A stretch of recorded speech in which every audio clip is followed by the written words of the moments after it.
you say? I just blessings. Okay. Blessings. Yes, yeah. I be your blessings. Blessings.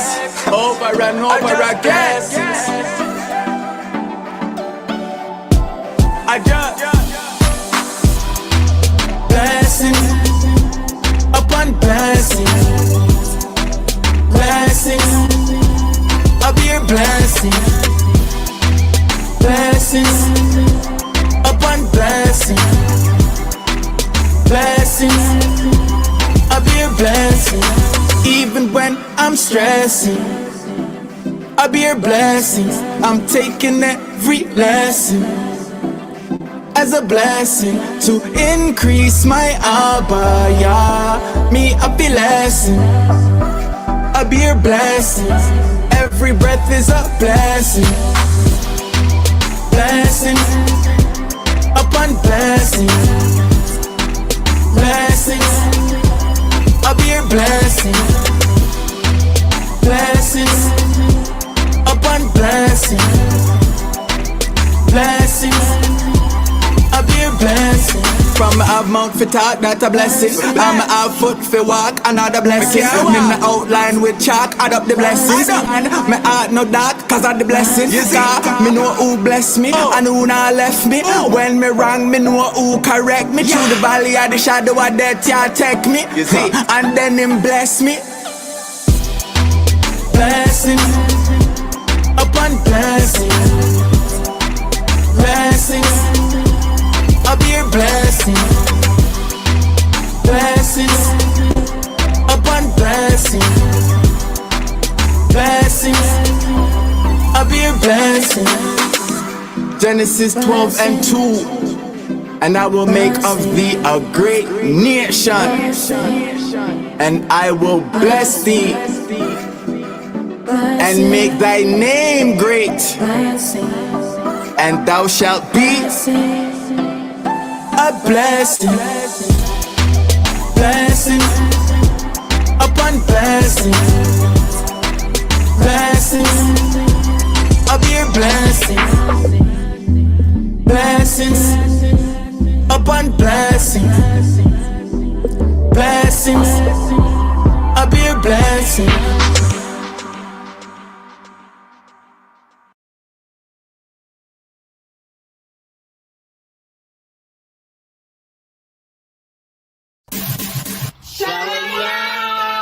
Welcome to National Assembly. Don't forget, shoes off at the door. Respect y'all's house. Hey, my eyes so. Hey, my eyes so. Toraba, ya, ya. Toraba,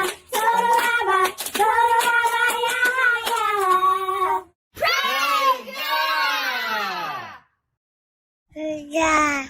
Praise Yah.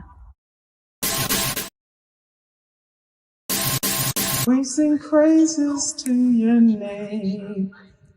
Oh yeah. We sing praises to your name.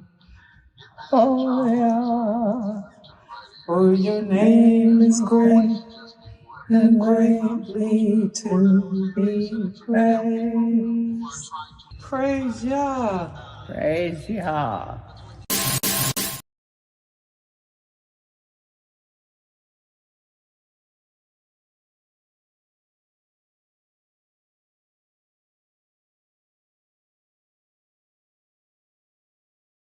All praise to the Most High.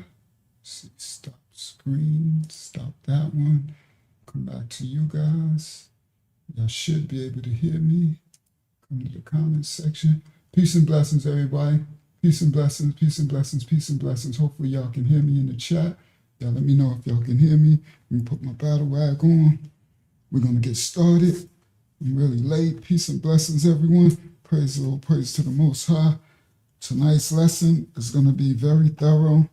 I know y'all see I keep addressing the case of Karmelo Anthony. It's because so much info keeps coming out. And you know, I don't go live every day, so it takes, you know, by the time we go live, I have a lot of things to bring out. So there is some info that I'm gonna bring out tonight. Sorry guys, I'm getting myself together. All right, let me put my thumbnail on the screen. Let me get my invite guests, copy, right? Let me get my thumbnail on the screen so if people come, they can see what tonight's topic is about. Share screen, right? Window, bang, share. Peace and blessings. All right, so the thumbnail, thumbnail look crazy. This thumbnail made me laugh. Even when I was making it, all the time I was making a thumbnail, I kept laughing. I'm like, this thumbnail's hilarious. That little dude on there looks so crazy. Hold on, what is going on with my hair? Something's up. Okay, there we go. All right, sorry guys, I'm getting my life together. Grab that. I pull all that to the front. All right, we ready to get started. Tonight's live stream.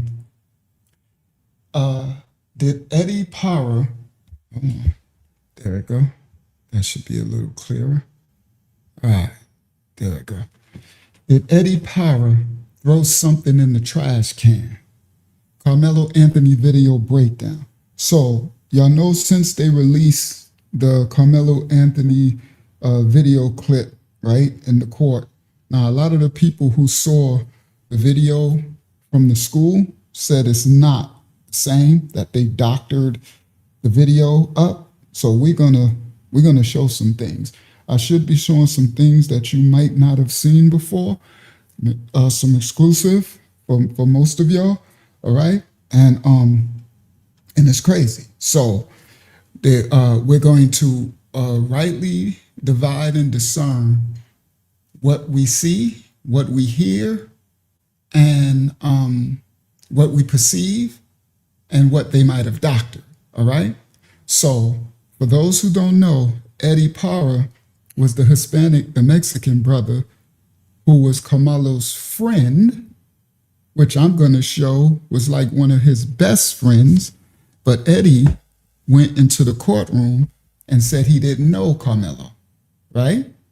Again, so we know for those of us who followed the case, we know a lot of the students, they got up there and said different testimonies than they said when they first got approached by the police, right? They lied, basically, right? So Eddie, on the stand, he acted like he didn't really know Karmelo. And that's a bold-faced lie, okay? But what a lot of people miss is in the Karmelo video clip, there was something that has something to do with a garbage can. And that garbage can was very key to evidence, okay? And some people addressed it, but we're going to go into detail. Y'all know what we're going to do. We're going to rewind. We're going to slow down. We're going to break it on down to the lowest compound, all right? We're going to discern, and we're going to see what we can do, right? Because there was blurry footage, right? But the people who saw the original footage for the school, the 11-minute footage, they said it was crystal clear, like 4K. But they gave us blurry footage, right? Shout out to people coming in the building. Shout out to Mike in the building, right? They gave us blurry footage, all right?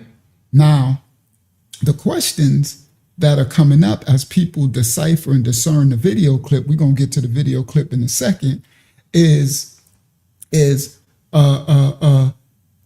two people that I'm going to show were doing something very suspicious, moving towards this trash can, okay?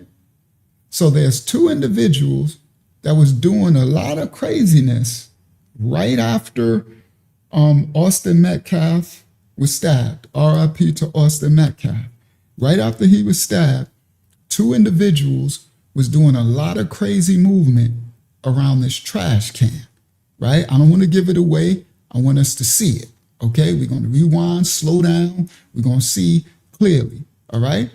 So it looks like one of them threw away an object right after the stabbing, and then it looks like another person took an object out of the garbage can. All right.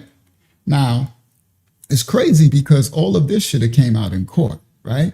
So we're gonna look at the video clips. We're not gonna assume nothing. We're not gonna make no wild accusations. We're gonna look at the video, look at the timeline, and look at the facts, and we're gonna discern with our own understanding. All right? All right. Let's go. Karmelo video clip, the garbage toss. And this dude, this little baby face here is hilarious. He looking like, that's, y'all know what that look is. Shout out to Pawnee in the building. All right. Yeah. RIP to Austin, and praying for their family. All right. As well. All right. Now, this little baby looking like, something's up. Okay. So here we go. We're going to grab the video clip. All right. Did Eddie PARRA, right? Because that's a key person in the case, is Eddie PARRA. All right. That's supposed to be Karmelo's friend. But yeah, I know he's judging. That's supposed to be Karmelo's friend. But he denied Karmelo on the stand. All right. And to the moderators, just in case they let us a little bit through the shadow ban and crazies come, just let them come on. As long as they don't cuss, they can come on in and explain. They can, everyone has an opinion, right? Opinions are like a-holes. Everyone got one. Usually poop comes out, right? And everyone has a right to their freedom of speech and everything, just no cussing, no disrespecting, right? So anyway, y'all just, I don't know how far they're going to let us get through, if they let us get through the shadow ban at all. You know what I mean? All right, so here we go. And Hakyama's working. She'll be in a little later. All right. So she's working. All right. Yeah. Who cares if my granddaughter has that look when she's up to something, right? That look is hilarious to me. This thumbnail made me laugh when I was making it. Every time I was looking at it, I was like, this thumbnail is hilarious. Because that's that look like, y'all know that look? I'll be giving that look. You turn to the side and you like, All right. All right. So here we go. Now, let's go to some discernment. First video clip of the night. All right. Copyright disclaimers on effect. We don't own rights to the video. We reacting to the video. All right. Let's get in. All right. First video clip of the night. And y'all know we going somewhere. All right. Is this one. Let's do this one first. All right. And then I'll get to the, all right. So we're going to do this one first. Then we're going to get to the trash can. Let's bring some understanding, because most people look at the video clips and they look right at the fight footage, the attack, the stab, that footage. But there was footage prior to, you understand? So the real footage was 11 minutes long.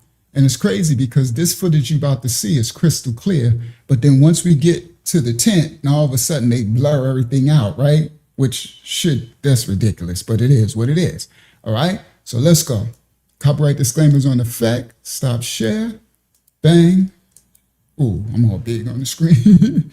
All right, make me smaller on the screen. I don't want to be big like that. Next time I come back on the screen, there we go. That's a little better. All right, so we're going to share screen. Bang. And we're going to go, this the first one. Share. All right. Copyright disclaimers in effect. We don't own rights to the video. We're reacting to the video.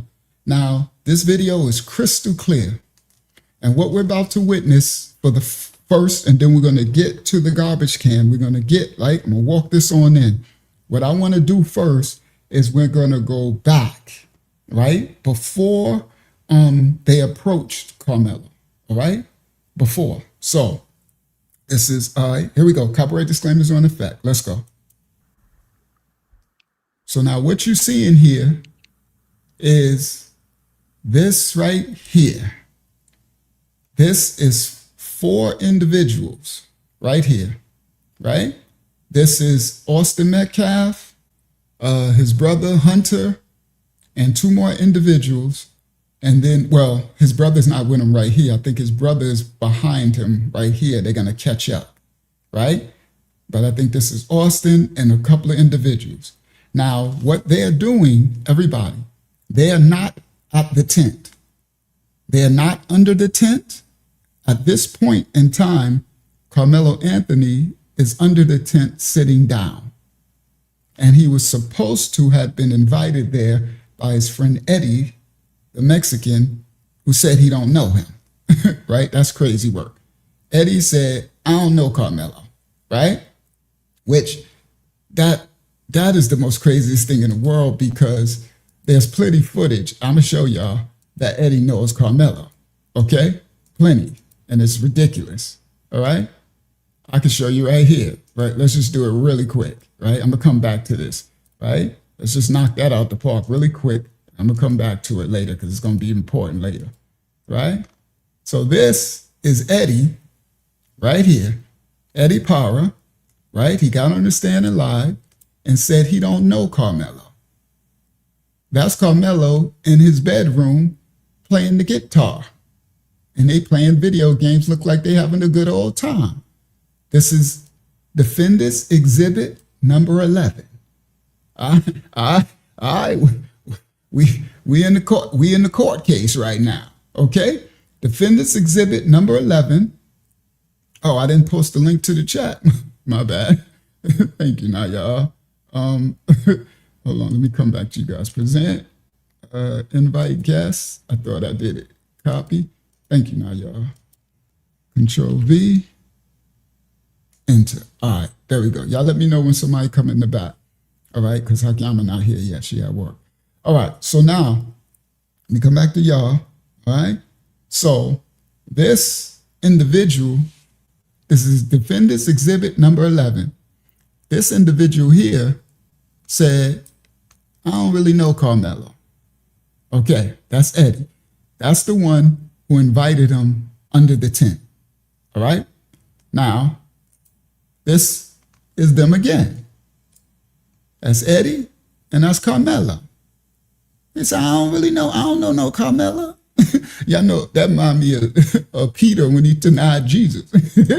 Kafayah when he denied Yahya, right? Yashaya, right? Or Yahusha, whatever, the Messiah. Okay? All right? You know, people will deny you in a minute, right? Defendant's Exhibit number 12. Okay. So, again, this is court records. So this person on the stand said he don't know this person, but you know, I don't really know him, right?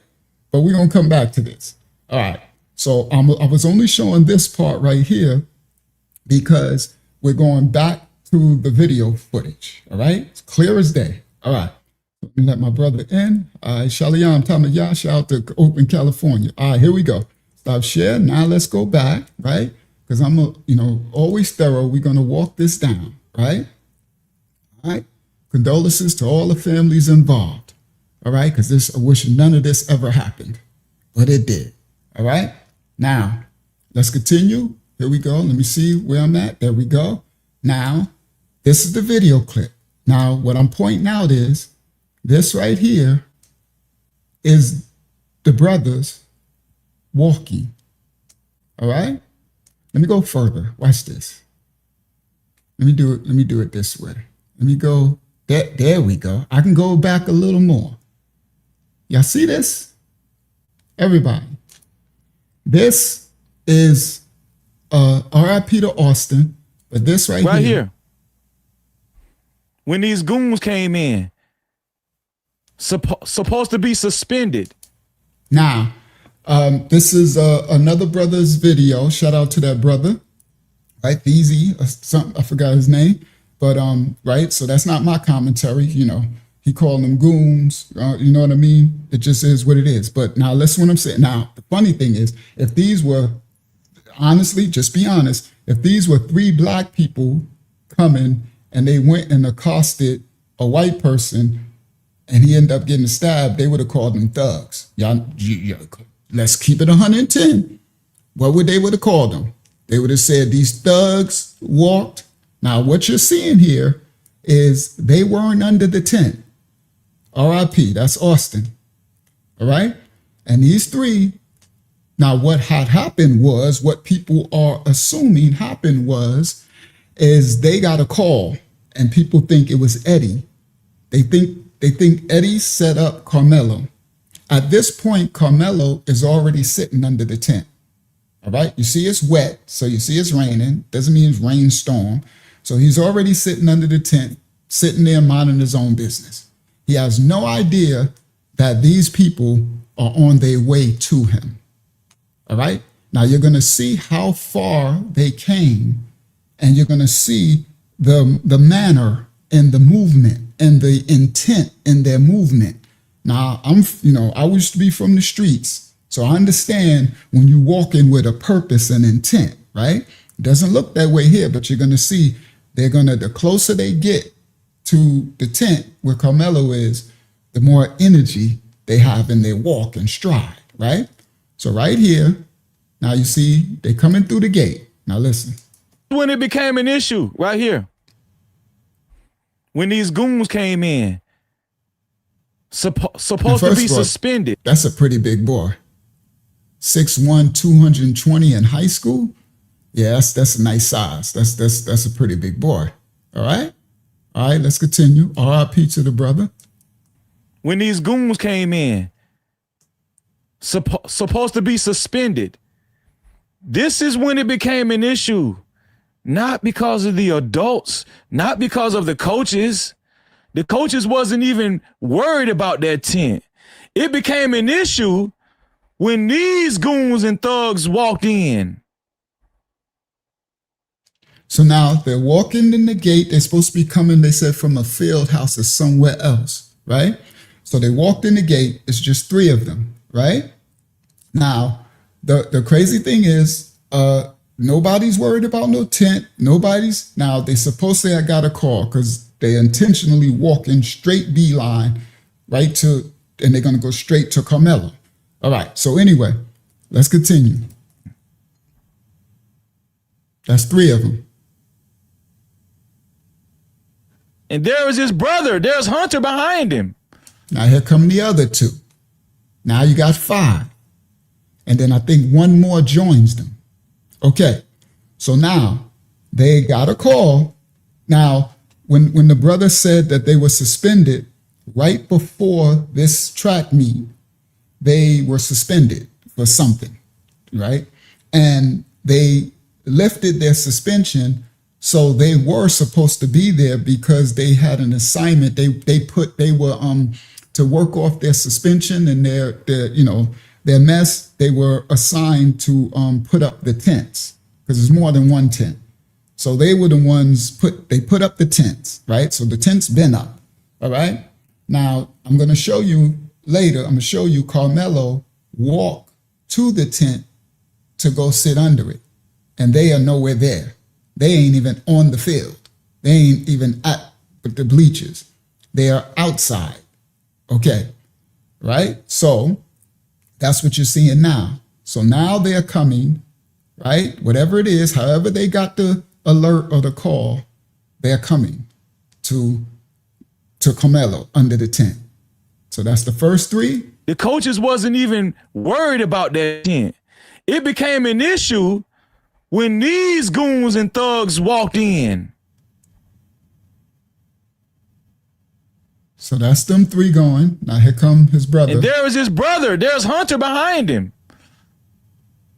In all black. In all black. Now you're going to see them. So what you're going to see. Here's Karmelo. All right. Well, I could do that right now. So this part, now this is earlier. All right. These are 2 different videos. Now this part is Karmelo coming in and he's walking and he's going to go sit under the tent. The tent is over here. All right. Now this is way earlier than them coming for him. All right. Now he's walking right here. Here's Karmelo walking, just chilling. Now that's him with his gray hoodie and his backpack on his back. So that's Karmelo walking. See? And then he's just going to walk and he's going to go up. Here's Karmelo walking, just He's going to chilling. go up the bleachers and sit down under the tent where Eddie had invited him to come sit. All right. Okay, now let me go back. Now that I did that, Now I'm going to show y'all from here, right? This is them walking through the gate. I guess they got the call that Karmelo's under the tent or whatever, because they go right to him, right? And this is after they get through this part right here. The video is going to continue, right? That's him and his brother, right? And the other two. So it's 5 of them so far. Now you're going to see them right here. That's them. And now they make it to the track on the outside and they're going to walk. Now watch the video clip. Now that's them right there. Okay? Here we go. Look at my cursor. See them? They're walking. All right? That's his brother and them behind them. See the 2 behind? Now you got it. So y'all seen them first walk through and the 2 behind. Austin up here, Hunter and the other dude back here, right? Now they walking straight to Karmelo. Hunter and the other one catch up. They run and catch up. Right? Now, can some of y'all feel the energy? They went straight up to Karmelo. The intention and the walking. You understand? There's a directive. There's something, it's a focus. They're walking with a purpose. They went straight up to Karmelo. Now look again. I could have won this case. Look at them. All right? Now, the crazy thing is, everybody, the naysayers, everybody says it was just him and Austin, one-on-one. There's 5. It's really 6, but there's 5. No, 6 come. The other one is later into the tent. There's 5 walking towards him with intent. Okay? So now let's looking clearly. Look. See them walking. Right? Now look how far they had to come. Now here go the tent. Karmelo is sitting right here. He's under the tent. He has on gray. So he blends in with the gray bleachers, his sweat hoodie. They have on all black so you can see them clearer. There's already a bunch of people under the tent. All right? All right. So it's like 1 person there, 2, 3, 4. It's people there, and Karmelo's there and he's sitting down. All right. They are still walking. Yeah, I showed you all the way from where they came from outside the stadium. Now, look, they're right here. See them walking? All right, that's the first set.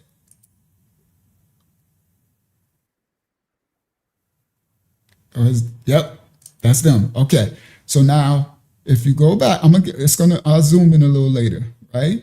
Now you see them walking, right? See their intent, right? And they walking and they go straight to here. And what you're gonna see is, and RIP to Austin, Austin's the big one. He goes in the tent and they go straight to Karmelo. Now everybody listen, there's a bunch of people in the tent. There's other seats around here. They came all the way from out the park and they walk straight beeline. And as soon as they go right to him, straight to him. He doesn't even know they coming. He doesn't know they there. Apparently they knew he was there. He doesn't know they're there. All right? Or coming for him. All right. So look, y'all can see it again. See them walking? You see how easy that is when you can just use your cursor? Look. All right? And that don't look like one person approaching somebody. They're all together. They've been together when they first came from outside the stadium. All right? So here we go. Now you're going to see them walk right here. They're going to walk under the tent. Now look at this first group, then the second group come behind them. And RIP to Austin, he's in this group right here. Here we go. Straight up to Karmelo. Right there. Straight up. See, that was Austin right there. Karmelo is sitting right there. So he walked straight in. The other two, that was with him, they went up and stood on the side, right?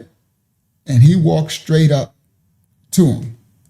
You see him still going up. Still going up. If he was going to sit down, he could have sat down right there. Watch this. It's plenty of space. Right. Do you see? Do you see all those bleachers right there? Hold on. Let me make sure So if he wanted to sit down, he had plenty space to sit down. I tried to edit this video as much as I could. All right, so right he here. zooms in a little. Do you see all that space, those bleachers? If he wanted to sit down, he could have sat down right there. No, he went up through the gap. He went up through the gap right to Karmelo. All right, now the brother does a lot of yelling. I kind of turn it down. He gets excited. It is what it is. All right, so we're not going to get excited. We're just going to try to discern what's actually happening in the tape, in the film. All right, so now you see, all right, so the three are walking up. I see they said this is supposed to be Austin, R.I.P., and he walks straight up to Karmelo. The other one, he goes up here, and the other one looked like he goes around here or somewhere, right? Right there. No, he went up through the gap. So you see? Gap. He See one of them right there? went up through the gap right to Karmelo. He went straight to Karmelo. No captivity. He went straight to Karmelo. Y'all excuse all the yelling, right? It is what it is. Let's continue. They didn't sit down. They went straight to the confrontation. So what the creator's talking about is people narratives are saying that they came in, Austin and his brother and them, and they sat down, and Karmelo sat down, and then Karmelo says something to them and all of this, but the tape shows that they came straight to him. All right? He could have sat down way before he got up there. And he's still standing. So now the others are there. He's still standing. People are standing. So now all five of them are up under there. And Karmelo is sitting right there. So, all right, so let's continue. When did he? Yeah, Solly does. They were suspended, but they suspended got lifted. So they were supposed to be there. They were suspended a week before that. So part of their suspension was they were working there. They put up the tents, him and his brother, because they were suspended for some stuff, right? So they were supposed to be there, right? And Karmelo was it's free to anybody to go, you understand? And he got invited to sit under this tent by his friend, Eddie, who said he didn't know him later in court, all right, which I just showed. Now let's continue. So now you see right here, right? You see him right there, and they walking up to him, right?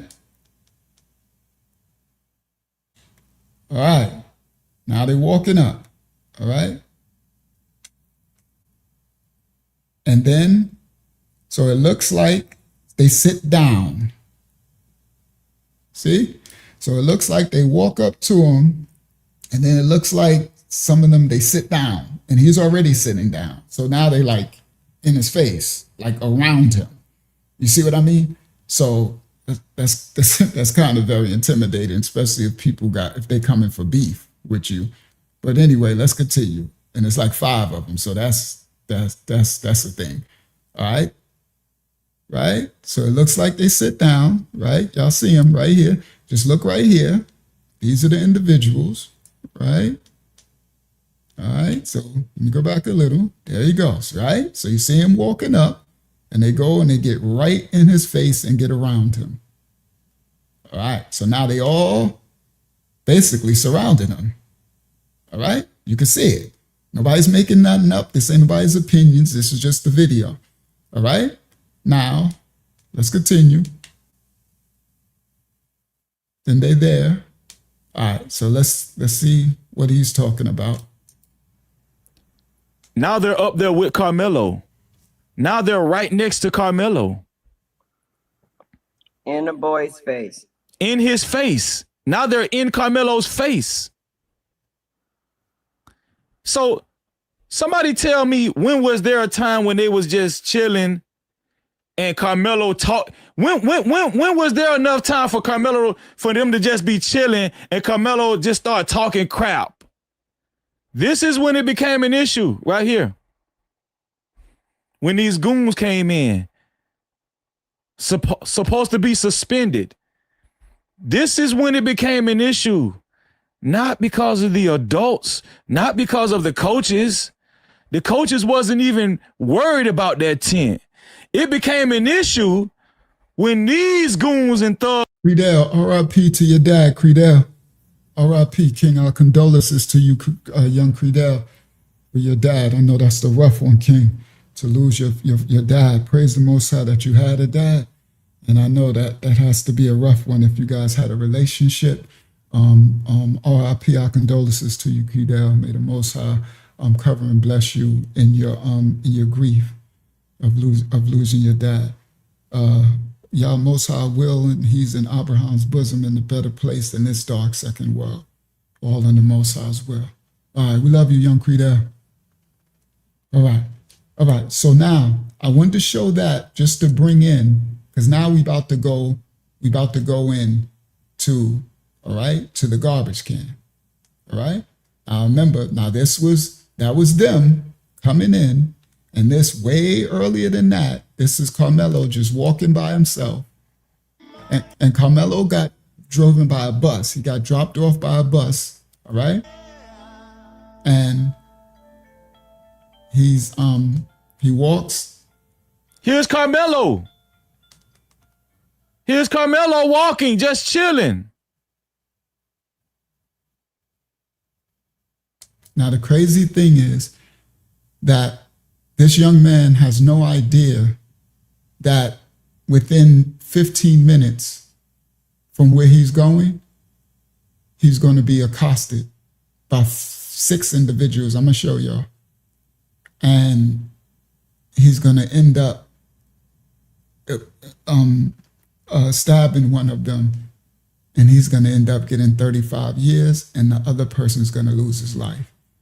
And it's crazy how life is so delicate that you don't know from one minute to the next. That's why it's like being intentional and really focused on situations and things happening around you. If he could only know what was coming for him, I'm quite sure he probably would just turn around and go home. Sad thing for all involved. All right? All right. And you probably say, well, he could have stopped at that tent. He could have stopped at that tent.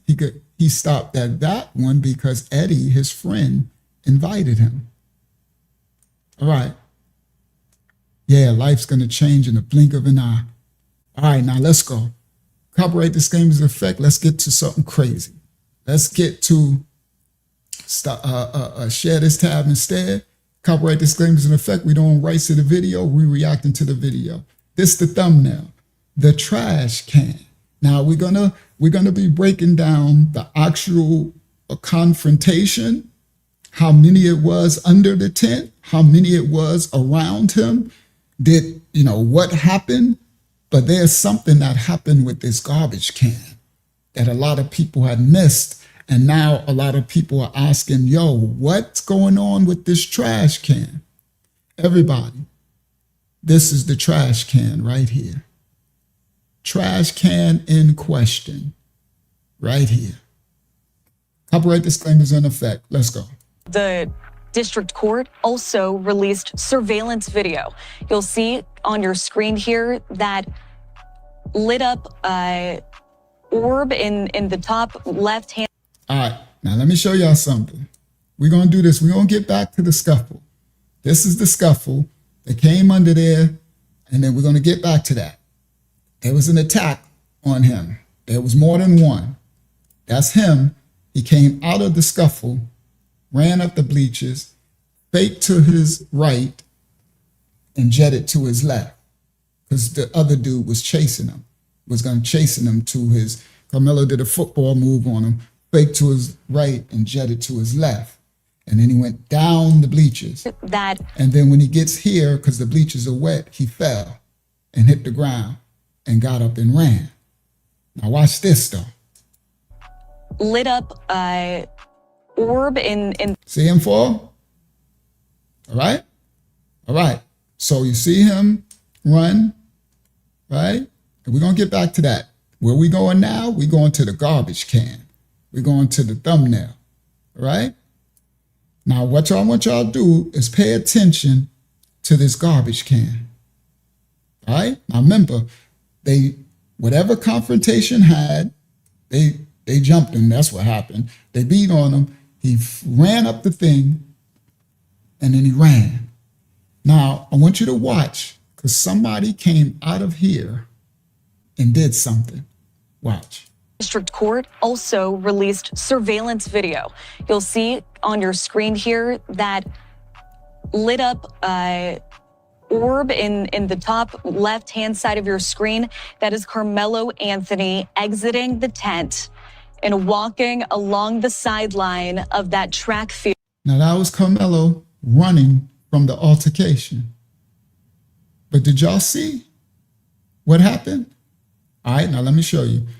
He runs out the tent, he runs down. District Court also released surveillance video. Right, you'll see him. On your screen here that lit up orb. Now look at this individual. Y'all see this person? He was in the scuffle. Let me go back a little. Right? Watch it again. Lit up Here you come. orb in the top left-hand side of your... He throws something in the trash. Everybody. While Karmelo fell and is running. Your screen. Right? He's running. Everybody pay attention. Now, this is the scuffle. Somebody in the scuffle ran down as Karmelo ran out and immediately threw something in the trash. See on your screen here that lit up there you go. orb in the top left. Bang. He threw it in, the trash moved. Right? You see him, he like, and then he takes off. Hand side of your screen. And look, somebody comes beside him.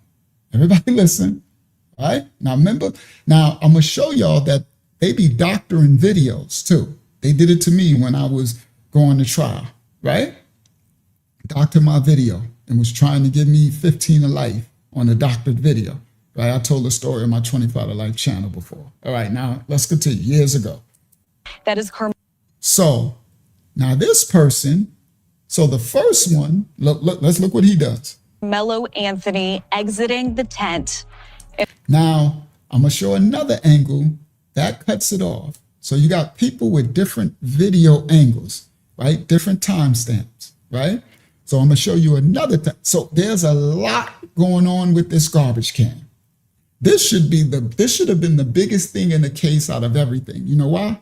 Because right here, the attack just happened, the stabbing just happened. This is Karmelo circled in the orb, running.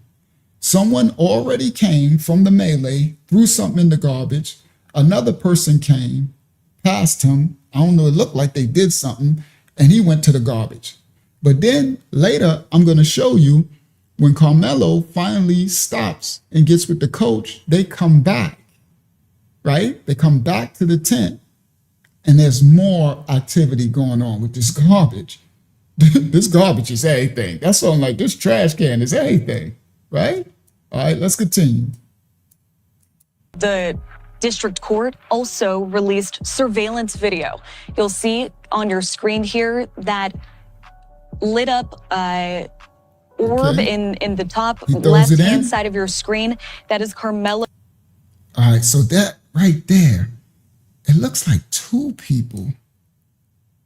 Because right here, right, this person was already there, right, while the melee was going on, right?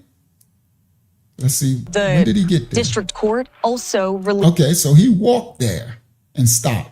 Was that right when they started attacking? Let's see if that's when they started attacking him. The District Court. Yep, they are attacking. So we're going to get back to that. You see the first push, punch, or whatever it is, right? But then later they snatched his bag. We're going to see that later, right? But anyway, so this person, let's go back. He was right here. So I guess once they started the melee, I guess he walked off and he stood right here. So let's watch him. The District the Court melee is also happening. released surveillance video. He stopped You'll there. see Karmelo on comes your out. screen here that Karmelo lit starts up, running. He runs over here. That's him. Now the other person who's going to run and dump something in the garbage, he goes past him. orb. Right? So that was the dude that was here. Now he runs. Now watch him. That was the dude that was here. And they look like two other people here. In the top left. All right, there they go. So I see one right there. So the dude who was here, he turns. He throws whatever in the garbage. He throws it in. Hand side of your Now that dude comes back. screen. That is. See, it looks like it's two of them. But you see something go like this? Y'all see that right there? When they went past each other, something went like this. Let's go back a look. Let's go back again. That lit up Watch orb this. in the So when top he goes left-hand past- side of your screen. That is. Right there. See it? So when he went past him, I don't know what that is. All right. So then he goes, Is Karmelo Anthony. and then this footage, they cut it because they was tracking Karmelo. But I got another footage that's going to show something continue to happen right here. Okay. So that is very, very, very interesting. All right. All right. He didn't want to leave the tent. Well, they didn't give him a chance to leave the tent. They walked up to him and they started beating him up. So FC, I understand that some people are really jaded, right? And you just I'm not saying Karmelo's innocent. I'm not saying Austin's guilty. What we're doing is we're looking at the tape, all right? And we watched them come, 5 boys walk from outside, go right directly to him, surround him, and then start beating him up. That's what's right here, what we're playing right here. So all that, he didn't want to leave the tent, Fulio devil stuff you speaking, you got a right to speak it. It is what it is. All right. So anyway, so now you see, guys, this is the point. You see, they're not worried about what was thrown in the garbage. Like what's happening? There's more happening right here. Right. But you see these devils, he come there talking about, because I'm talking about the spirit is over these people. I don't give a crap if you black, white, I don't care what it is. If the spirit is over you, you're a devil. Okay. Now, and you see how wicked that is? Because imagine if I was so wicked that I would have said it's like Austin is where he belonged. You see, that would get you, wouldn't that just drive you nuts? But that's why I'm saying, FC, that's why I said you are a devil. Because RIP to Austin and Karmelo is not where he belongs, okay? If he could have got what we're deciphering with this video footage, all right, you can see that this young man was attacked, okay? But you see how jaded these devils are, guys? You see what I mean? He literally, Karmelo is where he belonged. And then if someone said Austin's where he belonged, then they would just blow a hissy fit. Oh my goodness, I can't believe that you, right? It's like, come on, bro, what's wrong with you people? And I'm talking about, I don't give a crap what color you are. I'm talking about you devils on this earth. What's wrong with you, bro? These are 2 17-year-old, these are kids doing this stuff, and we trying to discern 2 kids lost their life. R.I.P. to Austin, and Karmelo is fighting for his life now, okay? All right, so anyway, but y'all know these devils gonna spew their devilishment, whatever. So, but the point is, they're not worried about this. Because that's what devils do. They don't care what was thrown in the garbage. They don't care what this individual who was in the melee went and tossed. They don't care none of that. All they care about is spewing their hate and bigotry. All right, now let's continue. Now, this person threw something in the garbage, right? Here we go. Orb in the top. Bang. Now, again, why don't you care what that is? Because I guarantee you, if Karmelo was white and Austin was black, and all these black boys surrounded this white boy and did this to him, and then this black boy went and dumped something in the garbage, all y'all will be, y'all, the whole hell, y'all would have the whole government in on this thing. Like, hold on, what did the black boy drop in the garbage? All right? Because y'all are making it, the problem that y'all making it about race. It's not about race, it's about an incident that happened. But, you know, you serpents are going to make it. I don't care if you black serpents or you iggers. I'm going to call you iggers. Because you're white iggers, you're black iggers, Hispanic iggers, East Asian iggers, whatever. Iggers is what iggers does. And I don't like none of you iggers. I don't care what it is. I like the righteous children of the Most High of every nation, kindred, and tongue. That part. You got the wrong channel with your racist and bigotry. You ain't nothing but the devil. I don't give a crap if you're a black devil, white devil, Hispanic devil, all right? Devils is what devils do, all right? And that's devilishment when you can't discern individually between individuals and see what happened in the case non-biasly. You understand? Because if this was a young black man who lost his life, RIP. If this is a young white man who lost his life, RIP. But we need to find out what really happened. That's the point. But you devils don't care what happened. But anyway, let's continue. Let's go, because we about to go somewhere. You know, it's going to get, but wait, it gets funky. It gets worse. All right, now watch this. So this person right here is throwing something in the garbage. All right. He was part of the melee, right? You seen it. Soon as Karmelo jumped out, he ran and tossed something. Now this person was by the garbage. He comes past him. Something like this happens. I don't know what that is, but let's see. Left-hand side of your screen, that is Karmelo Anthony. So it was two of them, right? Those are two. And one starts to take off and run after him. But we're going to get back to Karmelo Anthony exiting the tent. All right, now, we're going to get back to that. I'm going to let this play because I got something else going to come.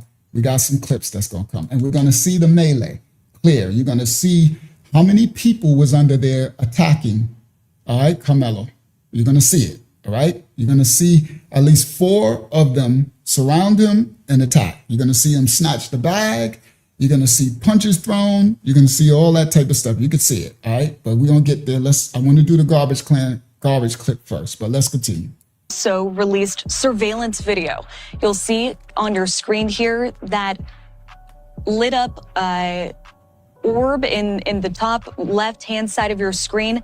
That is Karmelo Anthony exiting the tent and walking along the sideline of that track field in Frisco, Texas. And real quick, family, if you're enjoying these courtroom breakdowns and want to help support the channel, hit that super thanks button below. Every super thanks helps us continue covering stories like this Karmelo, and bringing you updates. Now he's walking. And then now let's finish this up. What happens is the coach meets him, and then they come in and the coach walks him back. All right. And at this point, he doesn't know that Austin is dead.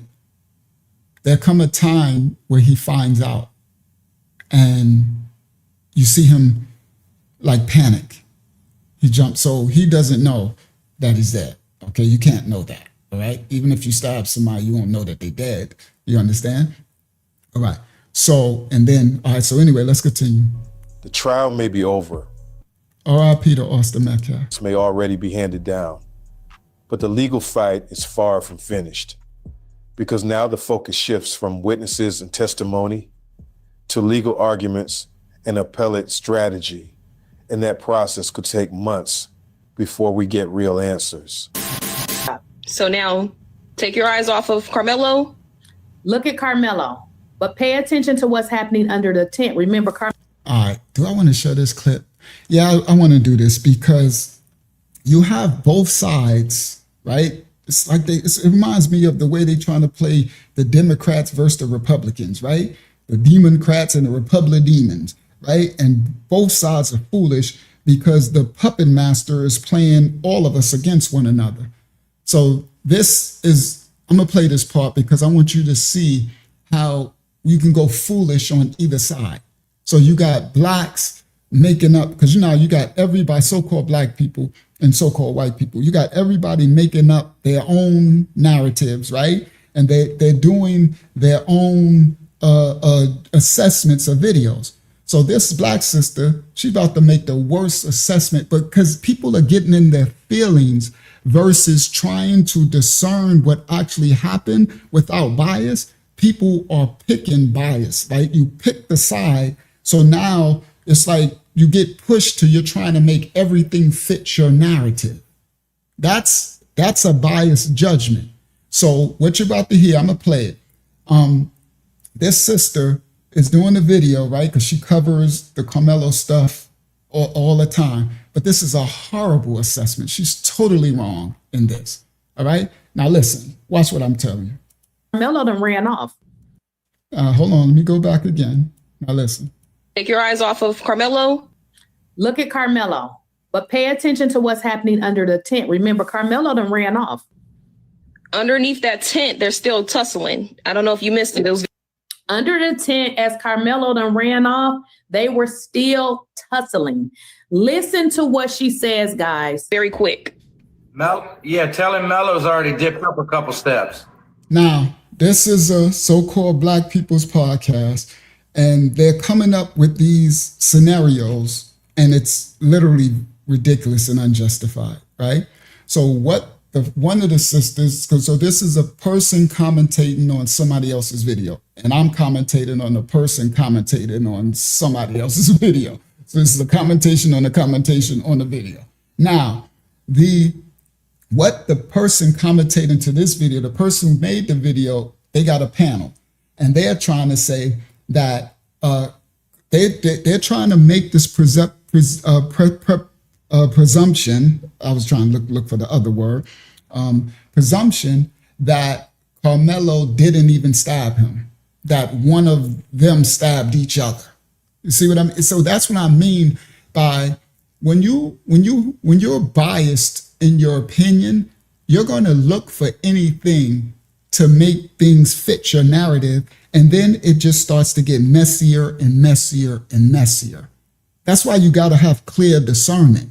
But they get people riled up in their feelings, and the puppet master is just trying to start a racial war. And people can't even see it. So check this out. They're trying to say in this video, which is ridiculous, right? That, let me show you what they're trying to say. They're trying to say that after Karmelo ran out of the tent, they were still fighting, and that's when one of them stabbed Austin, one of his own people. Now, I want to show you this how ridiculous this is. And let's go back. Because this is what you got to be careful of. To so-called blacks and so-called whites, you got to be careful being in your feelings about the case. Understand? If you're on someone's side just because they're black or just because they're white, then you're wicked. You understand? Because you need to be on the side of truth and righteousness, no matter what. All right? So that's the part that they playing ignoramuses against one another. The Iggers of every nation, kindred, and tongue. The white Iggers versus the black Iggers. Now, us black, righteous men and women, we're trying to discern rightfully between what happened between these children. And the righteous white men and women are trying to discern what really happened between these two individual children. But the Iggers of the white and black, they're going to keep fostering and adding flame and fuel to the iggerdry, to the iggerdom. Okay, these Iggers, yeah, that part. All right, now watch this. So listen to the narrative. Now that I said that, now watch what they say. Underneath that tent, they're still tussling. I don't know if you missed it. It was under the tent, as Karmelo done ran off, they were still tussling. Listen to what she says, guys. Very quick. Tell him Melo's already dipped up a couple steps. See? And then it looks like to Austin. Now let me explain what they're horribly trying to trying to discern from here. I'm gonna show you what they're doing wrong. And then I'm gonna go back. I'm gonna show you this. they're still tussling. I don't know if you missed it. It was All right, so right here, Karmelo was here, right? And he ran up and he ran out. Now, Hunter was already, they're not tussling anymore. By the time he ran out, what's his name? Austin, he had already been stabbed. So he didn't collapse yet. What I think happened, what I could see, is later he collapsed and he knocks over this girl right here in the arm, in the yellow. All right, I will show you that later. He collapses and falls on her and falls down here. All right, so what happened was, so they're trying to say that after Karmelo left, they kept fighting and one of them stabbed Austin, which is totally ridiculous, but let's continue. Under the tent, as Karmelo done ran off, they were still tussling. Listen to what she says, guys. very quick. Mel, yeah, tell him Mel. See right there. So now we right here. He just ran up. Now you see them? So he ran up from there. Now they go over to here. Melo's already dipped up a couple steps. And then this person, he runs, he leaves, but they thinking that's a commotion, a fight. The person who was here, he ran up, he tried to catch Karmelo. You see? And then it looks like to Austin and Yep, so you see that? Now, I'll show you on another clip. Watch this yellow, she's gonna fall over. She's gonna get knocked over. Somebody's gonna fall from up here and knock her over. Couple steps. Look. you see? And then it looks like to Austin See that? and the They knocked her over. All right, so let me continue. girl in the yellow poncho fell. He's long gone.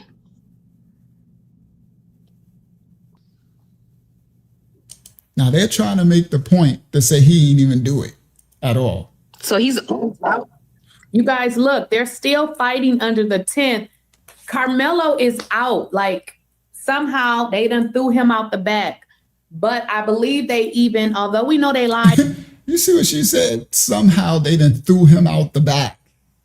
Nobody threw Karmelo out of the tent. He ran up the stairs. He ran, he got out. They were jumping him and he got out, he ran. But this is the point, what I'm saying, that you'll get so emotionally triggered and involved in your bias that you'll start making foolish speculations and it throws your whole credibility out the window. You see what I mean?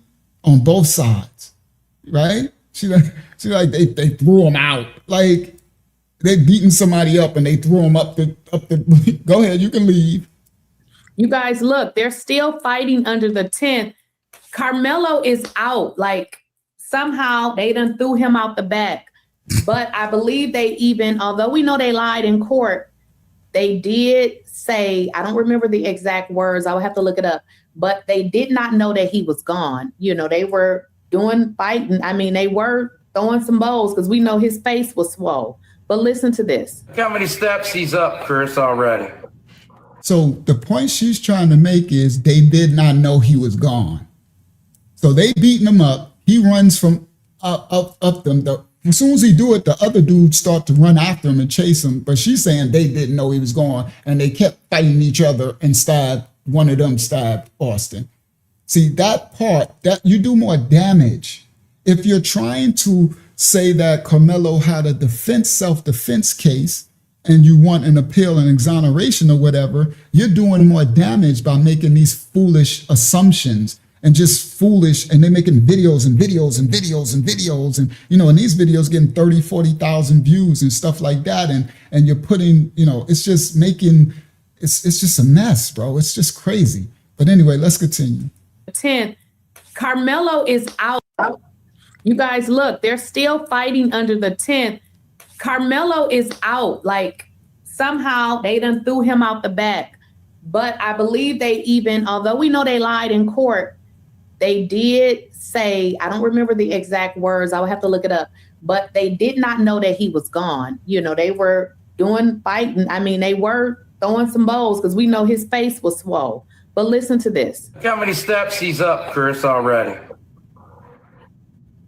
And they were still tussling underneath this tent while he's been gone. Steps. He went up 5 steps, y'all. Now, everybody, they was not tussling. Let me show you. Look back again. I'm going to show you what happened. And they were still tussling underneath this tent while he. Now, he's going to run from in them. He's in the middle. They was punching on him. They got him surrounded. Okay? I'm going to show y'all later. It's actually 2 people here, 3, 4, it's 5. It's 5 of them around him. Okay? He's been gone. All right. Now, he runs up. Now, I think it's this one or this one is going to go after him. Steps. He went up It's him. He's going to go run up after him. 5 steps, y'all. You see him? You see that? Right there. Still tussling underneath this tent while he. This person, soon as Karmelo shoots up, this person goes up. He's been gone. But she said they ain't know he was gone. Steps. See? He's going up right now. He goes after him. They go over to Austin. I think that's Austin. Went up 5 steps, y'all. So he goes up. They go over there, and then somebody comes down here, and then this is where this Austin's supposed to have fell, and they knocked over the girl. Oh! And you see, and these folios all excited over some folio thing that they're trying to do. But let me get back. We're going somewhere even better. All right, we got something even better. 5 steps, y'all. But I believe they even, although we know they lied in court, they did say, I don't remember the exact words, I would have to look it up, but they did not know that he was gone. You know, they were fighting. I mean, they were throwing some bowls because we know his face was swole. But listen to this. Look how many steps he's up, Chris, already. And they were still tussling underneath this tent while he's been gone. Steps. He went up 5 steps, y'all. Look. Oh!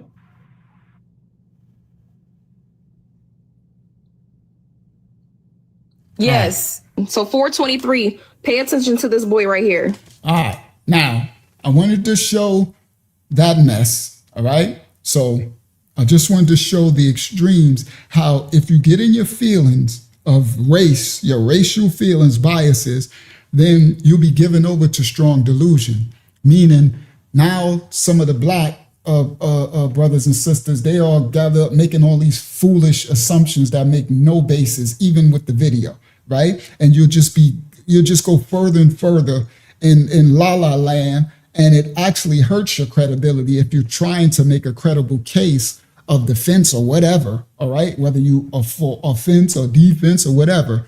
Now, this video is about, everybody, this is about, now we back to the thumbnail, the garbage can. All right, let's get back focused. I just wanted to show you that foolishness, because I want to show you it's both sides, right? Because you get some of the so-called white brothers and sisters who just on a tangent just because he's black and now you got some of the black brothers and sisters just on a tangent just because he's white, and the puppet masters playing both idiot juices against one another. Folios, all right? Now this one is about the garbage can. Now, what you're seeing right here, this is later, all right? The fight, that's why the tent is empty, right? And R.I.P. to Austin, he's on the ground. Right now, in this part of the video, Austin has already been stabbed, and R.I.P. to him, he's probably unaliving right now. They're working on him, all right? And you still see the person with the yellow poncho, the girl that got knocked over, she's still there. Now, this is later. This is after, and I'm going to show you later. I'll show you other clips. This is after, way after Karmelo then already ran all the way out the track. He met the coach because he was running. You know, they were chasing him, so he was running. He was scared. They were chasing him. Then he met the coach, and the coach calmed him down. I'm going to show you that later. And then they walked back. The coach walked them back to the scene. Okay. There was a point where the coach and then found out that Austin, I think they found out he passed, and the coach must have told Karmelo, and Karmelo freaked out. I'm sure you could see it. And then the coach hugged him, and Karmelo hugged the coach, right? So this part of the video, right? They got Karmelo circled in the orb. This is later when the coach, they walked all the way back now. All right. And this is what I want to show y'all. There's still activity going on with this garbage can. Let's go. You see how he kind of moonwalks back? Now, what I want you to pay attention to, she says, these people with these, somebody moonwalked back. These people be tripping, I swear. So anyway, this is the garbage can. Now, y'all remember the earlier clip. When it happened, they came, they threw something in the garbage can, right? You can see that right here, right? Karmelo ran down. Melo's already dipped up a couple steps. Hold on. You see? And then it looks like Austin Here and come then the the girl in the dude. yellow poncho fell. Bang, he threw it in the garbage can, then another person came. Now watch this. Now we're gonna fast forward, right? This is a lot later. And now the coach and Karmelo are back, and this garbage can, these people are still around this garbage can. Now she gonna say somebody moonwalked. I ain't seen nobody moonwalk or whatever, but let's continue. You see how he kind of moonwalks back? Now, Karmelo and coach, he sees. I ain't seen nobody moonwalk nowhere, but this is around this area. The garbage can is somewhere in here, but watch. That they're out of frame. He picks up that fallen trash can. All right. Now, this person, the garbage can is on the ground. This person is going to pick the garbage can up. That's the same garbage can that the person dropped something in. Then the other person came and did something like this, right? Now, later, this is Karmelo and the coach back at the scene, and there's still activity around this garbage can. Watch this. Digs in the trash can. Now look, he picks up the garbage can. She's talking about somebody moonwalk. I ain't seen him do no moonwalk, but anyway. Walks back. All right, so the garbage can, guys, is laying on its side right here. Somehow, later, somebody knocked it over or something, all right? It's laying on its side. Karmelo and the coach right here, R.I.P. to Austin, he's laying down being worked on. These people are around the garbage. He's going to go pick up the garbage can, but then he's going to reach in the garbage can, take something out, and put it in his pocket. All right, watch this. Now, Karmelo and coach, he sees that they're out of frame. He picks up that fallen trash can. See him picking it up? Digs in the trash can. He's digging in it. Goes back to where he was standing and then puts something in his pockets. Now watch how quick he disappears. Now, y'all seen it. He went, picked up the garbage can, digged in the garbage can, stood up, and you can see him go like this, and he stuck something in his pocket. And then there's 2 or 3 of them here, and then some craziness happens. I got a clearer one that's going to show later, right? And somebody takes off and starts running.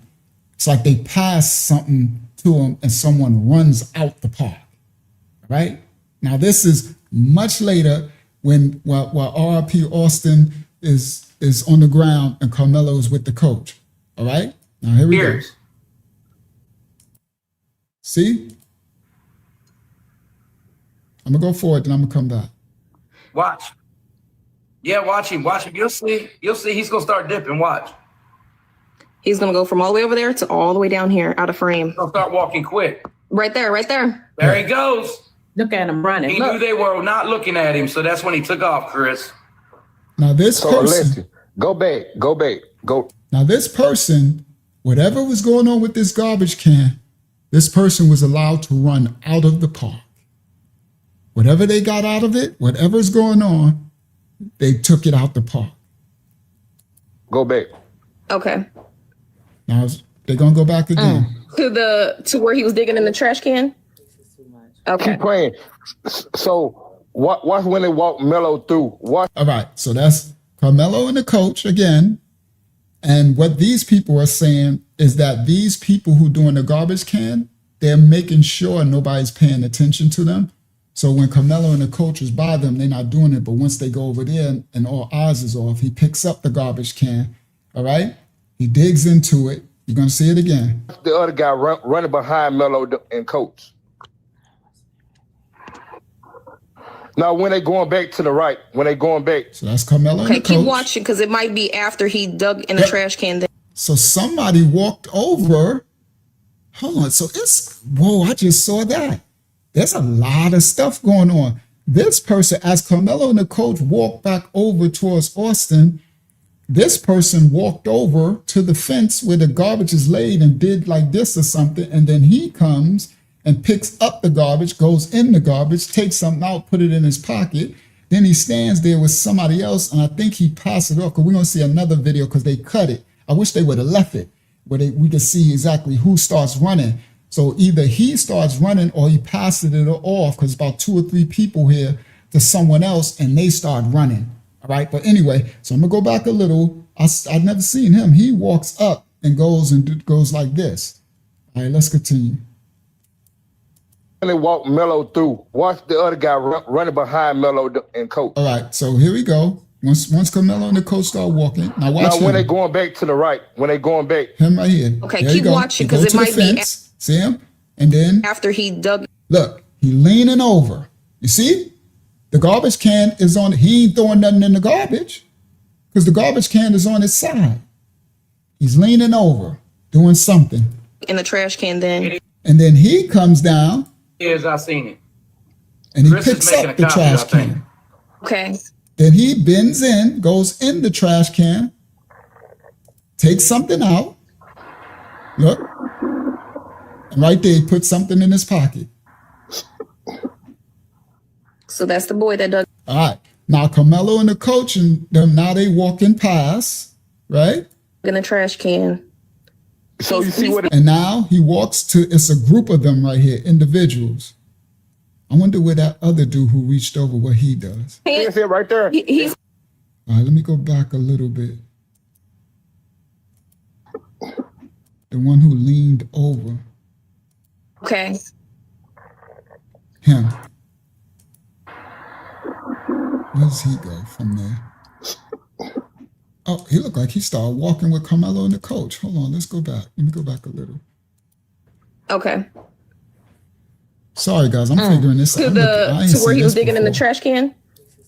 Okay. Keep playing.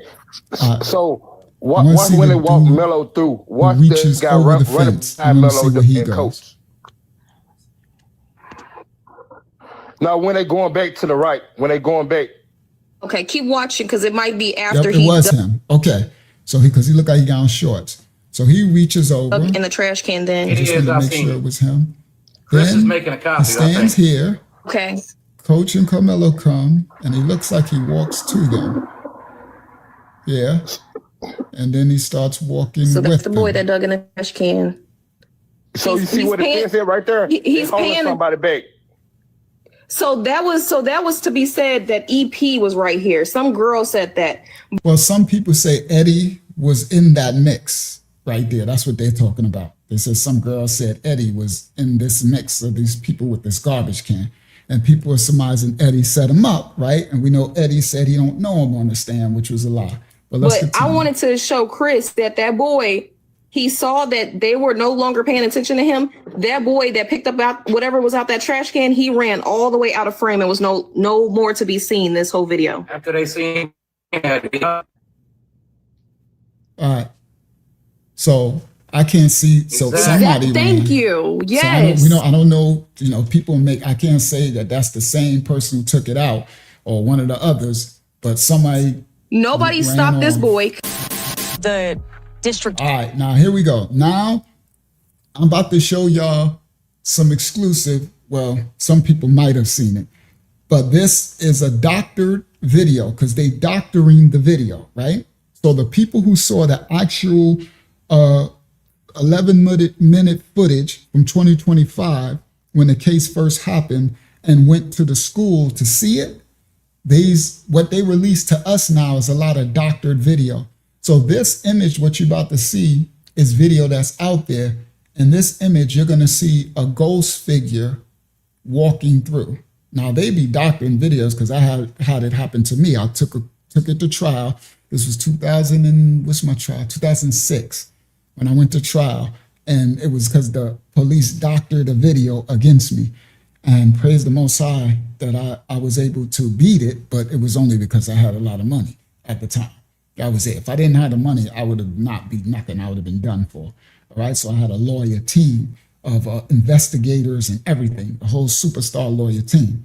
Now, and I found it. I told you on my 25 to Life testimony channel, I told you how I found where they doctored it, but I'll save that for another time.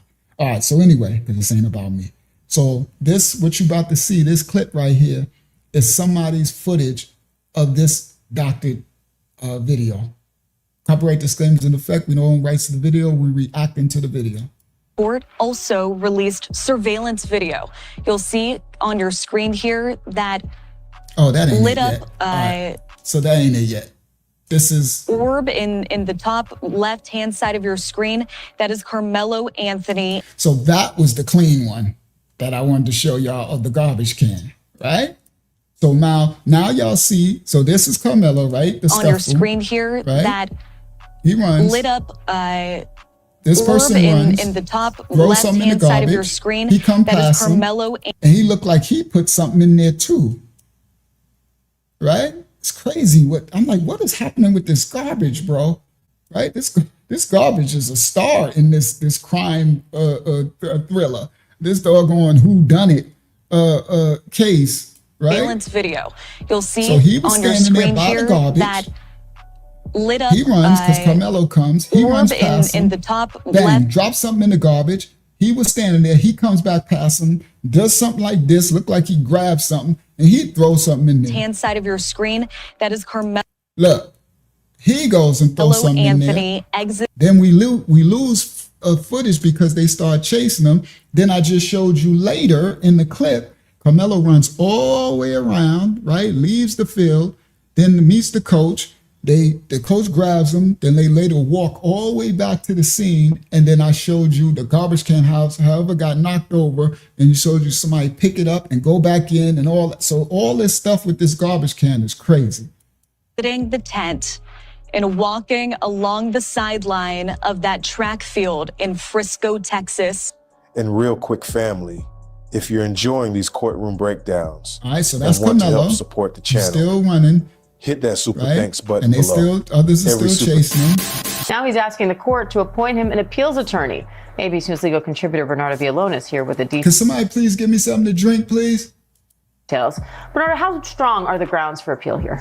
So, good next morning to you, Diane. Yeah, I like that you're wearing the orange. Yes. So, in terms of an appeal, first off, an appeal is common, it's formal. A notice of appeal has already been filed. So, in terms of what grounds he may have for this appeal, you have to think, number one, every time that the defense attorney objected. And I got more. I just want to show this part and watch what I'm about to show. We got more.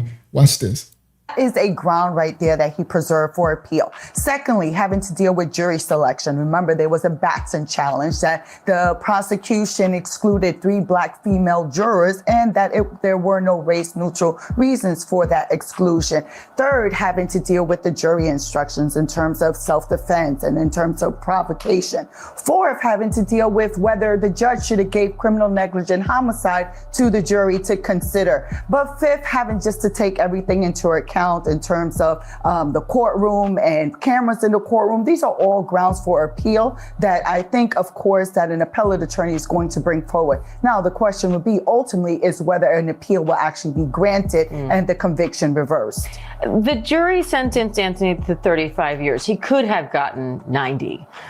Do you think they're better off targeting the conviction on appeal or trying to just target the sentencing and get that reduced? No, they have to do both. They have to do both. And just to be clear, when it came to the sentencing, yes, the sentencing guidelines would have been 5 to 99 years, with the exception that the sudden passion instruction was given to this jury. So they had the option of reducing the sentence and making it from 2 to 20 years. Now, also, the defense had an option of having the judge make a decision as to what his sentence would be, but he chose details for the jury to make that decision. Now, ultimately, of course, one ground of appeal would be that the sentence was excessively harsh, and an appellate court will look at that. Now, whether they will reverse what the jury decision was, that's another question.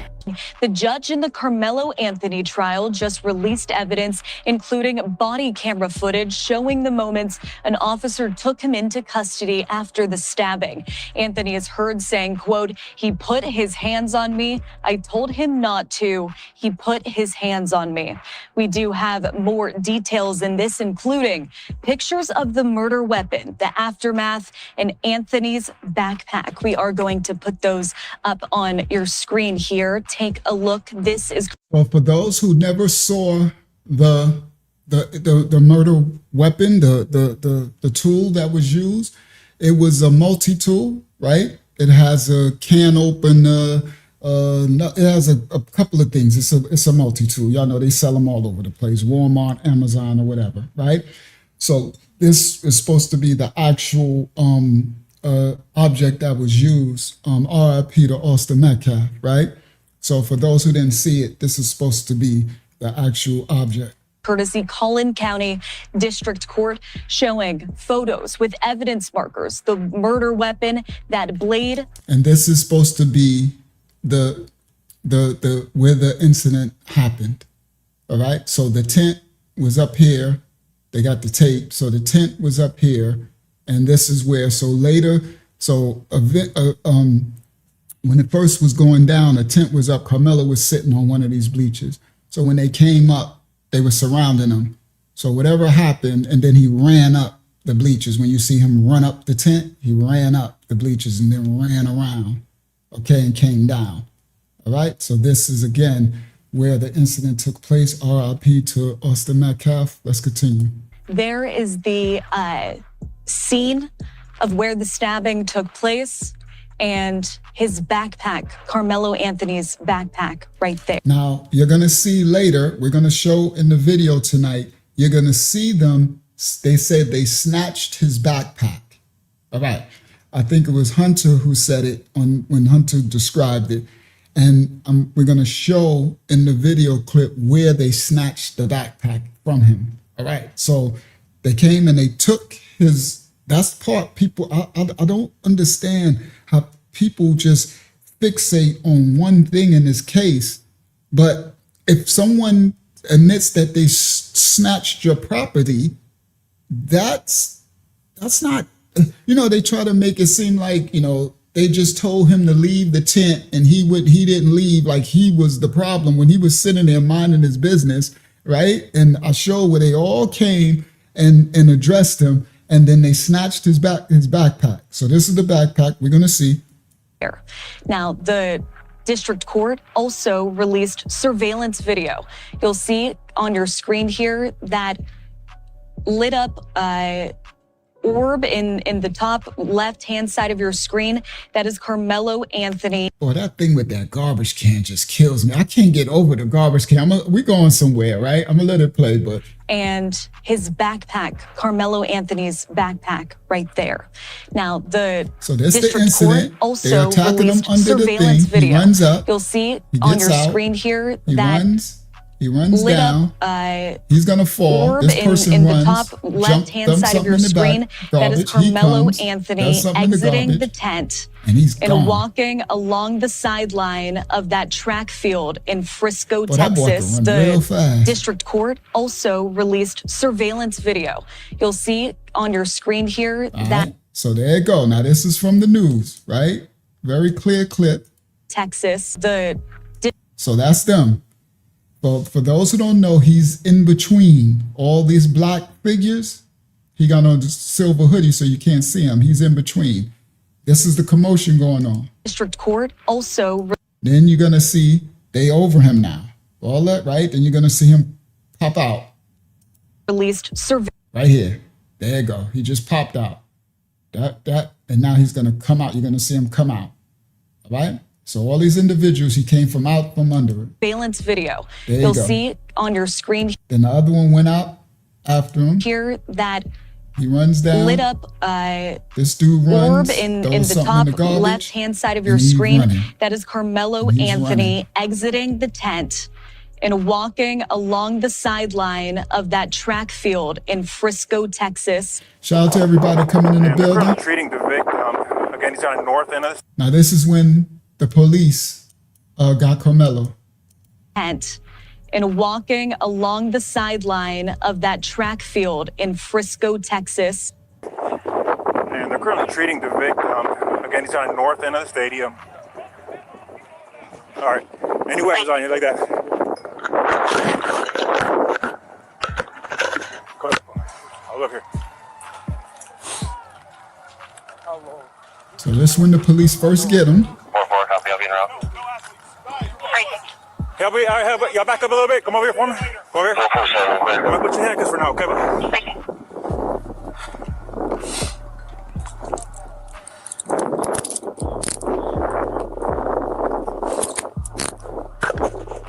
Dispatch 443. Everybody can slow down. I got the alleged suspect in handcuffs right now detained.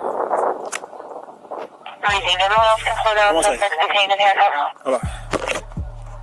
You can open up the channel, and medics are clear to come in. Have them come to the northeast entrance. That's gonna be a gate that's wide open there, and then you come to the victim from there.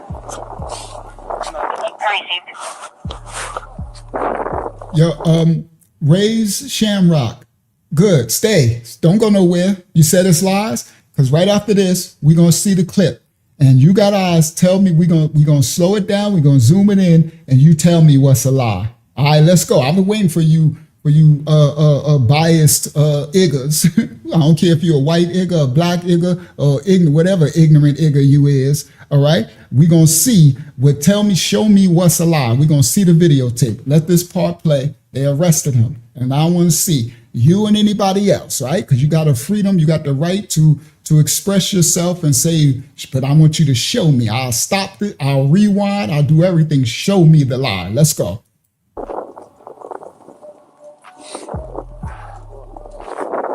This is the alleged suspect. So this, Okay. We'll figure that in a minute.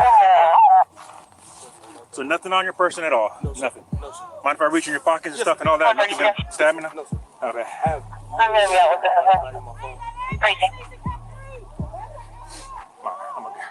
A little personal there, okay? Just to make sure. Okay.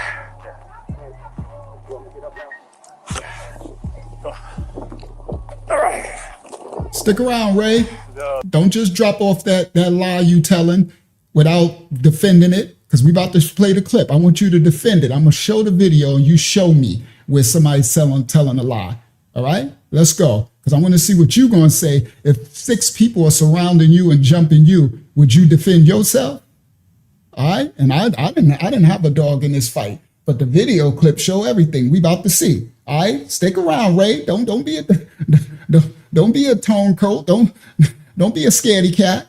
You know, these trolls, they come just drop off their scaredy cat and then flee. Don't flee. We're gonna see. I want you to stick here. There we go.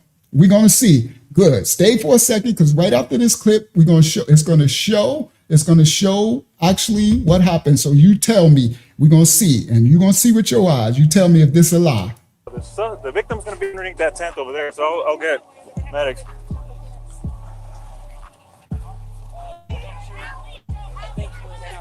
Memorial tent over there, guys. All right.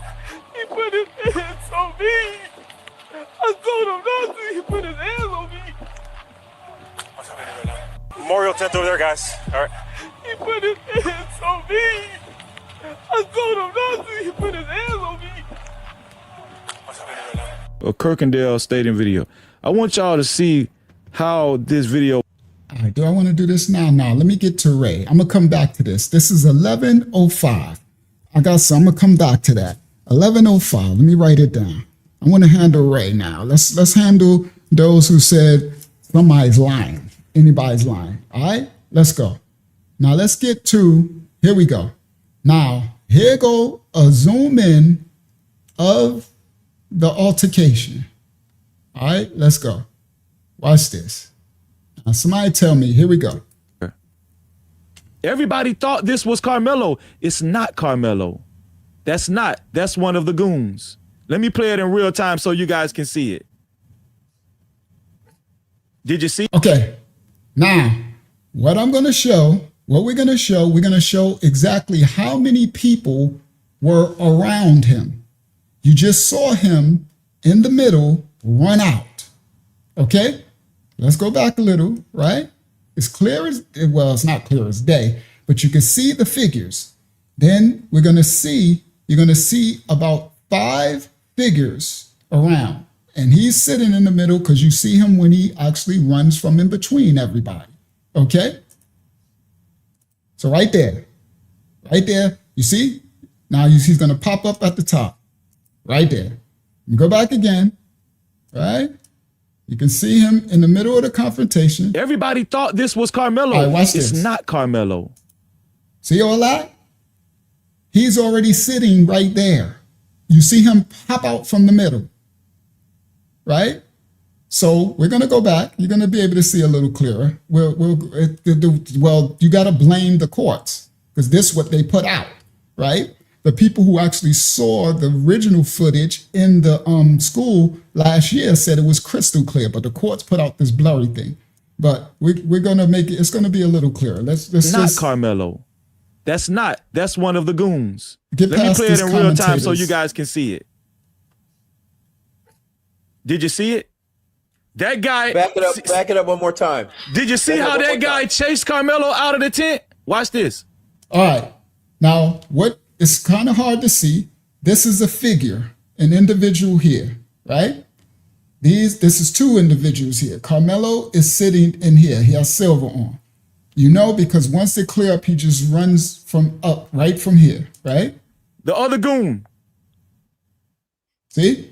So that first thing you seen was a top, right? And he's right here. So they're surrounding him. It's more than one. You're gonna see that in a second later, right? Watch this.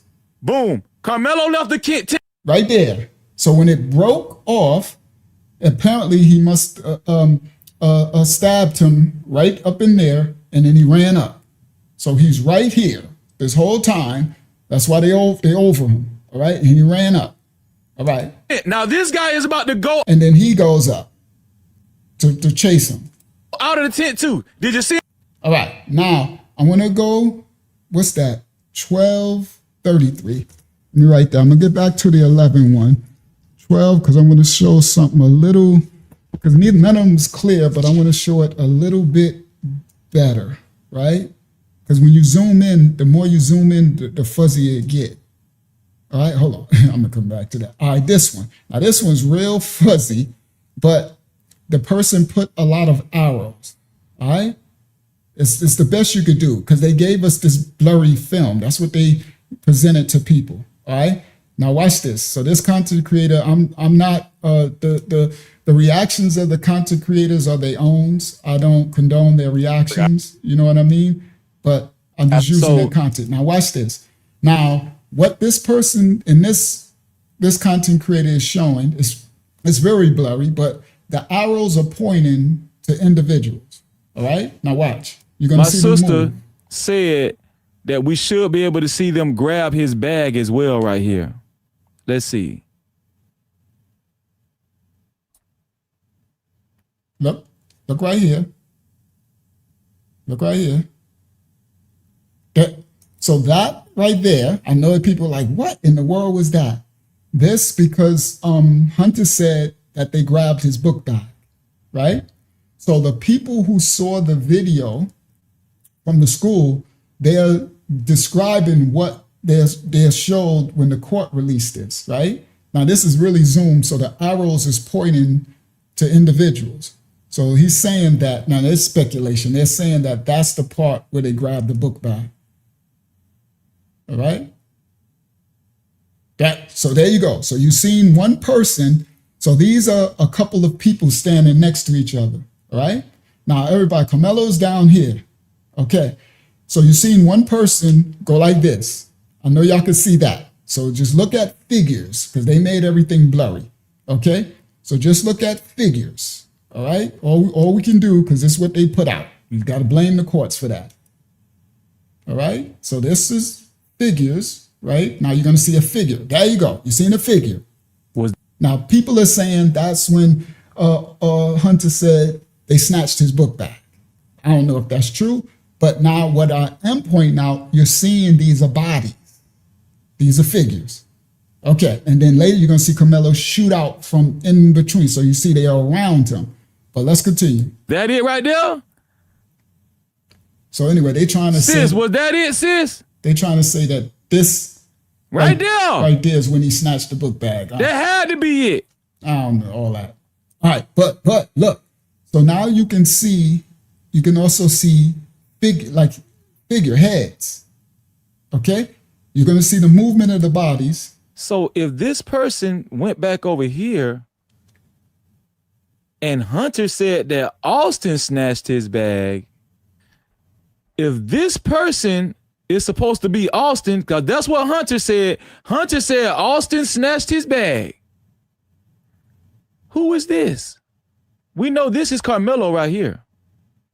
This is Eddie or something. Now, some people think the one on the other side was Eddie. I think they speculating, but these are figures, individuals, all right?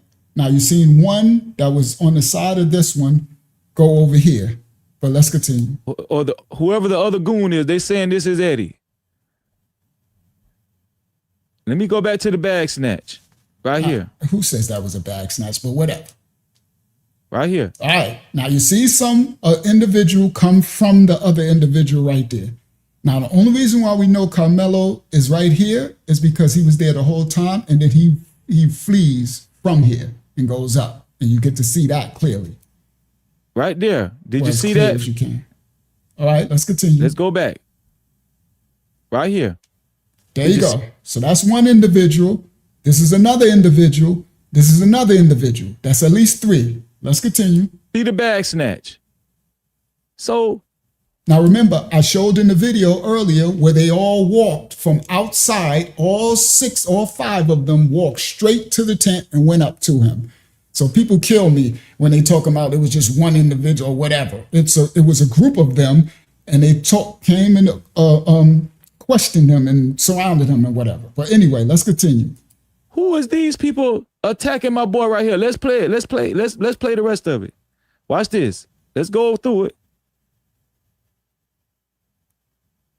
All right. This is good. Now, listen, ain't none of this good. See, people, this is where the people get in their feelings, man. I don't care if you black or white, you're ignorant. Ain't none of this good.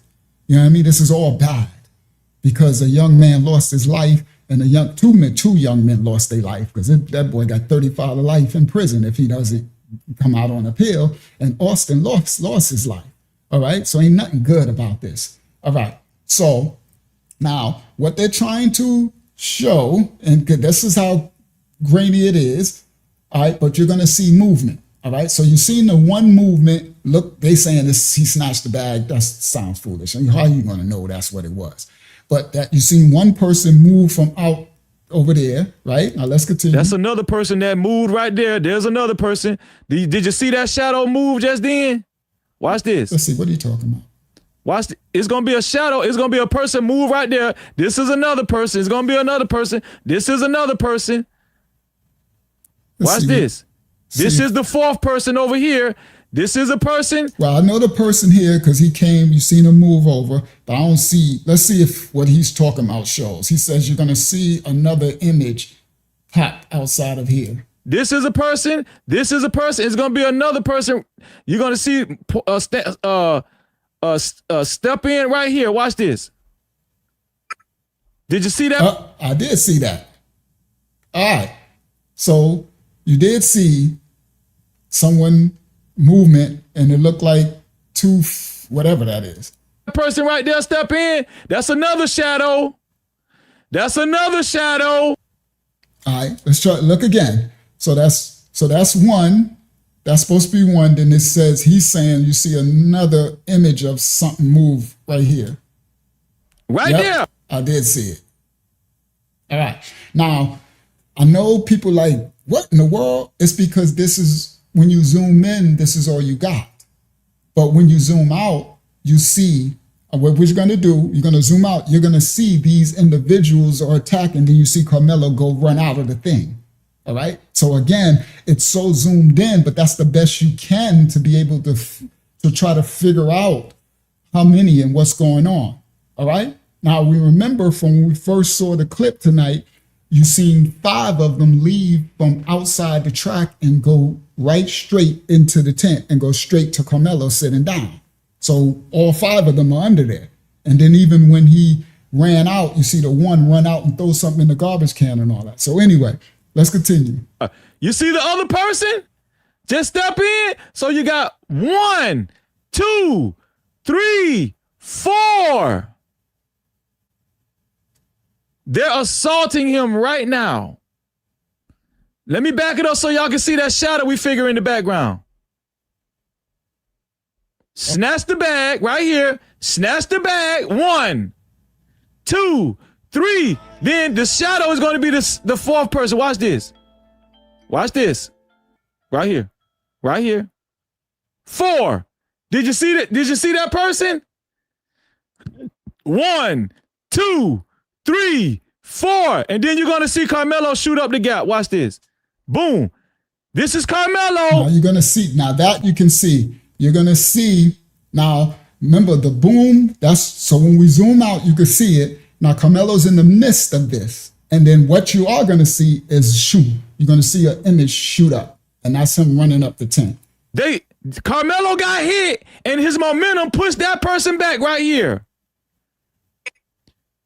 Karmelo shoots up. This person is still there. These two people are still there. And this person who snatched the bag is still there. And there go the other one left the tent. All right, I didn't see some. It's so blurry. Now you see him leave. I didn't see Karmelo shoot up because it's so zoomed in. We're going to zoom back out in a second. But I do know that this last person, after Karmelo shot up, he went up. All right? His momentum pushed that person back. I couldn't see. I didn't see Karmelo's image move. Right here. There you go. It did. Yeah, it's so fast. You see, it looked like a flash. And now he's gone. He's up. And this is the person there. And then he's going to move up when we zoom out, you can see him. He runs up the thing after him. Hello, shoots up. This person is still there. These two people are still there. And this person who snatched the bag is still there. There you go. You see him climb up. All right. Now, Over 200. All right. Shout out to everybody coming in the live stream. All right. And this person went out of the tent. All right. Now we're going to see it clearer. All right. I just wanted to zoom that craziness in because that was crazy. Right. But we want to see it. All right. Now that you saw that extra crazy zoom, now let's go. All right. Now let's go here. And now this will look a little clearer now. It's crazy. I had to go to the other extreme of zoomed in so that now this one is going to have more kind of clarity because now you can see the figures are still there, right? This is a double figure. That person's still there. Karmelo is right here. You're going to see him zoom up out the tent and this person here. All right. Now watch. Now watch. See, that's the confrontation, right? So you see a figure, you see an arm, right? This is the confrontation. All right, let's go back. Here we go. Everybody thought this was Karmelo. It's not Karmelo. That's one of the goons. Let me play it in real time so you guys can see it. So they go up, push, back. Now he flee up. Did you see it? That guy. Back it up one more time. And then he runs up. I'm gonna show it again. See, the reason why I went to the extra zoomed in one because it's so hard to see. And once your eyes get fixated on those figures, then this one will become a little clearer to kind of figure out what's happening. Did you see how that guy chased? See, he's a guy. Y'all see the figure? He goes up and he goes up. Carmelo's, you're gonna see his thing go up. He comes out the tent at the top. Is Karmelo out of the tent? Watch this. All right, here we go. So now the part where he's starting is where they first start to attack, right? Because they were saying it was just one, and he just said leave and pushed them. No, this was he was surrounded. It just is what it is. This is what you're seeing right here. Now watch this. The other goon. There you go. So that's the push or the punch or the whatever. And Karmelo was down. He never was standing. All right. He was sitting. All right. So whatever they did, they standing over him. What these people are saying is that when they pushed or whatever they did, he hit, and they saying this was Eddie. That's just what people are saying. This was Eddie. They're saying that the momentum, when he pushed him or whatever, punched him or whatever, it pushed this one back. All right? Boom. Right? Bang. Okay. So then now you're going to see it came back forward, and I'm guessing they saying this is where Karmelo stabbed Austin. And then you're going to see, I think. Boom. Karmelo. There you go. Right there. So y'all see that? That was clear. You can see it looked like a spirit. And he's going to come up at the top. Look. The kid 10. There you go. Now he's up at the top. So that's how we know, everybody, exactly where Karmelo is in the scene. Because he pops right up from here. So this whole time, when all this blobs all around him, these people are over him. Do you understand? And whatever they're pushing and shoving and look like punching back, it's all of these on one person. So this is the part where I said to Ray, you're going to have to show me a lie. Ray, are you still here? Show me a lie. This is one person who is sitting in this tent before they ever got there. And these are, now you can see it's about 4 to 5 individuals around him. If this was a young white man sitting down in this tent and it was 5 black, y'all would have called them thugs. Yeah, you would have. It would have been 5 black niggas or 5 black thugs around this young white man, right? And they did all of this, what's happening, what you're seeing on the screen. And then the young white man, however he defended himself, shot up out the thing. This would be a whole different scenario. So that's why I said for Ray to stay. Apparently he left, right? He apparently ain't here. Ray, where you at? Where you at, Ray? Come on, let's discern. This is the clip. Ain't nobody, we showing what the courts gave us. You see Karmelo, he right here. He ran from here. Now let's go back. In all this mess, he's here. He's in the middle of it. Everybody thought this was Karmelo. It's not Karmelo. That's one of the goons. Let me play it in real time so you guys can see. See, he calling them goons. Y'all would have called them thugs. They was black. I'm going to just say, I'm not going to call them nothing because I don't want nobody to think we trying to do no bias. We just discerning this clip that they gave us. Now look, watch it again. Yeah. All right. So right there. So the Karmelo's sitting down. Now he's surrounded by these individuals. You see the tussle going on right there. And now you see him go up. Next, you're going to see this person run up. Did you see it? There you go. See him? He move up. So that's how these are people. These black figures are people. And these are 2. And that's 1. And he was right here. That guy. Back it up one more time. Did you see how that guy chased Karmelo out of the tent? Watch this. The other goon. There we go. Boom. Boom, Karmelo bang, left the tent. Now this guy is about to go out of the tent too. Did you see him go out of the tent too? Let me back it up one more time. That guy went out of the tent too. Watch this. I think he's going to play it slow. Boom. Boom. This is Karmelo's up. This guy left right here. See how he crawled out of there too? That guy was on the other side assaulting Karmelo. That guy, let me see if I can play it in slower speed. Here we go. This is slow speed right here. Watch this. This is Austin and Hunter. Boom. Y'all thought that was Karmelo. No, Karmelo is right here. He shot up the gap. This guy is still there and he's leaving too. He got up out of it. They assaulted. Did you see? All right. So just that is clear as day. What is clear is this person when he walks off. So that means he was behind Karmelo. And these 2 are in front of him. Okay? And you see them go like this. with the chaos, with the, all right, then so the thing I don't understand is how can you not make this, you can see that this is a clear jump. They're jumping him. This on ain't the other side one-on-one. This wasn't no, it's clear. Assaulting Karmelo. That guy, let me see if I can play it in. Now, I'm not saying RIP to Austin. I wish he wouldn't have lost his life at all, but he was clearly being jumped. And I'm going to show you, he got a black eye, a welt on his face, all that. A cut on his eyelash, on his eyebrow, but they don't tell you none of that. Slower speed. Here we go. This is slow speed right here. Watch this. All right. So, everybody, now you're seeing the movement. He's sitting right here in the midst of these bodies. This is Austin and Hunter. Bang. There you go.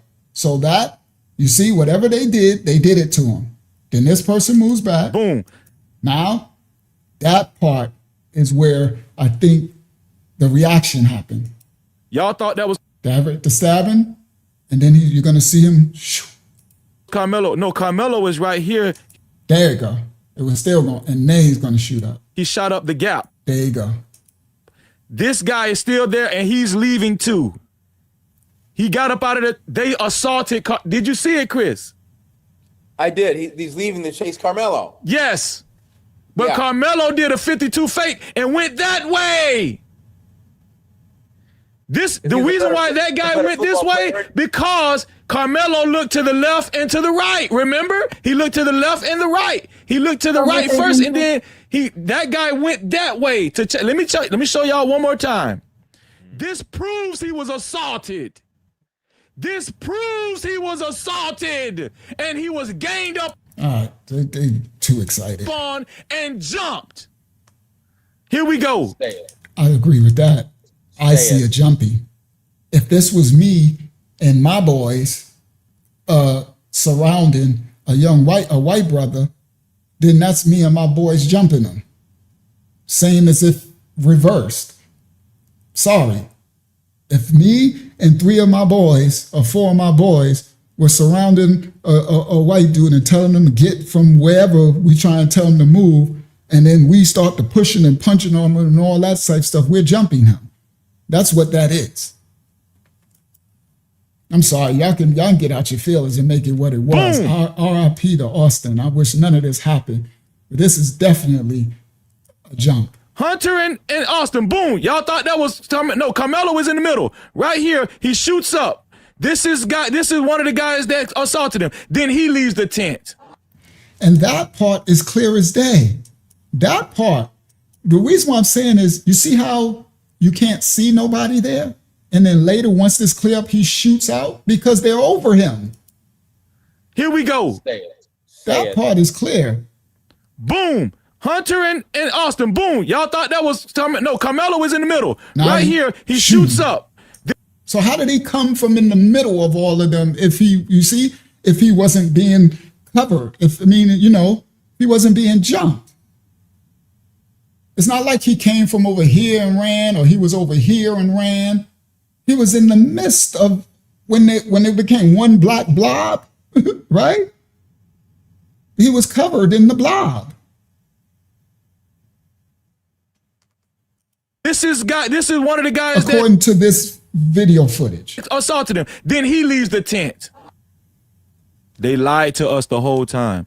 Those kids lied. They perjured on the stand. 21 kids said Karmelo was the aggressor, and I just proved to y'all they was on both sides of Karmelo and they assaulted him. I'm gonna show y'all this right here. Now, an interesting part. Nobody still left. The part when he said that the kids lied on the stand. Eddie said he didn't know him.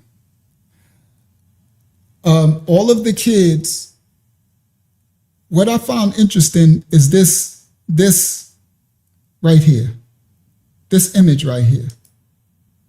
Where's my image? Oh, it's right here. Watch this. This one's interesting. I don't know. This sounds like, oh, Shaliyam Hakyama, I didn't know you was here. And now your L came in. All right. This is very interesting right here. Look at this image right here. Now, anybody y'all know, if this was, I don't care what it is, this is R.I.P. to Austin Metcalf. This is their dad, right? And look what he wrote. Cooking out some burgers with Hunter and the boys. Have to paint the fire pit that Hunter welded. I got 7 numbers, 11 and 12, for part of the trial witness list for Hunter. So proud of the job he did on this. So glad he has such great friends to support him through this difficult time. He had a barbecue with the boys who testified. Now that part is crazy. I said, nah, that can't be real. That gotta be made up. That gotta be made up. But the lawyers was trying to get Jeff to stop posting and stop doing stuff, but he kept doing it. So he had a barbecue for the guys who were those who were going to testify, the young ones. That's crazy. That's crazy. That got to be illegal, bro. You can't be. Come on, bro. That's crazy. Everybody, you can't tell me that ain't crazy. I got another. Hold on. There's another image of it. Stop share, and I'm gonna get back to the video clip. Share screen. Again, we're just pointing out the cases. R.I.P. to Austin. See, this is other image, right? That's them at the barbecue, and he did a barbecue for all of the youngsters who are going to testify. That got to be a, what do they call that when a conflict of interest? That got to be. Come on, bro, that's crazy. And then you got Eddie, right? Who said he ain't know Karmelo. I don't know him. Right? I just know him in passing, right? Hold on. Let's go. Let me do it right now. Eddie said he ain't know Karmelo, right? But this is Eddie, Karmelo in Eddie's room playing the guitar as kids, and they look like they having fun. Guys, ain't it a crime if you lie on the stand, if you lie in court? Because don't you take an oath to lie in court? This part is crazy to me. Now, this is exhibit number 12, right? Again, I'm not saying RIP to Austin, but I'm saying justice, there's a miscarriage of justice if people can lie. And now look, he said he don't know Karmelo, right? Eddie, I don't know him. Exhibit 11. But hold on. But wait, it gets worse. Yeah. This is how well Eddie do know Karmelo. This is Eddie's family. That's Eddie right there. The one who invited him in the tent. That's probably his grandma, his sister, his mom, his dad, and his brother. Right? And they had a 50th birthday party. I think his mom's, if I'm correct. 50th birthday party. Right? This is defendant's exhibit number 1. But Eddie said he don't really know him. Hold on. This is Karmelo and Eddie's mama taking a picture together at her 50th birthday party. And look, her hands on his chest, right, on his stomach. But Eddie said he don't know him. Shout out to everybody coming in the building. Eddie said he doesn't know him. Everybody, to my white brothers and sisters, this has to be a miscarriage of justice. If me, a black man, unalived, a white man, as a child, whatever, 17, whatever, adult, and somebody on my side comes on and says that they don't know me, right, on your side or whatever, they don't know me. But then I got pictures of me with your mother, pictures of him and Eddie. Look, pictures of him and Eddie That's Eddie right there. That's Karmelo right there. Right? Pictures. Oh, that's the girl. That's exhibit number 5. Some people are saying Eddie was jealous because Karmelo had a Mexican girlfriend. Maybe he liked her, something like that. I don't know. That's what some people are saying. He was jelly belly. All right? Hold on. That's the what's the name? The barbecue, the marshmallows. But here we go. Look. Karmelo, right? And I think that's his girlfriend. And I guess that's her parents, maybe, her dad, her mom, maybe that's her sister or her auntie. But what I want to point out, right, is look. Look, she's holding his hand. The thing I'm pointing out is these ain't stranger danger pictures. These pictures are not, you don't take pictures like that with strangers. That's not his girlfriend. I think that one is. So that's probably her sister. But she's holding his hand. Like this looks like these be like Karmelo's second family. You see? Hold on. Him and the mom, Eddie's mom. Right? This ain't no, now, was they scared and told Eddie, you know, because maybe they could have been threatened and stuff? There's a lot of crazy stuff that go on, right? That's why we ain't taking no sides on nothing. We just pointing out this is crazy. This is illegal. How can this boy say he don't know him when you more than know him? Okay? Look, this is Karmelo and the Hispanic family at a costume ball. Right? Costume. Maybe Halloween or something. Look. So this is comfortable. This ain't stranger. This is really comfortable. Look, that's them again at a costume ball. So how can Eddie get on the stand and say he doesn't know him? I'm going to get back to the garbage can in a second. Let me get back to the garbage can since there's over 400 people on the live. All right? Again, that's him. Right? Again, you don't know him, huh, Eddie? You don't know him. That's them on the bench. Him and Eddie right here. That's Karmelo and Eddie on the track team. But he doesn't know him. Know you more than know him. This is Karmelo's team captain award for football. He was the captain, Karmelo Anthony 2024. All right. But anyway, I just wanted to show, and that's my face to Eddie. Eddie, you don't know him? You don't know him, Eddie. That's how I'm looking at Eddie. Nah, you know him. And it's the trash can. Come on, let's get back to the garbage can. All right? Let's get back to the garbage can. That ain't irrelevant. It's irrelevant when somebody lie and perjure themselves in court? You must be beautiful. All right. Now, let's get back. Hold on, I got something else. Let's get back to the video clips, right? Excuse me, we have a few questions when you're ready. Go ahead. You can do one while I grab in the video clip. Go ahead, do a question. All right? Let me get back to my video clip. This first one is from Jimmy. He says, so did someone record this or was there a camera on the field? So the recordings come from the field. So the stadium got cameras and it records everything. Now the crazy part, right? 1431. The crazy part is all of the footage is crystal clear, like 4K, right?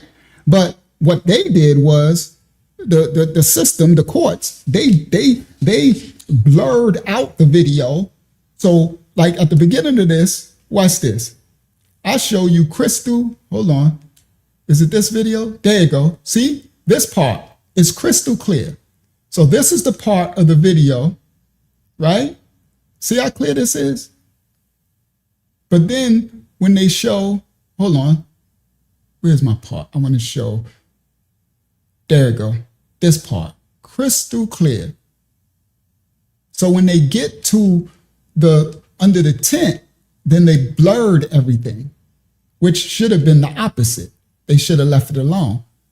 But the people who saw the video say it wasn't blurry at the beginning. It wasn't blurry. All right? So hold on. So the part, it was this clip. Oh, shoot. What'd I do? Come back to StreamYard. There I go. Come back here. This one. It was this one. That's what it is. There you go. Share this. And is it sharing? Share it. Oh, I'm thinking I'm sharing. I'm thinking I'm sharing the video. It's still on the picture. Share screen.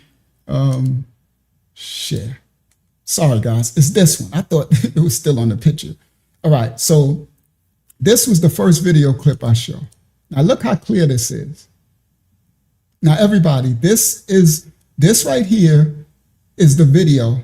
See how clear this is? This is from the stadium. So this is RIP to Austin.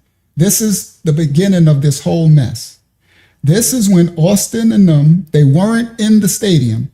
They were outside. They were supposed to be at the field house. People say allegedly Eddie, who y'all just saw, gave them a call and said that people are saying Karmelo was allegedly set up. Karmelo is already sitting on the tent, right? He's sitting under the tent at this point. This right here, you see right there, RIP to Austin.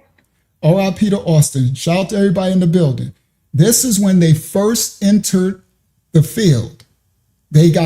Some people are saying they got a call. Now right here, that's Austin and his two friends, and they're heading to confront Karmelo. All right, Karmelo's already there. He doesn't know they're coming. Now, right here, everybody, is you're going to see Hunter walk through. There go Hunter and his friend. So now that's 5 individuals, right? Now you see how clear this is. That's how clear the actual first footage is when you go to the school. Now, for some reason, of course, they want to blur everything and make everything like they do, right? But the people who saw it.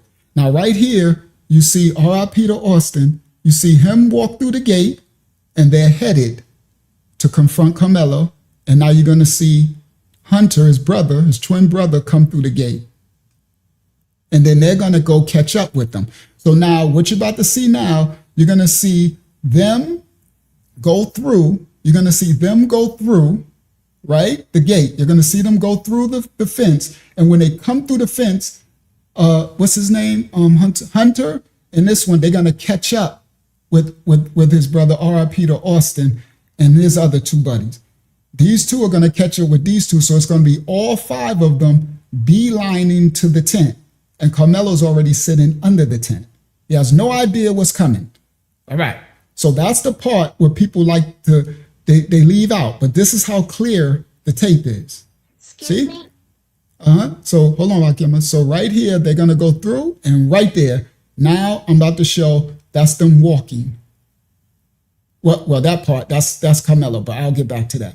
I'm going to show them walking. That's him. This is them walking. Hold on. It's further back. There we go. So this is them walking. There you go. Because I went to the clip behind them. So this is them. I got you, Hakiyama. Right here. See this group?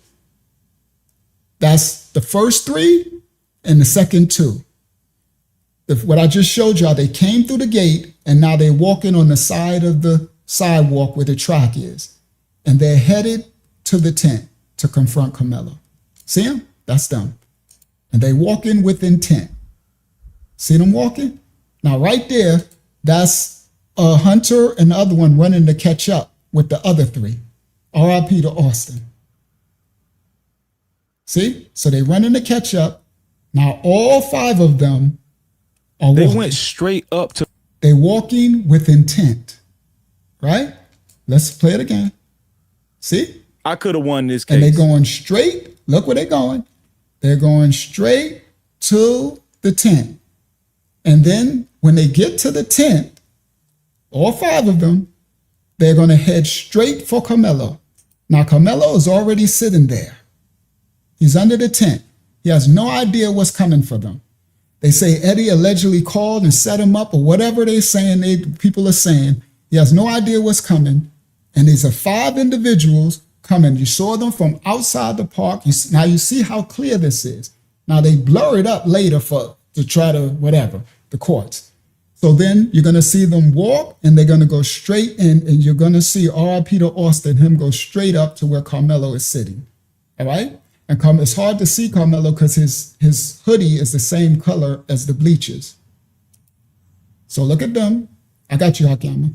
They walk in, they walk in, they walk in, they walk in, they go straight up to Karmelo. All right? Right there. All right? Shout out to Freezy for his video. All right? They walk straight up. Straight up. And then the others come in. So now, when you see the blurry thing, they all under the tent and they confront him. All right? And then later you see all the commotion and all of that.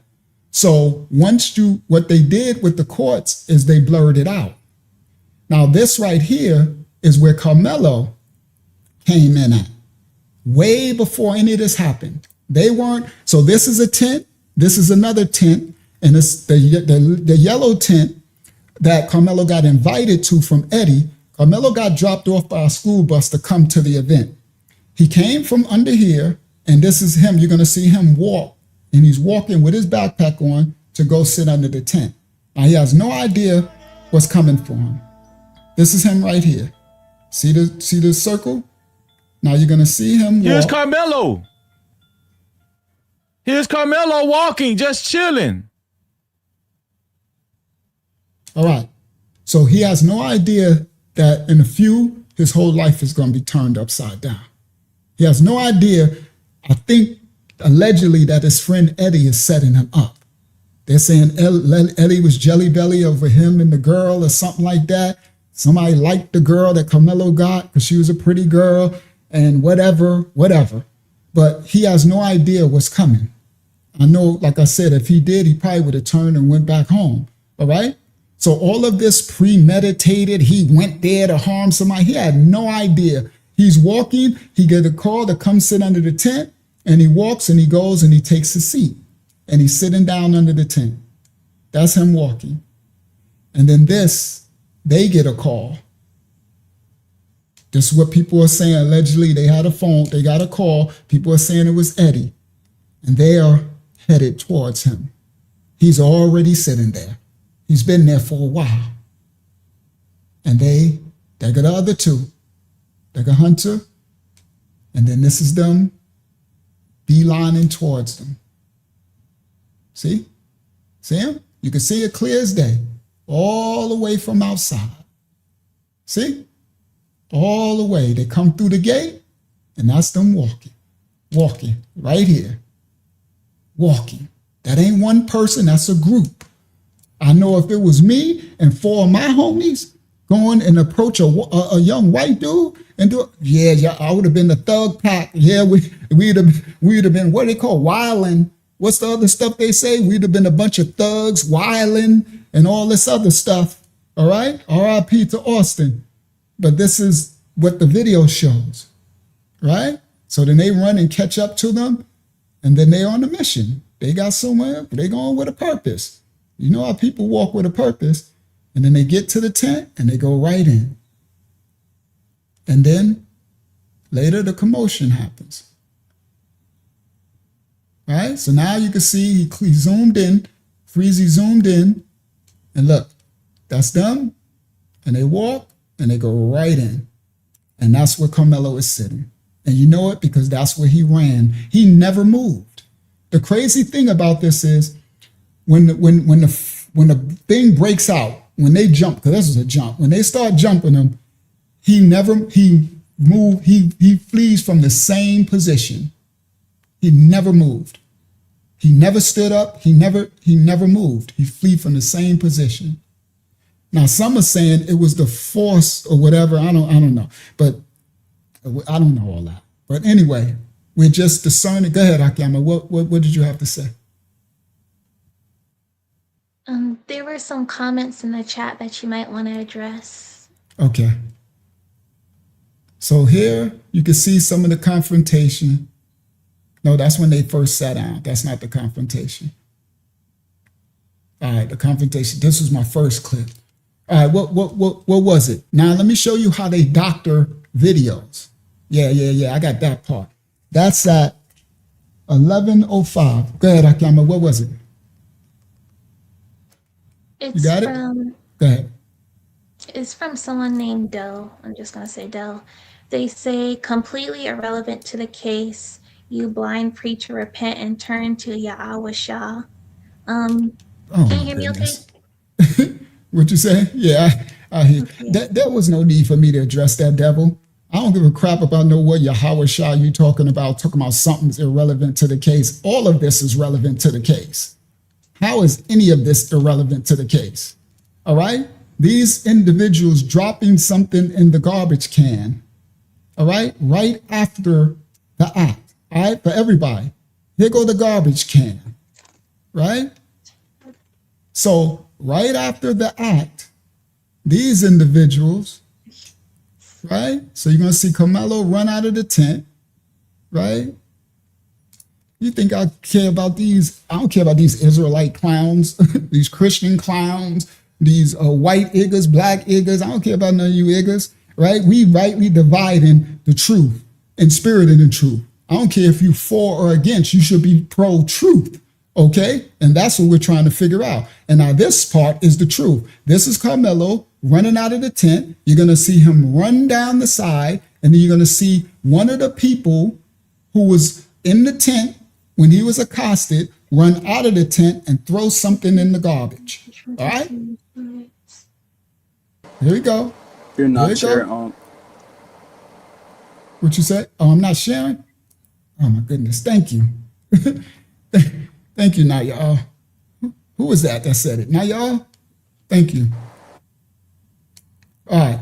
So now right here, I think I got a clearer one. Where's my other one? I want the clearer clip. There you go. The clearer clip. Here we go. Now watch this. That's Karmelo running out the tent. He's going to run down. You see this garbage can? Somebody's going to run, put something in the garbage. On your screen here, There you that go. He running. lit up And look at him. He just ran right from where they was jumping him. orb in And he runs the top left and he throws something in the garbage. hand side of your screen. That is And then he comes, they do something, hands off something, Carmelo and and he goes through the garbage.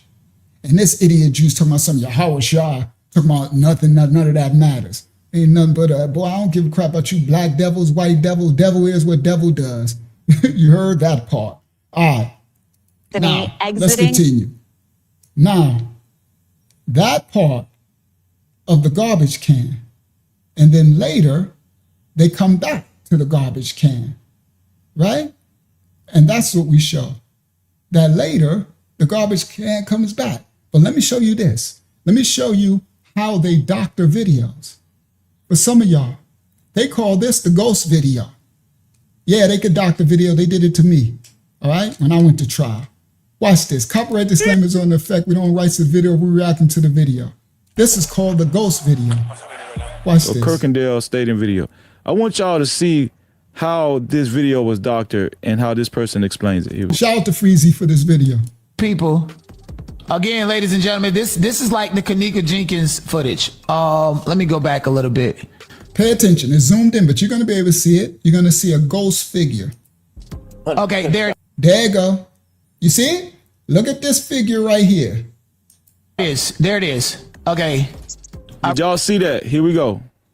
People, again, ladies and gentlemen, this is like the Kanika Jenkins footage. Let me go back a little bit. Okay, there it is. There it is. Okay. All right. You guys, right here is an invisible person walking. Do you see that invisible person? Do you see that invisible person? That's not pixelation. That's not, do you see that invisible person? Do you see that invisible person? That's not pixelation. And everybody, it's right around the same garbage can. Yo, this garbage can is everything in this case. All right. So you see that ghost, and I seen on the other one when there's another clip I think it's going to come out a little later. There's another clip that when it goes past it, you see like another figure, like these figures be popping out. And I'm like, what is going on? Yeah, you see a ghost figure. Do you see that invisible Richard said, I see dead people. I know, right? It's crazy. person? That's not pixelation. That's not, do you see that invisible person? Do you see that invisible person? That's not pixelation. That's not, who is this guy standing up right here? The crazy part, all you see, guys, is these people saying everything is irrelevant to the case.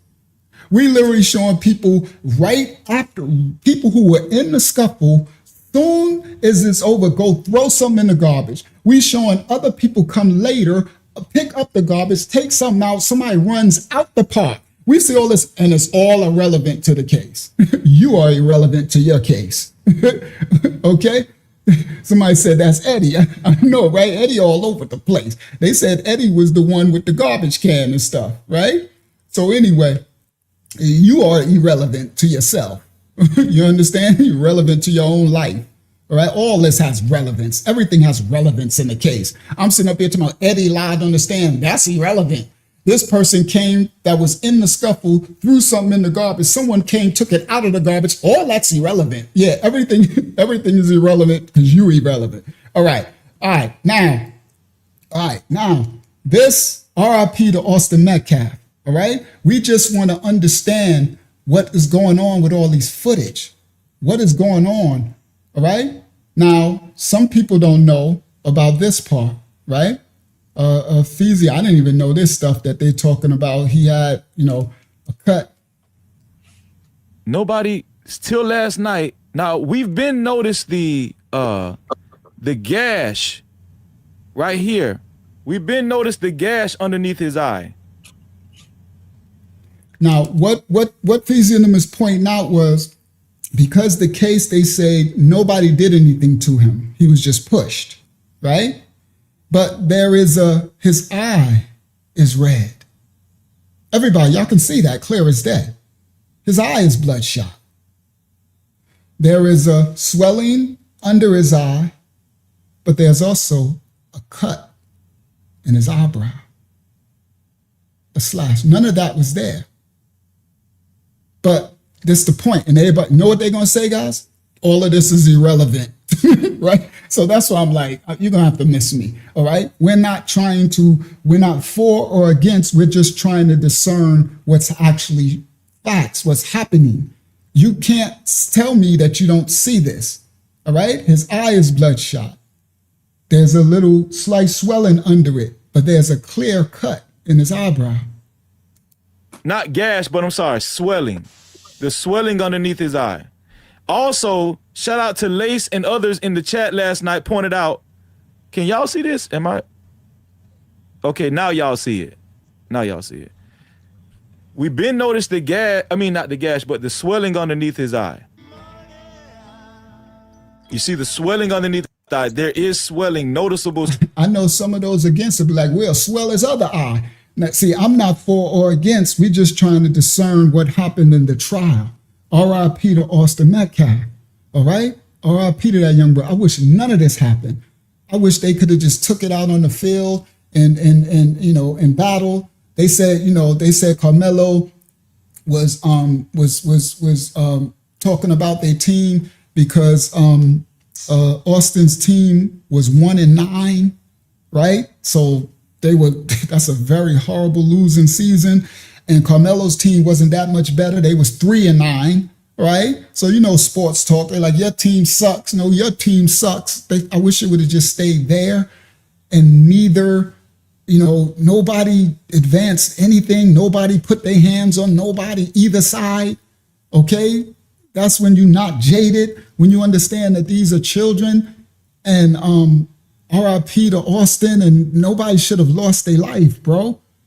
So, and then now you get, a miscarriage of justice happening, and you can't act like it didn't exist. So some people are saying they see whelps in his skin, where I can see it, like 3 whelps right here. A little, what's name? a bloodshot eye, a cut in the eyebrow. Like, that's clear indications that that boy got hit on. All right. So anyway, and then there was this person that made this video, right? And he talked about, I don't think I should do that. I ain't gonna do that. All right. So anyway, because I don't want people to think, I don't want to be trying to shed no bad light on either side, right? I'm not playing that game, right? So some person called in and he talked bad about Austin. It was a white man on this show. I'm not even gonna play it. You're gonna have to find it somewhere else. It's on Freezy channel. He talked about Austin and he said he knew him, his family came, he was talking bad about him on this show. All right. So I'm not gonna play that because this ain't a show. We are not the people to be trying to disrespect Austin or trying to, we're talking about what happened in this videotape in this garbage can in the case. You understand? This part. All right. Now, the garbage can. Now you saw the mystery video footage.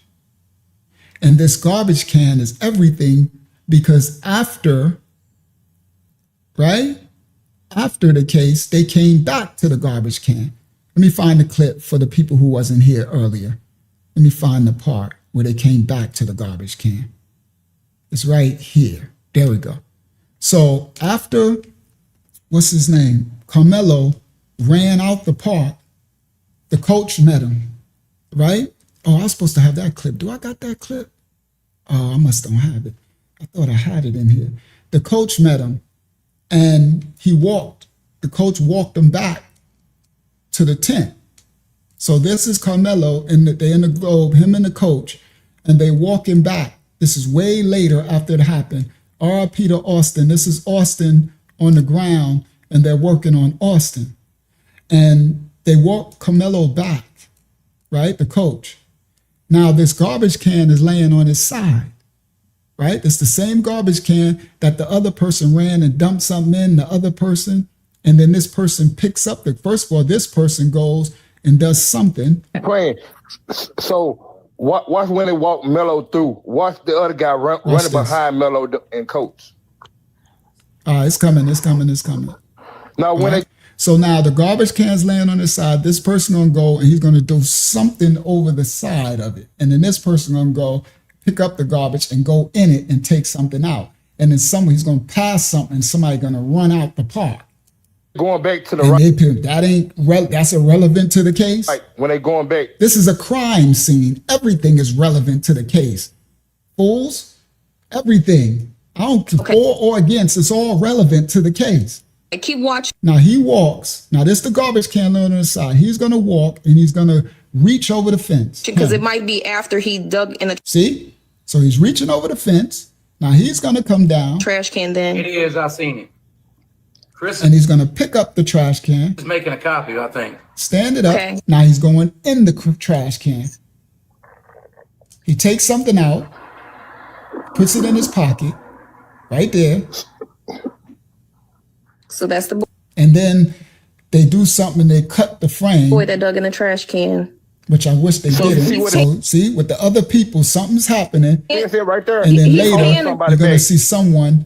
So that was to be said that EP was right here. Some girl said that. And people are saying it was Eddie up in there with this mess. But I wanted Eddie's to show all in this. Eddie need to be subpoenaed again. Boy, Eddie, where you at? He saw that they were no longer paying attention to him. That boy that picked up whatever was out that trash can, he ran all the way out of frame and was no more to be seen this whole video. After they seen Now this was after. Now you're gonna see the person run off. I wish it was there. Thank you. Yes. Nobody stopped this boy. So he runs all the way out the park. That person. And that's this garbage can. Now this is right after the attack. Karmelo comes down. He falls. The person from the tent throws something in the garbage. The district court also released right there. Now he runs. He was right in the chaos, right in the commotion. Him. District Court also Here he comes. released He up in here. surveillance Watch. video. Now they You'll doing see what Karmelo. on your He screen runs. here that He runs around. This person, lit here he up, come. Here he come. orb He runs in straight the to the top garbage can. left Bang. He throws it in. hand side of your This person comes. They do something, some handoff or screen. something. That is See that? And then he goes to the garbage. Karmelo Anthony. Right? But then the Exiting film the is only tent following Karmelo and running. walking along. That's the mystery of the garbage can. All right? That's the part people need to pay attention to. You understand? These people talking about everything is irrelevant. No, that is the most relevance you can ever imagine. Remember, this is right. Here go the confrontation. Let's do it again. The conference, the scuffle. Let's go back a little. I wish I can inch it back. I wish I was on my Premiere Pro. I can do frame by frame. That would be really good, right? Because now Karmelo is running out the tent, right? So let me go back a little bit. Hopefully, there we go. Let me play. Thank you. Yes. So Nobody here we stopped go. this Hold boy. Here we go. Now look, so the confrontation is going on right now. Karmelo's in the middle. They doing whatever they had to do to him, right? They handling their business. District Court. Right? Look, they handling their business. Then you're gonna see this black blob break up, right? Because the dude gonna go back, and then Karmelo's gonna shoot out right from here, right out the tent, right? Here it come. Also released surveillance there. video. You'll see Now Karmelo came up. So you see he was in the midst of this blob. They was handling their business. That's when you got the cut, the shiner, the red eye, all that happened up in there, right? Now Karmelo's gonna run this way. He's gonna come down the bleachers. He's gonna fall. Those who did the scuffle, one of them did the scuffle. He's gonna come out and run straight to that garbage can. Dump something. This dude is already by the garbage can, right? You're gonna see him, everybody, go to the side in a second. This dude's gonna come out, run to the garbage can, dump something, then he's gonna turn around and go back. He go like this. I don't know what that is. I don't know if they pass something, and then he goes to the garbage can and do something, right? Then it cuts and it shows Karmelo running. And then later, when Karmelo and the coach come back to the scene much later, the garbage can is on his side. And that's the second part I showed you, where the other part, I don't know if it was him or whoever, some people saying it might be Eddie. They went, picked up the garbage can, went in the garbage can, took something out, put it in his pocket, passed it off to the others. And people said Eddie was in this vicinity. And then you see a person run all the way out the park. Yeah, that is key to everything of evidence. If it was my child, R.I.P. to Austin, and my child was unalive, that would be key evidence to me in my trial. Okay, that would be key evidence to me as well. All right, because we need for Austin, R.I.P. to Austin, for his case, for everyone, for the truth to come out. What's happening with this garbage can? Here we go. Now watch. Karmelo's gonna run. You're going to see the person in the scuffle. He's going to go right to the garbage. Now watch him. He's going to go over. Here we go. On your screen here, Over 700. lit up orb in the top left. Bang. Blessings to everybody coming in, right? So he drops that right in the garbage to the point where the garbage slid over. Now this person, he ran to the side. Go back a little, right? This person ran to the side. He was already there. Karmelo just ran out the tent. He's going to run around. He's standing there. He's going to run to the side. This other person who's in the melee going to run out and drop something in the garbage. On your screen here, he's going to run over. Lit up orb in the top left-hand side of your screen. Back. That is Bang. They do something happens between them two, and he drops something in the garbage. Karmelo Anthony. You see? That garbage is key. I don't know what's going on. All right. So you see, when he went to the side, the other person came down, something happened like that. Because you see his hands go like that. Watch it again. Video. You'll see on your screen here that lit up now he go orb past. in the top Bang. left-hand side of your screen. Past. That is Karmelo Anthony exiting the And tent Karmelo's been running. and walking the along the sideline of that track. That's the mystery garbage can. That's the part. All right? That's the part we all should want to know. What happened to the garbage? And this is the part later. Later, the coach and everybody, and the garbage is laying on his side. Right? Let me do it correctly. Later, the garbage is laying on his side, right there. The garbage is laying down. This dude is standing there. The coach is with Karmelo. R.I.P. to Austin. He's on the ground. Now, when they going back to the right, this dude, he walks over to the garbage. Keep watching because it might be after he leans over. You see it. I don't know what he's dropping over there on the ground because the garbage is down. This person is standing right there. dug in the trash can then. He walks over. Yes, I seen it. He picks up the garbage can. See? Chris is making a copy, Stands it up. I think. Then he goes in the garbage can. Okay. See? Pulls something out, walks off, turns. Well, this is real suspicious. I'm sorry, but I'm a so-called black person, and all I know is suspicious. Because I do accountability for my own. To my white brothers and sisters, you take accountability for your iggers.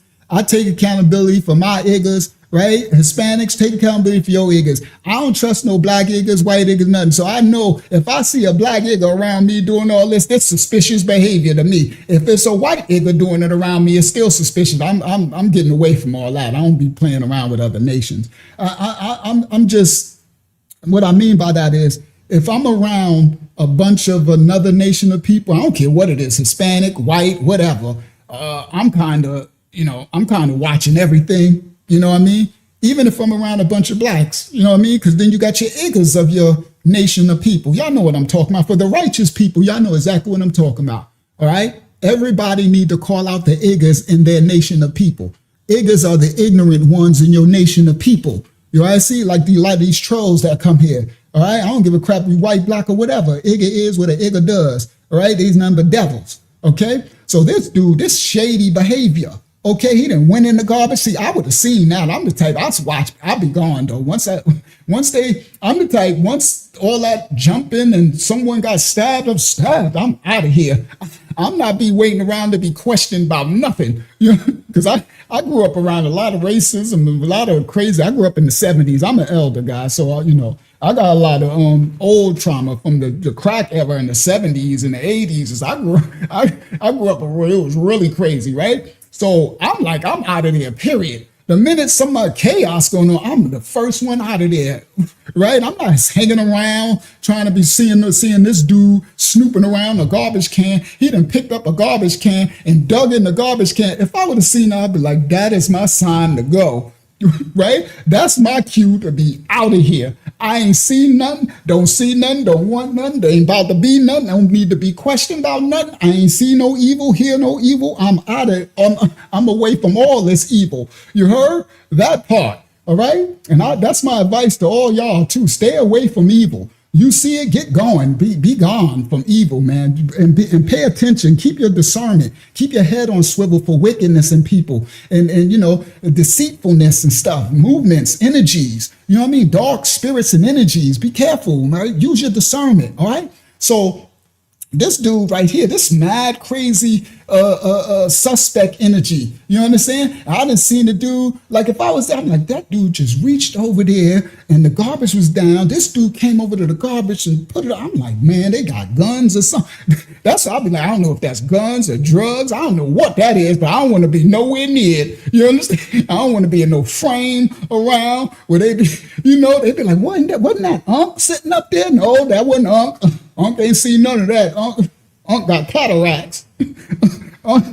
That's what my age play in. I'm like, man, my cataracts. I didn't see nothing. I got you heard? I'll be like, boy, I play my age card then, man. I can't see too well. I need glasses. I didn't see nothing. All right, so anyway, this dude got mad suspect energy right here, right? So you see the dude, he dropped over the thing, he dropped something over the fence. This dude came, picked up the garbage, went in the garbage, took something out, turned to the side, and he put something in his pocket right here. See? You see his hand? That boy, he looked like he from the hood. That boy looked like he from the projects right there. I don't know if he white, black, or whatever, but he looked like he from the hood. He just slid that in his pocket. And then all these other dudes, stuff goes on. People say Eddie was in this, and then later somebody out of this crew run off. There, him. He runs out of there, and he runs all the way out of the park. Exactly. Thank you. Yes. Look, nobody stopped this boy. He ran all the way out the park with whatever was coming out that garbage.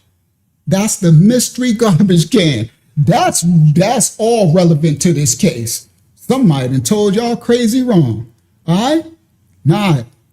Now, this is everything, okay? Now, all the other stuff, let me bring some balance, because people will think, you know, these serpents, these puppet masters, these politicians, and these governmental authorities, and these judges and stuff like that, these people who run in judicial systems and stuff, they like to play the masses against one another, right? So they'll have, you know, they try to rile up the so-called blacks and rile up the so-called whites and rile up the so-called Asians and rile up all of us against one another when they really just want to enslave us all. They want us to be against one another, you understand? So we can divide and conquer, so they can control us all, because their goal is for none of us to have nothing. You understand? They got a whole 2030 agenda, and we got a couple more years they trying to fulfill it, right? So you know they talking about we will own nothing and be happy. You understand? They want to take our jobs, right, with the AI, take the tokenizing everything with digital currency, tokenizing the land, tokenizing the water, tokenizing the rainforest, everything. They want to basically enslave us all, and the easiest way to accomplish that is to make us pit us one against one another.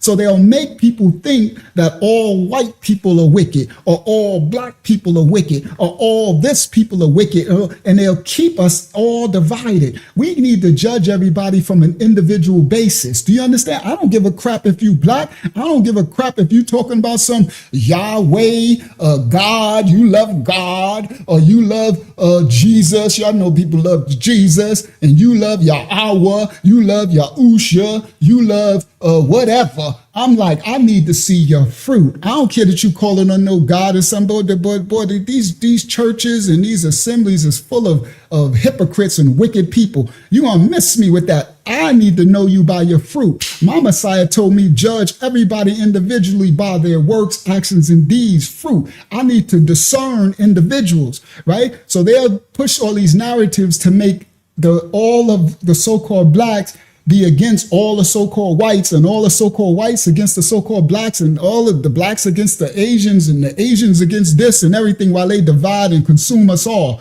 So this is a white brother speaking out. Listen. Yesterday in Senatobia, Mississippi, a 1-year-old child was shot, killed by the police. You know, I don't know anything about the demographics of the cops or the kid, except that they were too poor to afford diapers. See, according to what I read, police received a report or something that there was 2 adults and a child seen running out of a Walmart with stolen diapers. Now you see how the narrative gets spun? They didn't run out of a Walmart. They didn't steal no diapers. Now they did something wrong. 100% they did something wrong. They should have, the sister with the baby should have never got in that car when those police thinking, until they cleared up the matter with the police. That's what they did wrong, but they wasn't running. They didn't run out of store, nothing. They didn't even steal anything. But the narrative gets ahead of the story, right? But the brother here, he's trying to explain, like, no matter what it is, that baby shouldn't be unalived. And the cop said that the car was coming at him.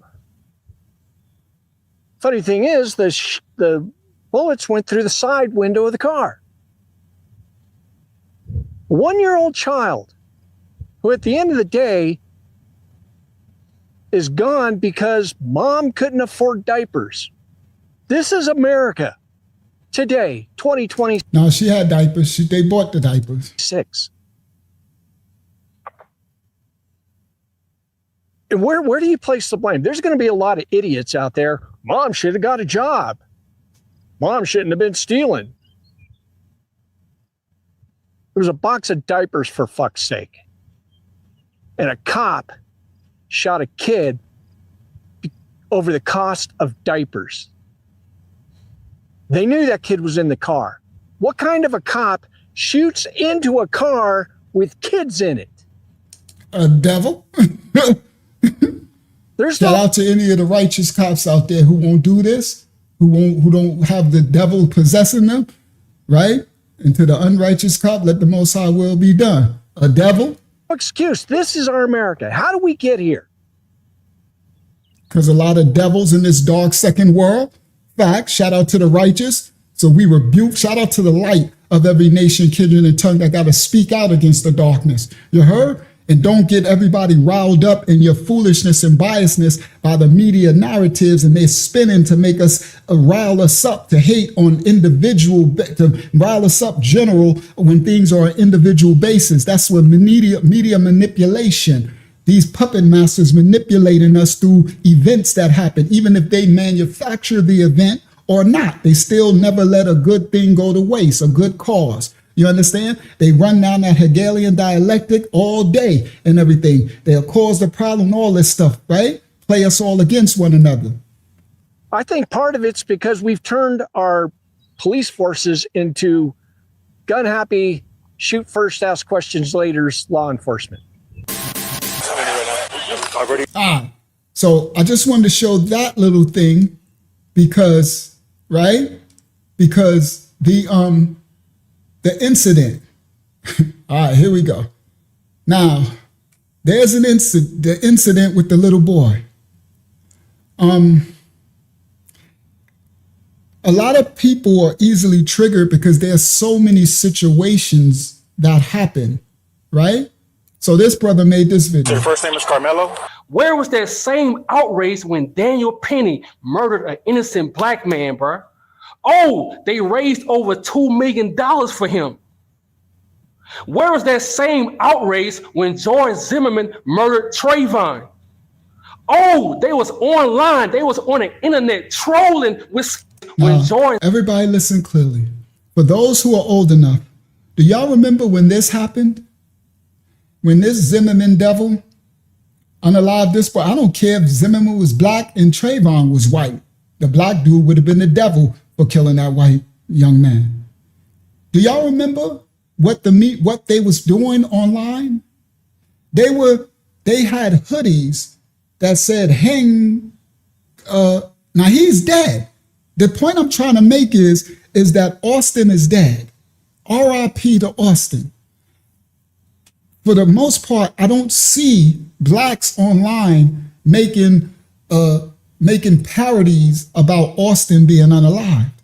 Do y'all not know they had all type of memes and things about Skittles, right? Black hoodie hanging, what's his name? Trayvon.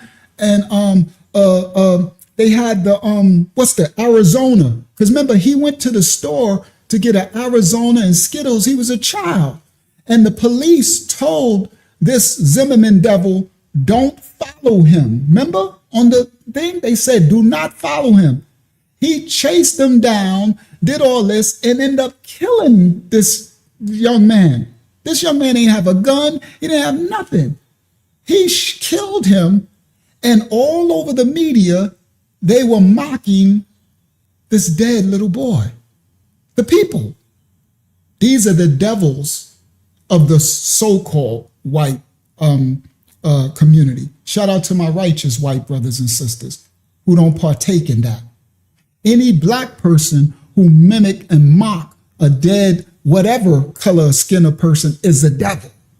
I need y'all to understand, you got to see the devils in the individuals, and don't let these media narratives make you think that all people that come from that nationality are the same, because they're not. All white people don't co-sign the stuff that these devils are doing. All black people don't co-sign the stuff that these black devils are doing. Do you understand? That's what I'm trying to tell you. They're playing us against one another, bro. And these people were inflaming. So they was all over. It was the most hurtful thing that this little boy was dead. And they was just mocking and Arizona sodas and drawing his face and shooting Arizona cans and they were just so happy that this clown, this devil, got to unalive this little boy and he was innocent. He didn't do nothing to nobody. And the police told him don't do it. And guess what? He walked free and clear. Do you see the difference? Free and clear. And they all celebrated. And he's still a little, he's still a thug right now. Little, right? Free and clear. The Asian man who shot the boy in the back.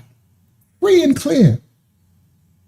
But we trying to show in the video, maybe that the thing with the garbage can and Eddie on the tape lied on the like all these things. Everybody like, none of that matters. None of that. What's wrong with people?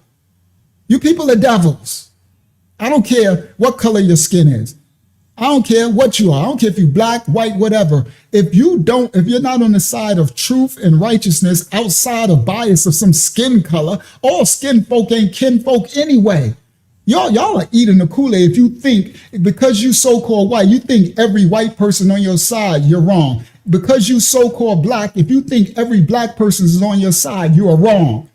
You have to understand that the individuals, all right, everything is accurate. I don't know what ADHD. Well, you got ADHD, so so that makes sense. It's in your name, so it's all cool. I'm about to say what ain't accurate. All right, so anyway, thank you for letting me know you got ADHD. All right, so anyway, so the narrative of these devils, you understand? So you got people speaking out against, right? Remember this. Remember this dude. Outrage. Where is the outrage for Mr. Robert Brooks?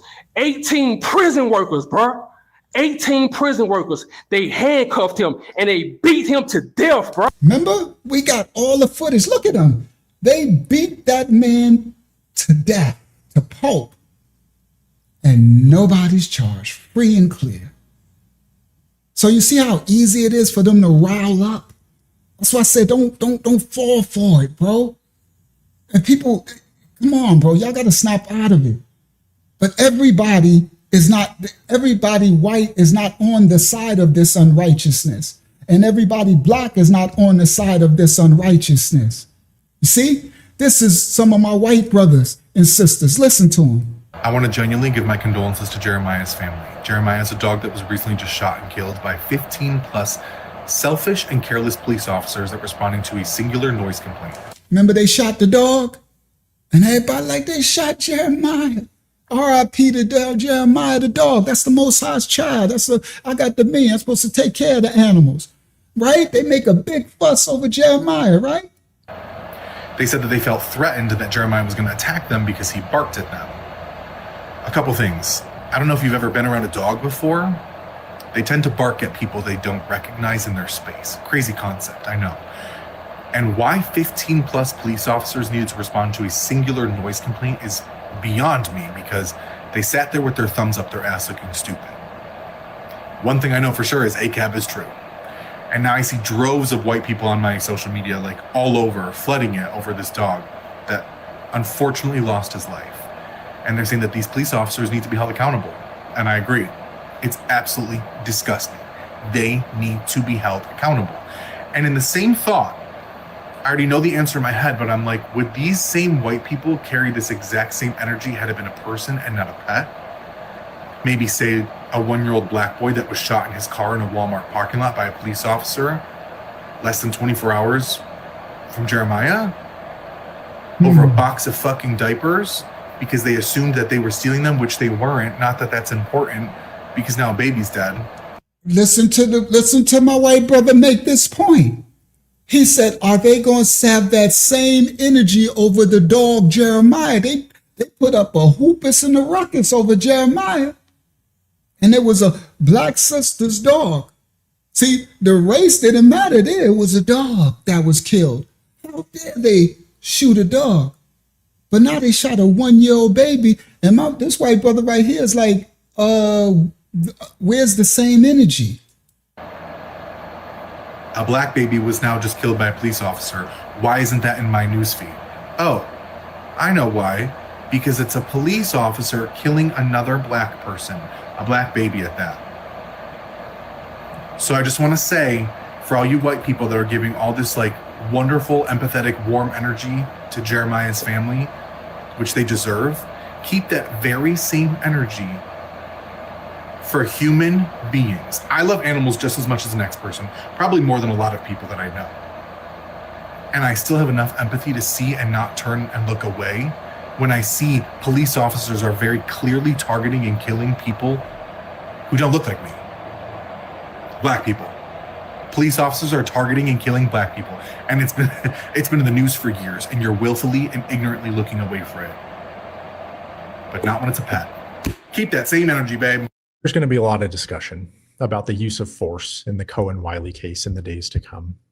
A 1-year-old shot dead in his car in Mississippi because his mom had the audacity to go to Walmart for some diapers. They're going to say she stole them. They're going to say she tried to flee. They're going to say that officer feared for their lives. And yet a 1-year-old is dead over a box of diapers. But then again, I suppose death is inevitable when existence is criminal. See, everyone's going to focus on this individual use of force by one officer, and they're not going to take a look at the bigger picture, the use of force that perpetuates systemic racism, the use of force that makes a box of Pampers so damn expensive that you are presumed to have stolen them because there's no way you could have afforded those. We have criminalized every aspect of Black existence in this country, and now a little boy is dead as a result. I've never had to go to the store and worry about whether or not one of my kids is going to get shot because they needed diapers. I did. Shout out to our white brother who's, for some of the other nations of people, we ain't trying to do the trauma Olympics. I ain't trying to get no sympathy. I'm just trying to let you know my reality is what he just said. Every time I go to the store, I know I'm not guaranteed to come back.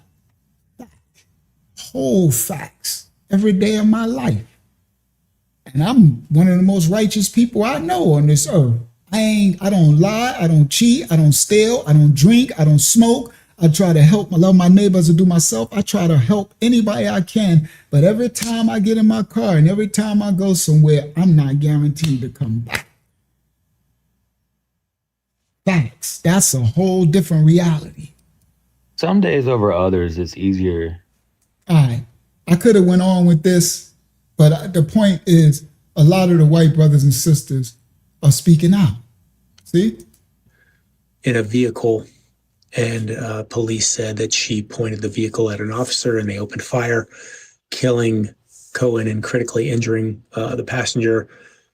This is despite reports that she... So the point I'm trying to make of showing this is I don't want what these narratives, because there's going to be more. They're going to do more things. You understand?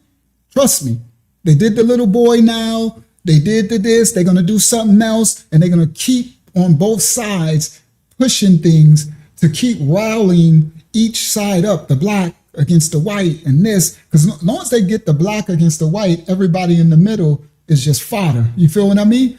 They just gonna, but you see, they pushing, black against the Asian and Hispanic against the black and this against the that and, brown against black and black against yellow and yellow against, black against white. Everything is against black. That's just the way it was. It's biblical. It's a biblical thing. You understand? So that's the common denominator, right? So, but if you don't understand, the puppet master is manipulating the whole thing. You understand? To keep the masses against one another. Period. To keep it's because the remnant of the righteous is the light in this dark second world as this world gets darker, right? After I get through this clip, Hakyama, we about to drop something. All right, you ready? I think she's ready. We about to read something. Yes, and I still have these questions. All right, go ahead. You can give me a question now. Let's hit the question. Okay, this first one is from. I'm sorry, my throat. This first one is from Richard, they ask, so is there new evidence in the case? Does he have a good attorney to look into the possibility of a retrial? Well, they're trying to do the appeal, right? I don't know if they're gonna get a retrial. He went he filed for indigent, right? So he got a court-appointed attorney for now, which ain't good. But you got a lot of people on the so-called blacks who are trying to put money together. So he had a GoFundMe, but they took it, right? Which is crazy work. Because, they let people do GoFundMes, but whatever. And so they took all the money. So they don't have the money that they would have had to hire the new attorney. So he filed for the indigent to get the court appointed, but that ain't gonna help him at all. So for those, I guess you got people trying to help and donate, and he got a lot of people trying to fight the cause because people are seeing from the film evidence. It's not saying that people, I'm talking about righteous people, are celebrating the death of Austin Metcalf. That's devilish. That's a devil. R.I.P. to young Austin. None of them should have lost their life. All right? None of that should have happened, but things do happen. But then the miscarriage of justice shouldn't happen as well. So you got people trying to, I guess they're trying to put together funds and stuff to help them try to do an appeal. I don't know if it'll work, or we don't know. I just know that his parents and him and everybody else need to be praying to the Most High for justice to cover you. Because at the end of the day, really righteousness, it just is what it is. Right? This world is not fair, and it is very dark. There's a lot of miscarriages of justices that go on, and all of it doesn't get resolved. You understand? There's plenty of instances of that throughout time. All right. So I don't know if this going to be no different or better, especially because they got a lot of people riled up, right? A lot of devils on both sides, a lot of black devils, a lot of white devils riled up, instead of those who just want justice, who just want justice to be served equally as it's supposed to be. It's supposed to be bipartisan, and it's supposed to, mete out the just measures for the cause, right? Honestly, from the videotape, we're seeing it's clearly a self-defense thing. Now, I'm not saying R.I.P. to Austin. I wish he wouldn't have, none of it ever happened, but he was being jumped. I mean, we clearly can see it on the thing. I mean, and anybody says any difference, then you just possessed with it. Because I ain't got a dog in the fight. I don't know him. I don't know. And I don't play all that racial crap. I understand? I judge people by their fruit, by the content of their character, meaning their fruit. What you are. If you are righteous, I don't care if you white, black. If you righteous, then you my brother. You understand? If you unrighteous, then you're not. Now, I know you get a lot of haters. They be like, oh, I don't like him. He think all white men are the devil. Well, sorry, the worst devil is the black devil. Well, for the black people, because that's the one that could get closest amongst you and stab you in the back. You understand? The devil possesses people. He don't pick no certain people to possess.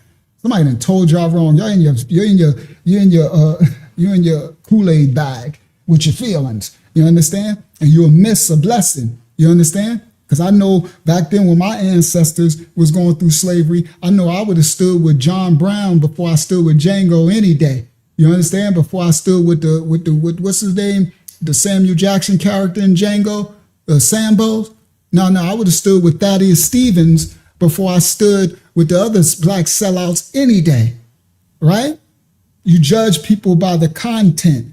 You'll miss the Most High's children who righteously come to fight with you and stand back to back, because you let the serpents who ain't even really human, half Nephilim, sway your judgment and not understand. Our Messiah said we judge everybody by their fruit. Our Messiah said all Israel ain't Israel. That mean in the Bible, that mean everybody, all skin folk ain't kinfolk. Everybody, the enemy come from those of your own household. You heard? Your own nation as well. So you got to judge within yourself as well as outside nations. And you do that by their merit, by their fruit, by their deeds, by their actions. And you do that with discernment over time, not rash to judgment. You all traumatized and biased. You need to heal from the trauma. You can't discern those spirits equally or rightfully or with intelligence or with with a non-bipartisan, if you are full of trauma and you being tossed to and fro by the doctrines of men and the hands of the puppet master swaying the media and all this crap, and that's what the world is full of, a lot of traumatized people, right? That's why that brother came here. His name is ADHD something. He's talking about everything is a lie. I'm like, well, thank you for letting me know, because a lot of people are damaged goods. They're traumatized. So the serpents who run this world, they know that, so they play the masses off each other because everybody's so dumbed down. Shout out to the righteous who going to try to reach the elders, the young, everything, and rightly divide so that you can see the hands of the puppet master. It's all against us all at the end. At the end, they want us all to lose. They taking all the food, the seeds out of the food. They want to charge us for water, charge us to grow. They tell us we can't grow fruits out the ground anymore. When I was young in the 70s, we had fruits growing in the streets, in the trees. We used to run and get grapefruits out the trees and peaches and stuff. We out playing out. You know what I mean? Talking about 1971, 72, we running and everything, and we hungry and sweaty and everything, and we can see it's fruit-free food on the street. They want to charge us for what the Most High gave us as our allotment. Rather y'all dominion on this earth, you heard? But we lost that with sin and transgression. So shout out to the righteous remnant who come back to the righteousness of the creator of all things. You understand? And we rightly discern people, discern all spirits. You see? You ain't just looking through flesh. You're looking at the spirit that's animating the flesh body. What's controlling these individuals? That's why I call them iggers, because ain't nothing but devils controlling these iggers. I don't care if you're a white igger, I can see the devil over you. Devils, that's why I call them devils. Black devils, white devils, Hispanic devils, Asian devils. Devil is what devil does. And I'm the righteous remnant, so I'm going to what? Fight the darkness with my light, with my righteousness. I ain't got to do a thing but keep being righteous. You heard? And that part of distill your wickedness. Be gone, devils. But my job is to pour into others so they can see the devices of the serpent, because he's wise, looking who to devour, constantly seeking the earth to and fro. You heard? Going back to our Father, which art in Shamayam in heaven, proclaiming and accusing us. Okay? He's a liar. There's no truth in him. He's the author of confusion and chaos. The Bible says, our Messiah says, I leave you my shalom, my peace in the midst of the storm. We in the storm, and it's going to get worse. The storm going to brew much more. This ain't nothing but first round. We in first round draft picks, bro. This ain't nothing. We in the first inning. You understand? We in the pre-show. Boy, it's going to get worse and worse and worse. So shout out to the righteous remnant who going to call it out so that we don't, the masses, these devils, these serpents, you understand? That play the masses against one another, that they don't, taint the righteous remnant. They don't, make the righteous unstable in their ways. You understand? Go toss to and fro with the doctrines of men as they play off media narratives and events to cause you what? Emotional damage. Most people are reacting off emotion. So the Most High got his righteous remnant who understand logic, who understand faith and belief, who understand Amayah, trust in the Father, who not going to be tossed to and fro, who stand sure-footed in righteousness, in spirit and in truth, who discern all spirits, who do spiritual warfare, who can see the spirit behind people. They're not caught up on the people. They can see what energy is using the people. And people are the sheeple are so dumbed down that they're being used by devils and they don't even know it. Go ahead, Akiyama. What's the next one? This next one is from, let's do Donna. Donna asks, was the person who fell down the bleachers and hit the person with the yellow jacket Austin? Yes, they say that was Austin. That's a sad thing. When he fell, I'm like, and so what that other people was trying to point out in the video, which was false, was that they thought that the corruption, the little the little agitation that happened after Karmelo ran out the tent and ran, there was a little more commotion, that's because they was Austin. Like when you first stab someone, he ain't just gonna fall right away. He probably grabbed his chest and probably, and then it went in his heart. It was deep. You know what I mean? And now some are saying he fell on it. That's what the white sisters and stuff who saw the videotape before this court release one, they're saying he actually fell on it because when he was going to him, and remember what's name was down, and they're saying the reason why it went in so deep, the force is because his body weight went in on it. So it went all the way and it went into his sternum or somewhere. It went, that's why it unalived him. You know what I mean? He didn't have that much force and stuff trying to do it. He was sitting down actually. You understand? So it said it was the weight from him. And that's why the white sister who saw the older white lady who saw the actual video from the school, she said he fell on the knife. That's what she said. I'm not saying what she said. I played it on one of my other live streams, right? When she said, I think Feezy, somebody played that. I think I got that from Feezy video, right? So so you got people who, that's why. So when he fell over, that's a sad thing, man. When I seen that part, it really hurt because you could see him falling and he hit the girl, and that's just, man, bro. You don't wish that on nobody. If you wish that on somebody, then you are a devil. You are a devil. Okay? All right.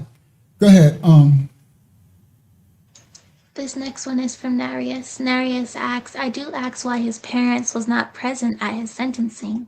I don't know that. I heard that keep coming up a lot. I have no idea. I don't know his parents. We don't know what happened in that courtroom. There was a lot of things happening in the courtroom, right? You had people who said Jeff Metcalf and them was bullying people in the court. You had people who was there who said a lot of stuff, and these ain't black people. You had white people in there. Like our last live stream, there was a white sister that said they bullied her out of the seat, Jeff Metcalf and stuff in the family. And she said, I ain't coming back, right? So I don't know what was going on. I don't know. I know his parents love. If you can make, anybody can make you think that boy's parents didn't love him, then that's, boo, you're really destroyed. Again, these are the serpents trying to, manipulate the masses, right? That boy had a good life. I wish I had the life he had, minus the incident, right? With two parents and taking, man, they treated it. Their children had it good. Their parents did a great job. All right. That's why the boy ain't never been in trouble, never, right? Actually, I ain't got to go into it because, people would think I'm trying to make this, one side against another. But he actually did a lot. He actually, the Special Olympics, he was actually a volunteer for the Special Olympics, and he actually would fight bullies in the school. He was known for that. For people that would bully other people, I'm talking about Karmelo, he was known for that. He actually saved that little boy. People don't even mention that. He saved a drowning boy. The boy was a hero before this. And people acting like, but anyway, it's like, again, it's, I don't want to make it because, people are still grieving after Austin, which you should. But it doesn't, it really shouldn't replace what Karmelo has done in his life, right? Let me show you, because people would think I'm just tripping. Share screen, right? Then I'm gonna get back. I wanna show y'all something. Where is it? That one. Share. You see this? That's him. You see that little boy? He saved the child from drowning in the pool, right? The woman said Carmelo Anthony saved her 6-year-old son from drowning in the pool in 2021, right? He fought bullies in the school. He was known for fighting bullies.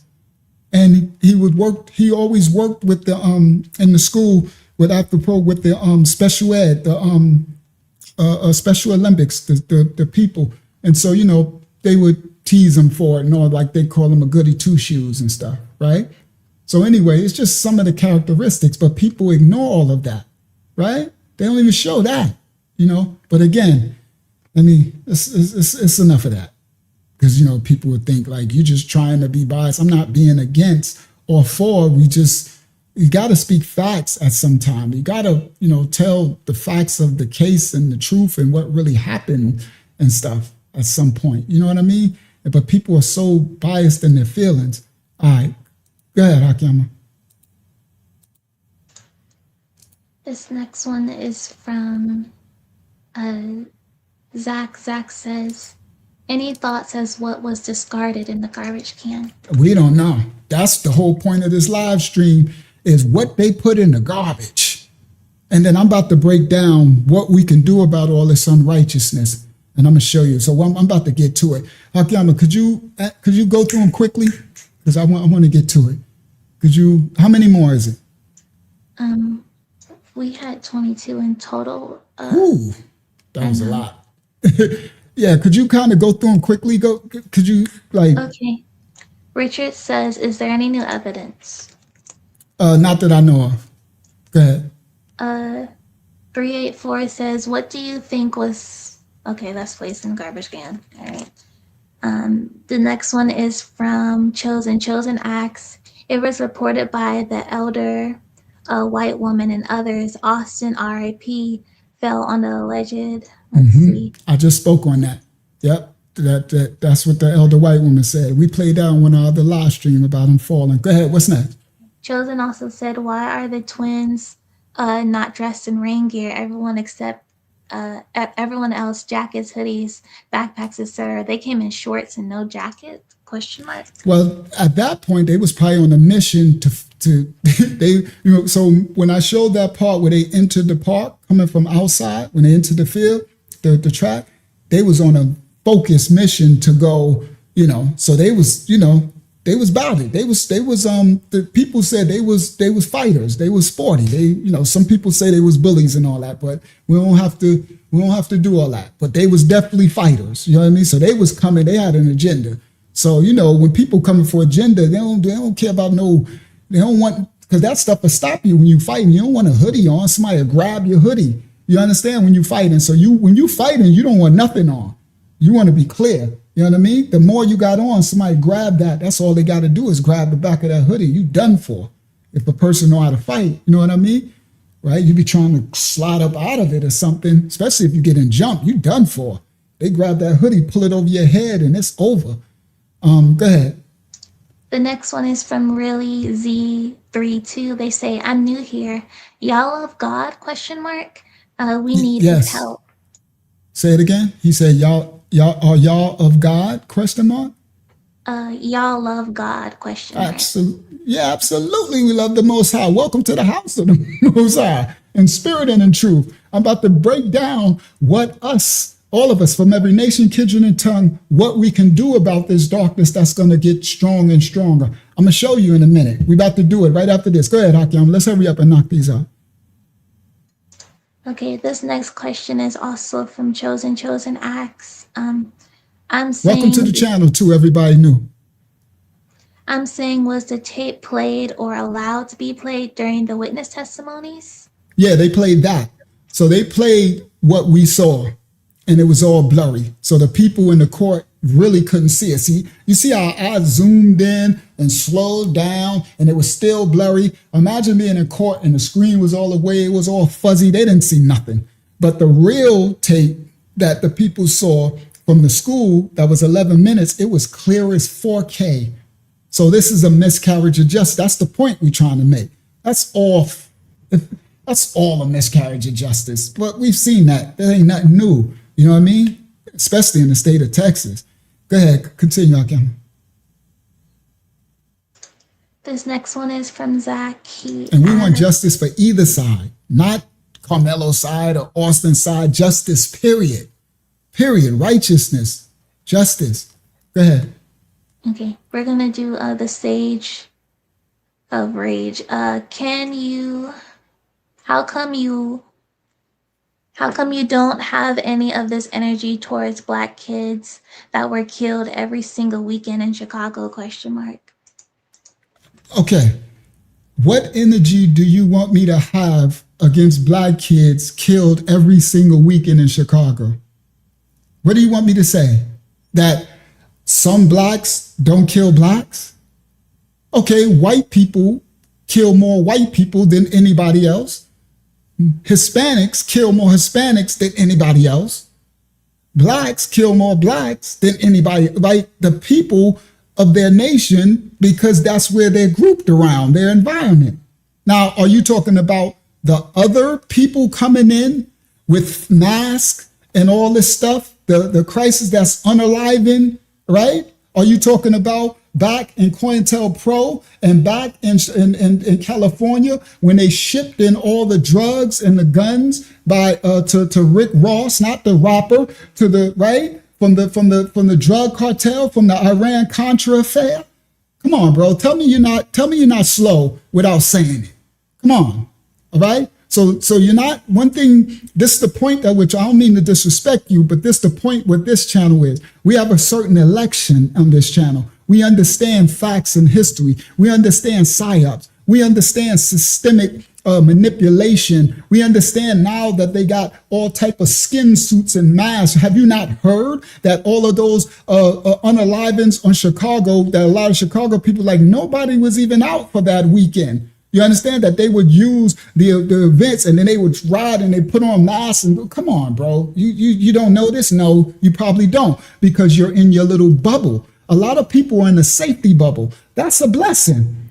If you are listen to my so-called white brothers and sisters who don't know no better about this, or whatever other nation, right? Because how can I say, this serpent seeds created caste systems, different levels, right? So the closest you are to the so-called whites, I guess it would be the Asians, I guess, in American society. I guess it would be the whites and then the Asians, and then what? Then the East Indians, I guess, and then the Hispanics, and then the blacks. And then the Native Americans, they don't even exist, really. They didn't squash them out so much, but they're in there somewhere, right? So, so the closest you are to so-called white in America, you have a certain part of autonomy that you might not experience certain things. So you're in a little cloud bubble, right? And so you don't have the experience to understand, like you can't even fathom that, oh, so you're saying that the government would manipulate and they would put masks and suits on and go into the neighborhood and unalive other people and try to blame it on the people and for stats, and they would manufacture statistics, and you're trying to say, why don't blacks own the delicatessens or the stores in their own neighborhoods? And you don't understand redline, you don't understand they won't give us loans and grants, but you get in a little bubble, a world bubble, right? And if you are that unfortunate to be in that safety bubble, then boo-boo, I hope that bubble don't pop on you, because one day it will pop. That's the point of discerning the truth, no matter who you are. If I was a so-called white person in America, I would be one of them, like like the dude on the screen. I would be one of them trying to understand what's happening to the other nations of people and what's up, right? I would want to know spirit and in truth. I'll be a righteous white brother on the earth, like some of my white brothers right here, some of us in our ministry, some of my white brothers on the channel. You understand? I would be a righteous so-called white man if I was white. If I was Hispanic, I'll be a righteous so-called Hispanic. You understand? If I was Asian, I'd be a righteous so-called Asian. I would be the righteous remnant. I would be the Gentile who would cleave to the right. I would be the ones who what the Bible says, clothed in white robes, standing before the Messiah, the ones of every nation, kindred, tongue, the remnant. But I'm a so-called black. So guess what? I'm a righteous so-called black. So I understand the atrocities that happen to my people because I got to live it every day. Right? I watched them push crack into my neighborhood and turn a perfectly functioning neighborhood. Yeah, king, whoever you are, a king or sister, a king or queen. I watched my neighborhood in the 80s. I watched it from the 70s. I watched lawyers, school teachers, construction workers, people working at the phone company, people with good jobs, good houses, all of that. I watched them push crack in the 80s into my baby. And it went up, it turned to zombie land. And I was a child that got caught up in it. Meaning I ended up started selling it at 11 years old. Okay? By 13, I'm got money. I bought a car. bro. I was, and it poisoned my life. You understand? To the point where as an adult, I had to repent for it. And I ended up getting time. Praise the Most High. I served my time for all the crimes I committed, but my environment. But I watched it destroy the school. I watched them go from being, hi, Miss Johnson, hi. And she got the nice house and she worked. Miss Johnson is a lawyer and she did everything to next, Miss Johnson is on the block with skinny, I'll suck your it for $5 and crack. It was new. No one knew what it was. They released AIDS on people. They still doing it, bro. Come on, bro. Come on, man. Y'all got to snap out of it. But most people ain't going to snap out of it. That's the masses. That's why it's only for those he who has eyes to see and ears to hear that are going to hear and discern the truth. Others, you're going to look through trauma, right? You're going to be the ones that they're going to make you hate me because I'm blackity black, because something happened and they pinning us against one another when I would be the one that would help you. You understand? I would be the one that would see you as my brother and we could fight against these darkness. But most people are going to fall for the Kool-Aid, right? Like that other brother, like the Dirty Dollar said, they drink their own Kool-Aid. You understand? All right. So go ahead. What's the next one? Richard asks, is Karmelo self-defense or no? Or not? From what I see in the video, it was self-defense, but I don't know what's going to happen. I can't judge it. I just don't trust this criminal justice system at all, right? And so whatever happened in the appeal, I don't know what they're going to do, right?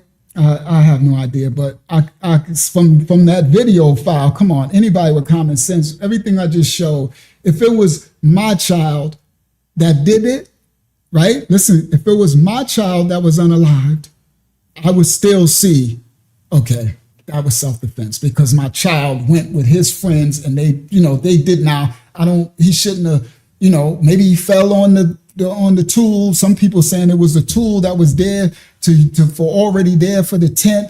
People got a lot of theories. I ain't gonna go into all that, but I know that from what the tape shows, from the video evidence, that's why people want them to release the full video clear as day so everybody can rightly discern. So what we did tonight was we showed as much as we can through the blur. You've seen four individuals around. You've seen him pop out. Then you've seen the garbage can, which is the most important part. Like, what was they dumping? What did they run? And what did they take and run out of the park? Like, what's going on? There's a lot of questions to be answered.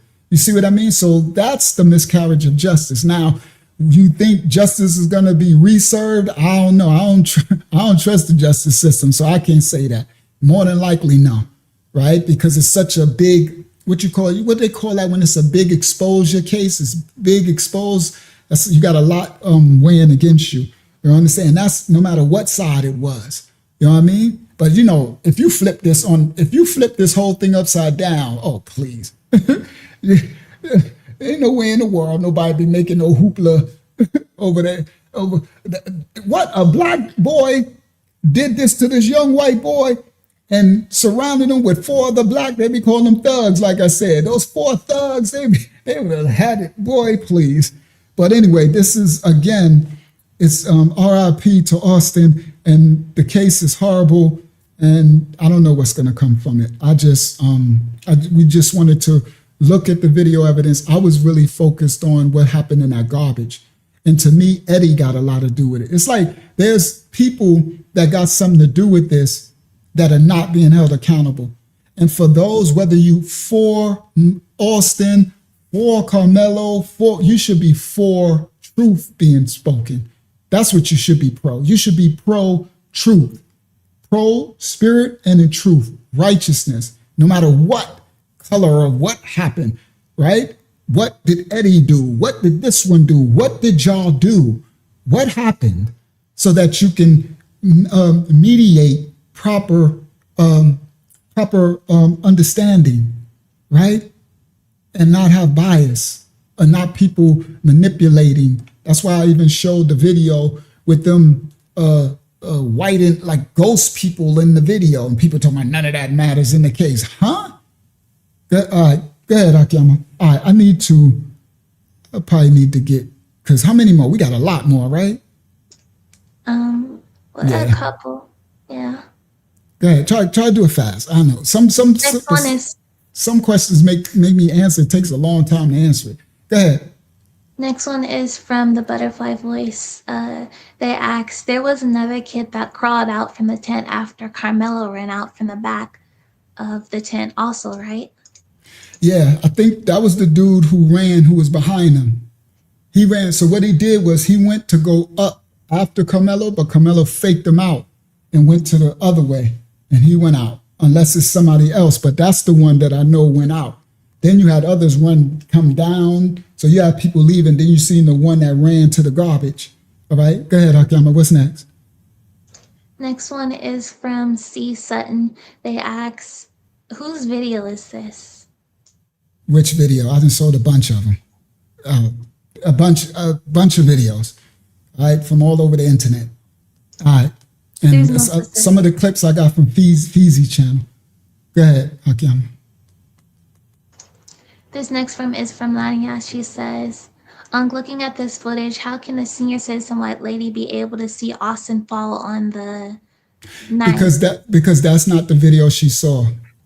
So everybody, the people who said that they saw the video, it wasn't what they just showed us from the court. It wasn't what the judge released. That's the big hoopla. The video that the people saw that they got showed from the school where you had to sign up to go see it, it was 11 minutes long. It was crystal clear, everybody. 4K. Nothing blurry, nothing. You could see everybody's face. You could see everything. That's the complaint. So our white brothers and sisters who went to see it, they said the same thing. The elder, the other sister Daisy, they saying we saw the footage. The black people saying we saw the footage. It wasn't blurry. That's the point. All right. And that's what people are complaining. Why won't they show the real footage? It's been over a year now. They done probably destroyed it. I wouldn't be surprised, whatever. I don't think that's going to ever come out. Who knows? They've been and destroyed it. Go ahead, Akiyama. What's next? The next one is from Jimmy. Jimmy asks, and why did they still have track and field if the weather was bad? Well, the track and field stopped. So when you play sports, if it starts raining, then you kind of wait it out. That's why they have tents. And if it stops, then you continue. If it doesn't stop, then that's it. You go back home. That's why they was waiting out the weather. That's what they was doing. Go ahead. The next one is from Robbie. They say, did the group have a weapon also? I don't know. Some people are saying that tool was theirs because they was the ones that was putting up the tent. Now, these are just speculations. I'm not saying that, right? These are just theories people putting out there. They're saying that it was the twins tool because that's what they was there for because they had already got suspended. So they was at the meet because they was working off the suspension thing by putting up the tents. This was what was reported in court and all that they was in charge of putting up all the tents, right? So some people are saying they had the tool. That's why people are saying the story where they said he reached in his bag and got the thing, but that couldn't be because they took the bag. Also said they snatched his bag from him. So that's what so it's a lot of empty holes in the story. I don't know. I'm just talking about speculations people say, because some people like, how did he have the tool when you had his bag? How did he get, right? So, but whatever. I don't know. I wasn't there. Go ahead. What's next? Next one is from Jimmy. They say the blurry footage was from the officer ? So why was he so quiet while recording? No, it wasn't from the officer. That's from the cam of the stadium. The blurry footage is from the stadium cameras, and it wasn't blurry. That's the whole point. Some people don't understand that. They blurred the footage, the courts. They blurred it, right? And made it like that. So that wasn't the footage. The footage is 4K. Like when I showed when Austin was coming in to the thing, it was crystal clear. You could see everything, right? That's the video. That's the footage. All the footage is clear. They blurred it for the court. And that's what some people are calling a miscarriage of justice because of stuff like that. Some people. All right. Go ahead. What's next? The next one is from War Chief. They say, why is nobody just saying it's Texas stands your ground video proves enough for standing your ground. Everything else is a distraction. If 4 people cost you by A costume. standing your ground, period. Yeah, I know he's saying this should be a clear case of stand your ground. But when it comes to so-called black people, ain't nothing a clear case. We don't got the same right. Now, if this was reversed, it'll be a clear case of stand your ground. Yeah, it would. I'm sorry. If you don't believe that, then come on, stop lying to yourself.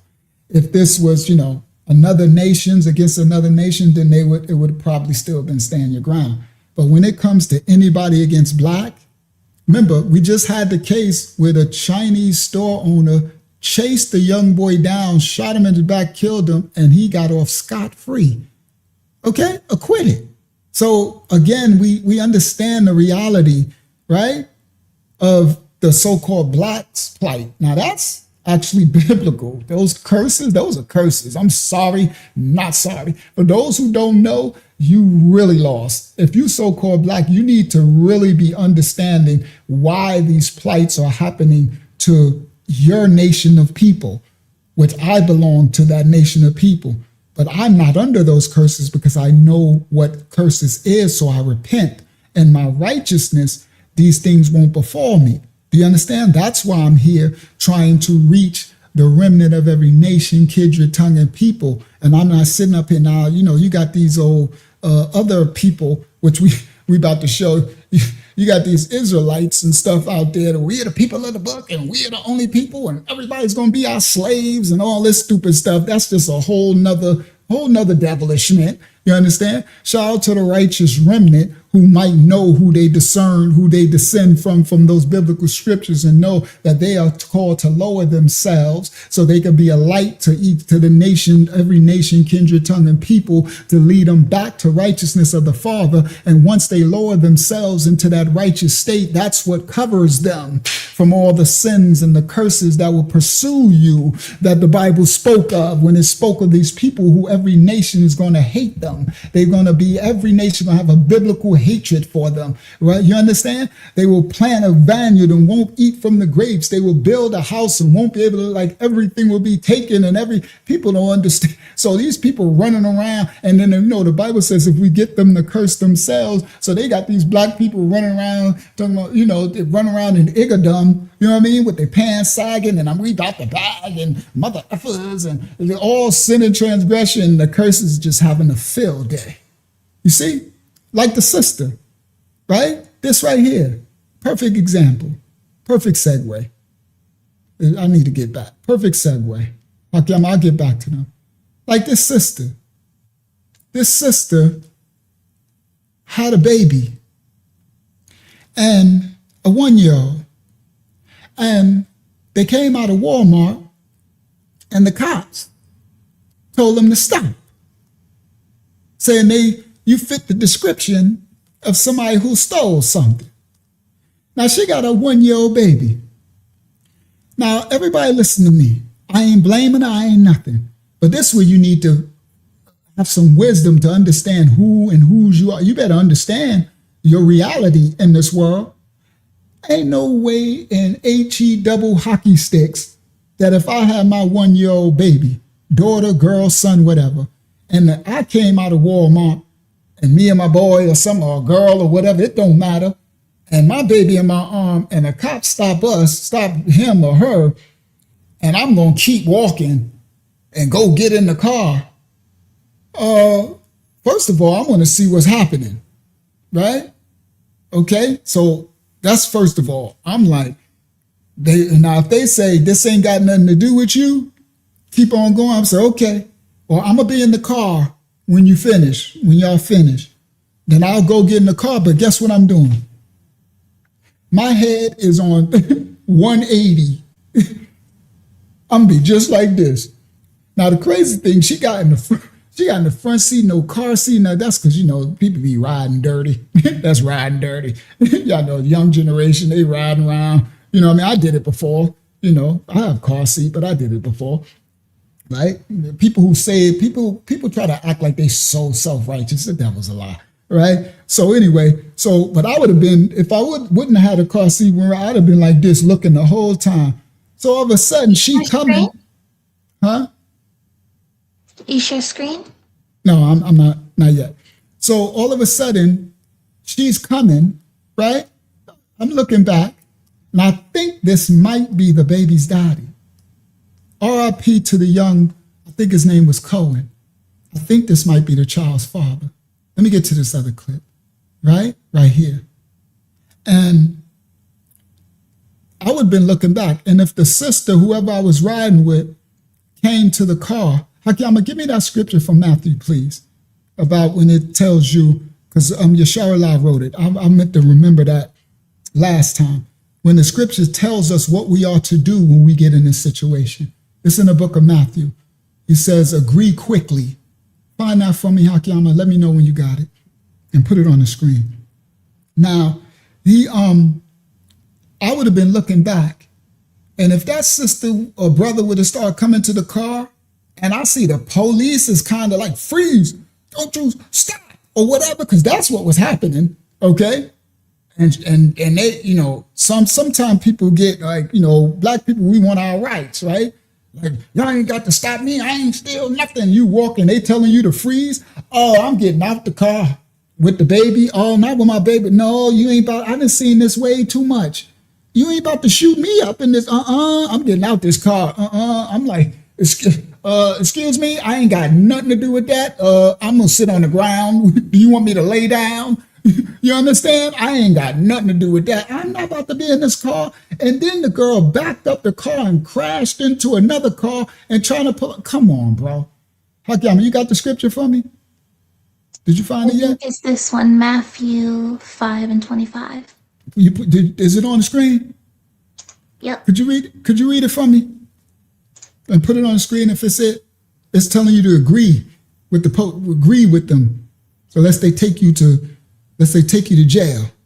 Matthew 5:25. Agree with thine adversary quickly while thou art in the way with him, lest at any time the adversary deliver thee to the judge. Now listen clearly. One more time. Agree with thine adversary quickly. Who is your adversary? That's the Bible. Your op. Your op. I can speak to the youngsters. Your op. To the biblical people. Your adversary. You know what an adversary is? The devil. Hashatan in Hebrew means the adversary. He is the adversary. So the Bible says, agree with your adversary, somebody that's coming against you. I don't care if it's false charges, if it's legal. What do you say, Hakiyama? Agree with them quickly. Hold on. So is this book of instructions telling us what we are to do in these situations? Hold on. Read it again, Hakiyama. Agree with thine adversary quickly, while thou art in the way with him, lest at any time thy adversary deliver thee to the judge.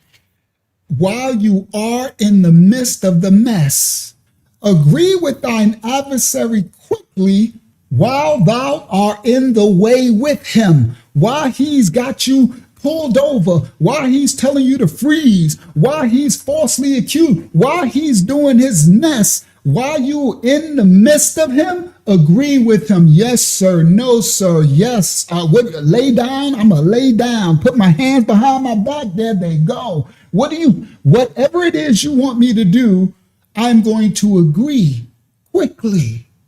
Everybody, the Bible is giving instructions because there's something called grace and favor. When we do what the Bible instructs us to do, there is a power that takes over. There's a spirit because you're being lawful. The Bible is a book of instructions, but it's spiritual warfare. It is a covering. Do you understand? That's why we are called to abide and oblige and live by it, because it brings supernatural covering and protection. That's the part they don't teach you, spiritual warfare. So people don't know what can stop all this stuff. Your righteousness. Do you understand? That's why they make you think the Bible is a religious book. They won't tell you that part. I can guarantee you 99% of people never even heard that part in the Bible. You didn't even know that it told us what to do with when these police officers, overseers, whatever it is, adversaries, they call them, that's devils. So that's why I call these people's devils. You know, not just bad cops. Shout out to the righteous, good cops. I call anybody that's possessed with wickedness devils, because I'm looking at the spirit over the people. I don't care if you black, white, whatever. Devils is what devil does. That's why I call it out, because I teach spiritual warfare and I fight in the spirit. You hear it? So this scripture says, read it one more time, Akiyama, and tell me this chapter and verse. Matthew, go ahead. Matthew 5, verse 25. Agree with thine adversary quickly while thou art in the way with him, lest at any time the adversary deliver thee to the judge, and the judge go ahead. Least at any time the adversary gonna lock your monkey butt up, take you to the judge, and then the judge do what? And the judge deliver thee to the prison house. See? So again, if you agree quickly, you won't even have to be, because you could add in, or that adversary deliver you to the graveyard. So that's the point I'm trying to make. Does it make it righteous that cop who was possessed by a devil hunted? No. But if she understood who she is and understood, and people stop getting this sense of like, if you're so-called black, you ain't got a right to do nothing but listen to what the Bible says. You got a right to abide by the Bible, because it's your freaking history book. You just don't know it. It's your book of instructions, the book to get the curses, to remove the curses from off your back, that the Bible says will pursue you everywhere you go. So for the other nations of people who wonder, why do everybody hate the blackity blacks with a biblical hatred? And most of them ain't did nothing to nobody, because our ancestors did something to the Most High, creator of all things. That part, and it says the curses will be perpetual. Yeah, it'll all generations.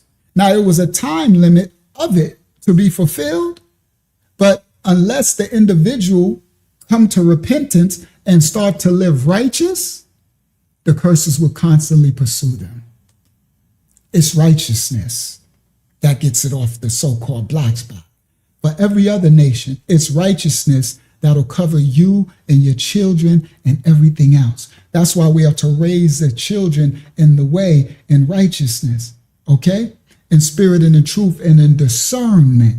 So people can discern the matter, the situation at hand, and remove yourself from toxic environments and situations. It's discernment. So this right here is an interesting thing, right? Because now, this right here, with the 1-year-old who got shot, guess who showed up? Let's go.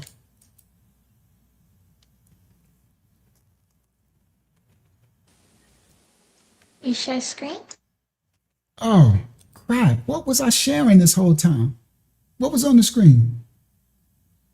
Not On the man in the army green shirt? the white brother? Yes. All right. I don't be knowing, bro. I gotta look up and make sure it says share screen. All right, I thought this was on the screen the whole time. Because I had said this, they say, is the child's father. Nobody said nothing. That's funny. Screen. Huh? What'd you say? Yeah, just share screen. I'm not sharing screen now? What is on screen? Hold on, let me see. No, you're fine. You're good. Okay. All right, yeah, I'm sharing screen. But before, the point I'm trying to make is before I said this was the child's father and he wasn't on the screen. So I don't know what. Right here, I said this the outrage is supposed to be, I don't know. They said this is supposed to be the 1-year-old child who was unalive. This is supposed to be his dad. I'm not sure. But this person narrating this might be his dad. So when I said all that, I thought he was on the screen. All right. So anyway, so this the event that just happened. All right. So I think this is his dad. So listen to this person narrating this. Brother Garrett getting him ready. Rain, sleet, or snow, we outside for justice for Cohen. Gas mask. You know what I'm saying? We ain't gonna show y'all too much. Just know we ready. All right, everybody. Some people ain't gonna like me for this. but it is what it is. I ain't trying to be a favorite to men. I just got to call out foolishness. I got to call out wickedness on all sides. Look who showed up in Mississippi. Y'all see, those who already know, you see all these pink shirts? Now, I know some of them are going to be mad at me, right? And I'm like, you should be celebrating the brothers. Let me explain something. I've been here on this earth for a very long time. And I can smell, I sense what they call that opportunist. You understand? So when I seen this, I said, oh my goodness. It's like these brothers will show up, right? And the point I'm trying to make, because some people are going to be like, well, it's better than, yeah, but the one I want to point out to the so-called blacks, y'all need to be very careful for opportunists, right? Because they'll show up, but then after the story ends, you hear nothing else. You see, they actually show up to try to recruit more people, and it makes one man richer. The man that runs this organization is actually the police, right? It's crazy work. And this man is getting richer and richer. He's probably at 20, 30 million now. Last time I was speaking about him a while ago, it's about 2 years ago, he was like 15 million then, right? Now, the crazy thing is, I guarantee you $1 million, if I had, he not here. See, the thing I'm trying to show y'all is these opportunists, they'll come along and they the attention and the opportunity.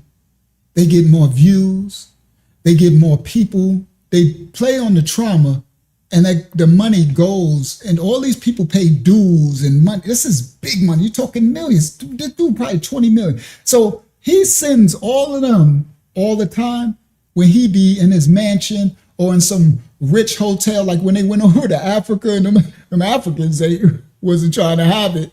You know what I mean? He will never be there. Let me tell you something about a real captain. The captain really goes down with his ship.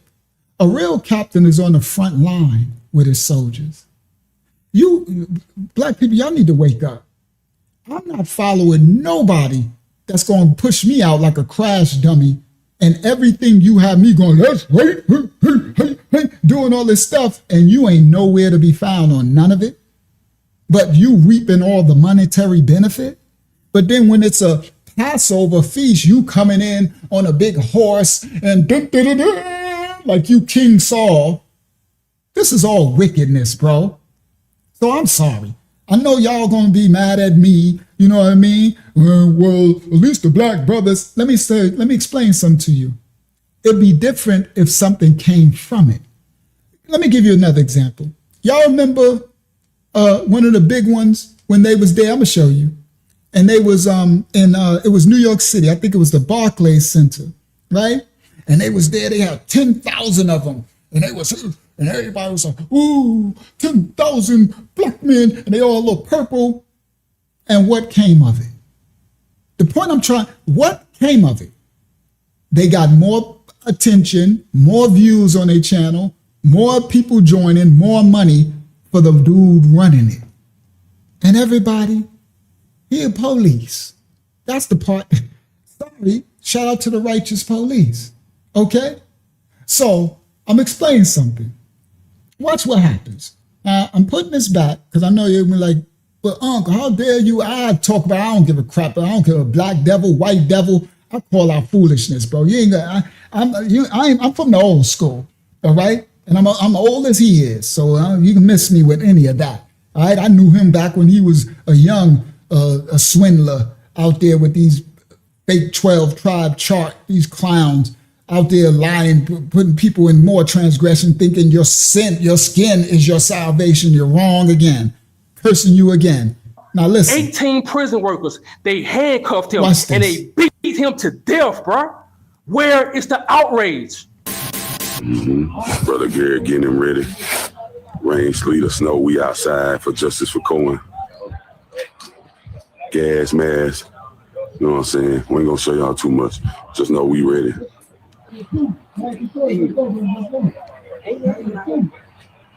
Let's go, let's go, let's go, let's So go, they let's said go. we outside with a gas mask. We outside. We ain't gonna shoot you too much. We ready. Got my brother suited and booted.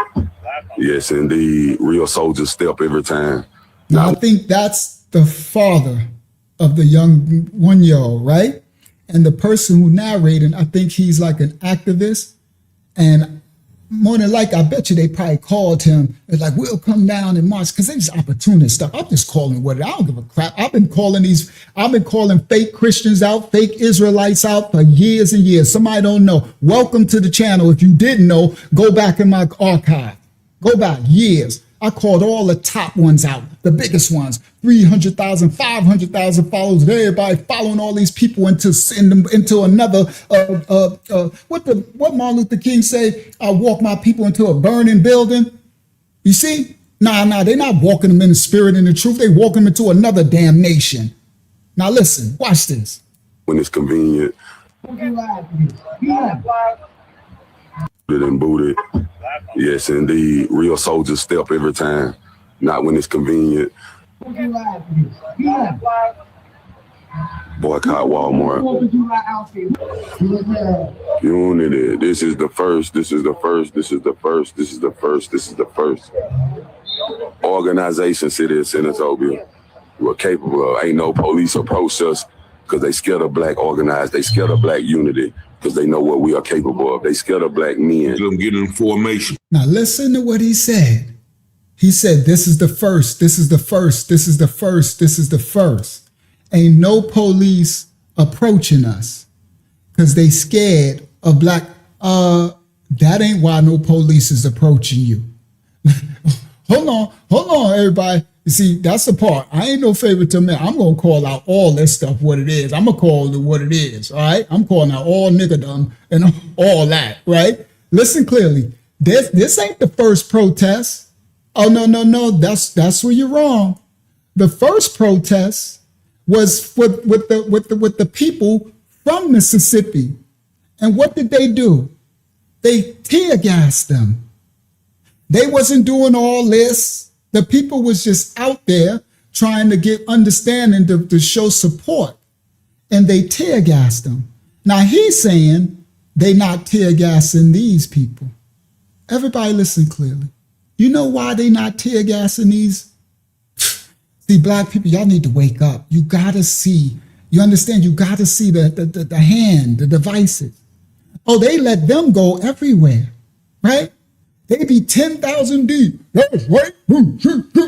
Just like the other Israelite camps be out there cussing people out, talking about you're going to be my slave, saying the most racist stuff. You'll be in jail. Why they let them be out there? Listen clearly. I'm trying to show y'all the truth. You see? Now, he talking about this is the first. This is the first. This ain't the first. The black residents that was from there, they was out there and the police tear gassed them. Do y'all not understand? I had the clip. I tried. I know I got it. Where is, did I put it in? I got it somewhere. It's in one of these tabs, but the tabs ain't opening up. It's not showing me what's in my tab. But I got the clip when they tear gassed them. I thought I set it up. Hold on, let me see. Racist dad, paying bill. No, that's Karmelo all clips. Is it in this one? No, that's the old lady who said that he fell on it. Asian burning crosses, Asian shoot 6-year-old. That's the Indians, that's that. No, dag, I don't know where it's at. I had it though. I had it set up too to show. Oh, I think it's actually in this video. I think I put it in the video. That's what it is. I probably did better than I thought I did, right? It's probably in the video when I'm trying to play. I'm just stopping it. All right, so hold on. Let me go back to the video. Bang, there we go. So I think it's in here somewhere. It might be. So the first, this is not the first. The residents were out there and they tear gassed them. But he talking about they scared. The police ain't scared of them. The one who running this camp is the police. Yo, oh my goodness. Shout out to the righteous police. I'm not saying that all police are wicked. I'm talking about there is this police station in Texas is not scared of these clowns. Talking about they won't tear gas. Listen, one more time. No police approach us because they scared of black organized. They scared of black unity. No police approached them because they scared of.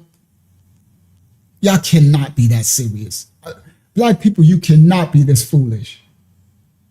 No police approach this because this is meaning they know who's coming. The one who run this is the police. Do you understand? He was a detective, a New York City detective. Okay? So they allow this. This actually causes more harm than good. You know why? Because only thing that's going to come from this is that person gets more money and might get some recruits. More popularity. It's opportunists. City of Senatobia. We're capable of. Ain't no police approach us. Got my brother suited and booted. Yes, indeed. Real soldiers step every time.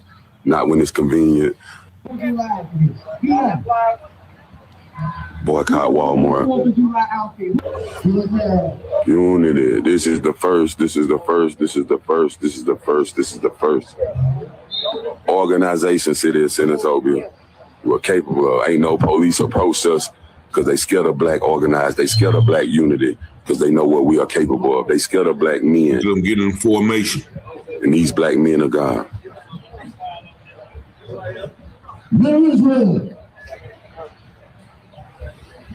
The calm before the storm, the demands have been made, the warnings have been made.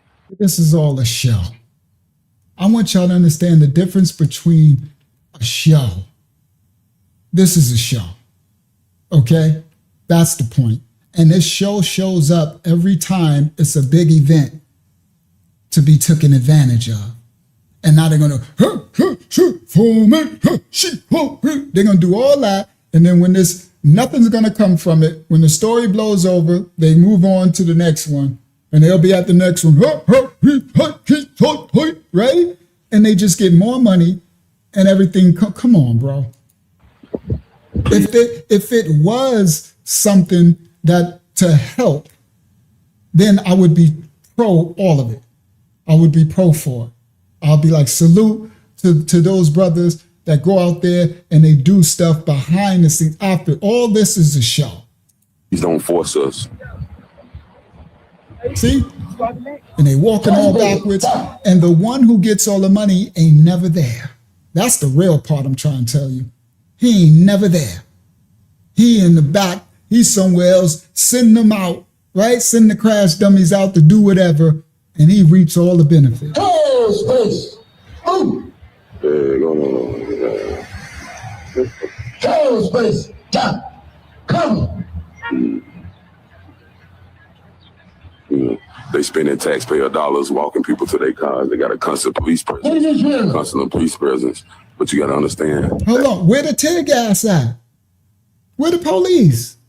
So when the citizens was out there, they wasn't rioting. The citizens didn't even do all this. The citizens wasn't even doing all this. They wasn't an organized, right? And they got tear gas. But all of a sudden, they don't get tear gas? Yeah. Come on. Come on, bro. A lot of people was born yesterday. I wasn't. Money too. Running people off from going in there. You've been doing that the whole time. You can tell them, come on. Now, this the part I want to understand. To Sonobi, to Mississippi. I don't understand this, and I could be slow, right? So y'all can help me with this. What? So he said they running people off from going into Walmart. They boycotting the Walmart. But Walmart didn't shoot the baby. What am I missing? Everybody listen. I know y'all be like, Uncle Slow. Y'all help me out, all right? I've been born and I've been in here since the 60s, 70s, and 80s. I could be slow. I'm on a slow bus. So y'all give me some grace. What am I missing? Everybody listen. Walmart didn't shoot nobody. The police shot the baby. So why would you be picketing and whatever you're doing in front of Walmart? Shouldn't you be at the police station? All right, I might be slow. I'm trying to look at the chat now. Sorry, I've been away from the chat for a minute. I haven't seen no chat for a while. Now I'm looking at the chat. All right? Everybody, because they're not making my chat scroll. I don't know why they're doing that. All right? And it's all right. So am I missing something? Shout out to Darlene. Shout out to War Chief. Sorry if everybody knew that was coming in. I'm sorry. I usually call out people and welcome you to the house of the Most High. Am I missing something? Why would you be at Walmart?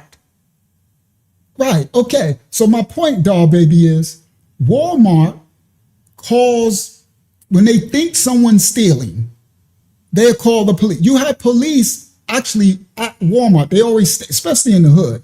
Maybe some in black neighborhoods, the police have a car outside the Walmart almost all the time. They usually be in there. Now let me explain. If Walmart thinks someone's stealing, then they'll tell the police, right? And then you find out you're not stealing. It is what it is. I'm not saying, but the point I'm trying to make is Walmart didn't shoot nobody. The police did. So if the police unalive the child, then they should be picketing the police station. I'm missing something. Because listen, now some of I might be off touch. Y'all, you give me a little grace. I'm an elder. So if I'm off touch, y'all can be like, Unky, you off touch on this one. All right? I ain't perfect. Only the Messiah is perfect. Let me explain. That's my point, Ghost Dog. Listen clearly. They're stopping people. Everybody, just hear my point. I'm saying this from an elder point of view. You know, some of us elders, we could be slow, right? Now listen to this, doll baby. Listen to my point of view. They're stopping people from buying in the Walmart. Everybody. How many, this is in Mississippi, and more than likely, I think this is a black neighborhood, Sonobe, right? Because they had a lot of problems, right? Mississippi, one of the most racist places in America, right? Cops and all that. Now, if they close down this Walmart, listen, what's her name? Doll baby, listen clearly, because this might be a black thing. Just listen, doll baby. Because I'm speaking from a so-called black man, if they get to close down this Walmart, where are they going to go? I know people going to be like, well, now you can open the black on. Let me explain something to you. They was going there to get diapers. For so-called some of us who don't got a lot of money, some of us who ain't got that bag, we go to Walmart so we can get deals. Now, I know it closed mom and pop. We know the big serpents and the big box brand. What I'm talking about, if they close this Walmart, come on, War Chief, where are all those black people going to go to get their water, their milk, their formula, their baby jars, their diapers, their everything they want? If they close it, where they going to see? She said order online at Kroger's. See, that's why I'm trying to tell you, doll baby. I'm talking about the black people. See, doll baby, I'm not sure if are you a black sister, doll baby? Because if you're a black sister, then you understand the difference. There's a difference in culture, all right? In black culture, we really can't afford to be ordering from Kroger's. People go to Walmart because it's the cheap. No Merc. What that dude say? No Merc. We got noodles, no packet. Sir, no jelly, nothing. When it get rough, Walmart, you understand? Now, I understand. So my point, now listen, this is the point I'm trying to make. Listen, this is probably the only big Walmart. If this closed, everybody, how many black people in Sonobe work here? Listen, doll baby. Do y'all see where I'm going? I'm speaking from an elder. Cereal, no Merc. Okay? Remember, this is Mississippi too. How many of all these employees, how many do you think is in there? 500, right? This is Super Walmart, right? 500, 600. How many of them are black from Sonobe or wherever they call it? So they would lose their jobs. Listen clearly. If they stop everybody from shopping and this Walmart closed, then you're going to have 500 black people who worked in there, old men, women, children, well, men, women, elders and young, lose their employment. Then you have all the people who shop there trying to find somewhere else to get the diapers for that. You get it? So the point I'm trying to make is, listen clearly, Walmart didn't shoot the child. I'm not saying Walmart is a righteous thing. Ain't none of them righteous. Kroger don't care about you. Piggly Wiggly don't care about you. Wasn't that right? So the point I'm trying to make is you really don't want to shoot yourself in the foot. It's foolishness because Walmart didn't shoot them. Now listen, CVS, Doll Baby, you trolling now. You definitely trolling. And that's the point I'm trying to make. Let me run with Doll Baby. Listen clearly. If this Walmart closed, do y'all know how much those diapers cost in the 7-Eleven up the street? You know how much it costs at Walgreens or CVS and stuff like that? And they only got a lot of stock and stuff. You understand? You can't get all the one-stop shop and CVS, come on. So anyway, listen clearly. Shout out to Ryan Anthony in the building. Listen clearly. Shout out to Baby Boy Poverty. Now listen, the police shot the baby. Why are they sitting here blocking Walmart? Shouldn't they be at the police? Somebody answer that. Doll Baby, answer that question for me, please. Why would they be picketing Walmart and not picketing the police station? That's who shot the baby. Listen clearly, if a Walmart employee was the one that shot the baby, or Walmart hired a security guard and he shot the baby, then they picket Walmart till they fire the security guard. The family sue Walmart and get compensation. But this is not the case. I don't know why they thought that people were stealing. Maybe they tried to and realized they watching us or something. Who knows? I'm not.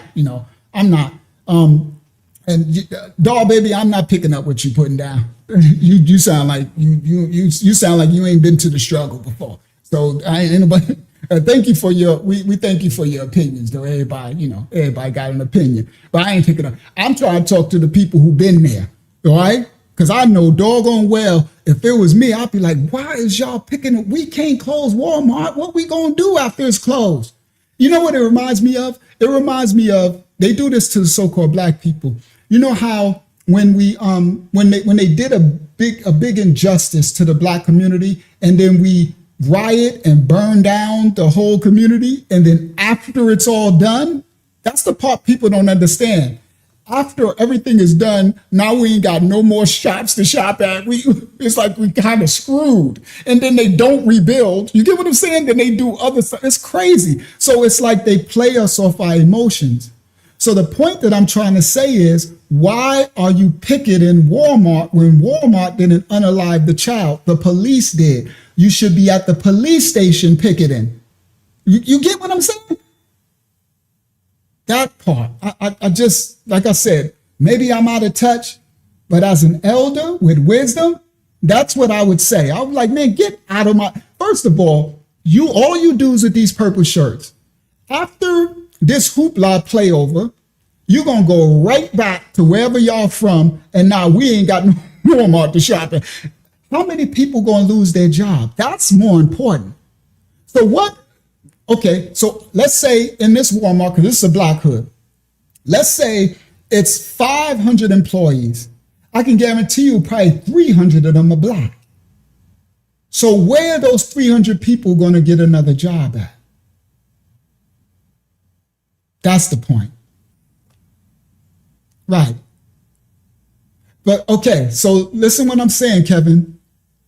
People can think, okay, have they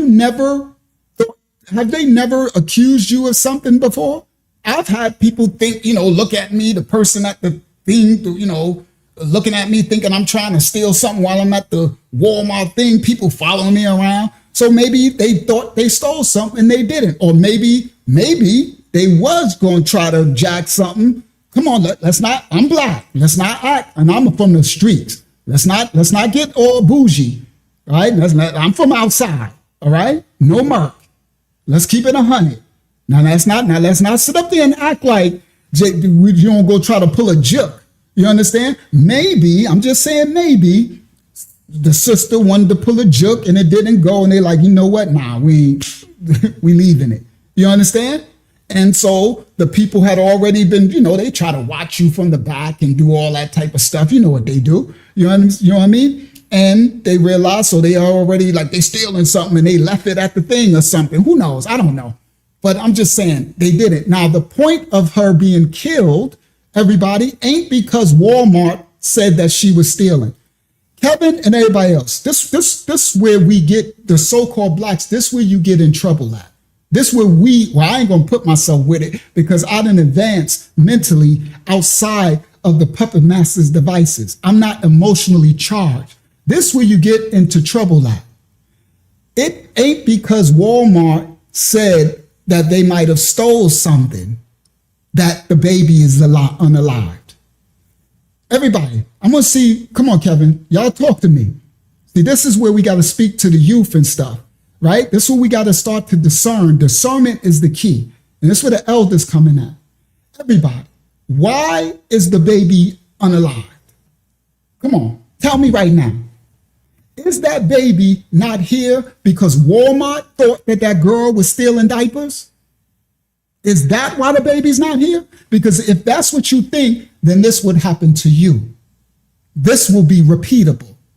If you don't understand cause and reaction, if you can't clearly discern the root cause of a problem, the reason why the baby is not here is because a devil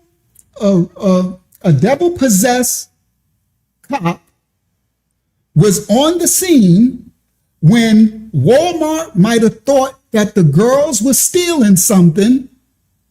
A devil-possessed cop was called to the scene, okay? The one already charged with calling people iggers, already probably want to pop a igger, a whoosher igger would, just probably drooling to pop anything blackety black.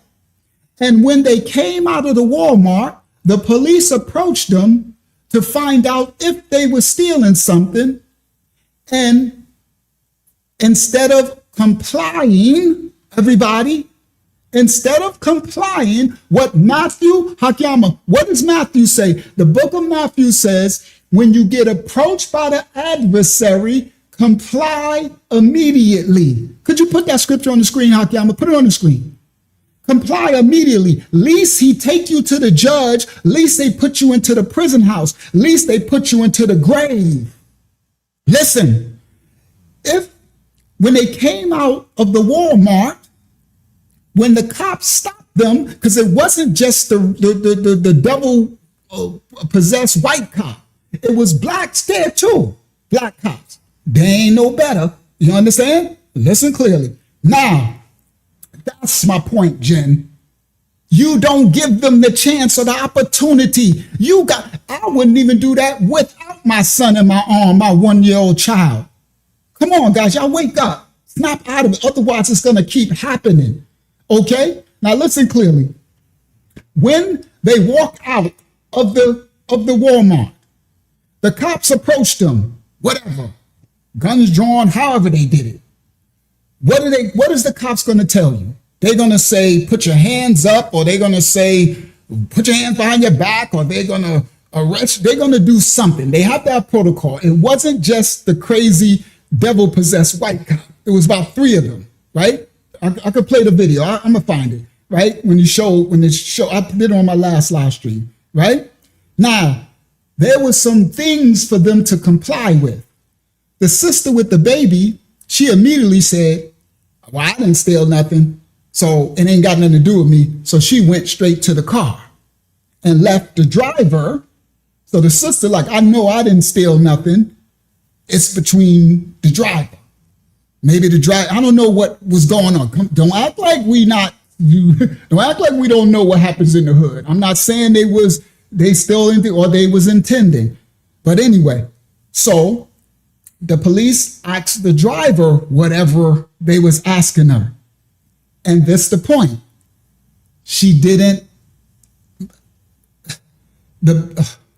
What I'm trying to tell you is the escalation happened when they was telling her to freeze.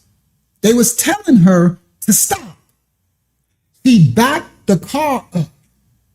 That's all that crazy devil-possessed cop needed to hear. You see what I mean? Because once she backed the car up, he could say she's trying to hit me. That's why with the video I played with the white brother said the bullets came from the side. It ain't because he was on the side. It's because when she was backing up, he was stay behind the car. So they can say, once you do that action, you can say I was a threat. You was trying to hit me. And she hit another car. Could y'all please listen clearly? Come on, Heavenly Kurt. This is why it's going to keep happening. Because you got people so ignorant and they get in their feelings. They don't understand. But you sit up here picketing Walmart. Walmart ain't got nothing to do with all this. How Walmart got something to do? Walmart can call and say you stole a jungle gym. Okay, now what happens after that? Unless Wally, the old dude, come out the grave or somebody that work at Walmart come and shoot me, it's what I do. If Walmart said I stole a jungle gym and I didn't, and I walk out there and I say, ain't nobody, and then I go outside and the cops say, come here, you stole a jungle gym, and I say, F you, cop, I ain't coming to you, or whatever I say, I keep walking there, they say freeze and everything, and I back, come on, bro. That's the escalation. Now, once she backed the car up, I'm not saying it's righteous. This is a devil. The Bible says, agree with your adversary. No, be wise as a serpent and harmless as a dove. Understand, the people haven't had elders to do what I'm doing right now, to give warning and teach. Listen, now, when she backed up, the girl hit the car, crashed into a car. Everybody, that is a crime. You didn't steal diapers, no crime. You didn't stop when the cops tell you to stop. I don't know what that is. I'm not a lawyer. That's stupid to me. I'm not trying to find out what that entails. Honestly, I'm just not. Okay, I used to run. But if I can't run, when I was young in my sin and transgression, I'd be out and they were shooting at me. You know what I mean? But I'm not doing that if I got my baby. Now, I'm not saying the sister with the baby did that. She didn't. But you got to understand the other sister who's driving you, she's acting up, but you got the baby. Now, in defense of the sister with the baby, when the girl backed up, and I think, because I played the video, I wasn't sure if it was soon as she started to back up, but the girl tried to get out, which she should have. But I think when the girl hit the car, it closed the door.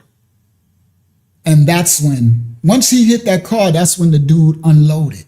Now the girl held up her baby. She wasn't, they trying to lie and say she used the baby as a shield. That's a lie. She held up a baby to show the cop a baby's in the car. But that cop is devil possessed. That cop is a devil. He don't give a crap about no black baby. Are you tripping? And I don't care if he was a black devil cop. They don't care about black babies either. Devil possessed people don't care, especially about black people. I'm sorry. It's just biblical. Okay? So my point I'm trying to make is the sister held up the baby to try to show the cop, we got a baby. Ain't nobody. That cop is like, bro, he is focused. He got drooling at his mouth. He see blood. He's like, I got one.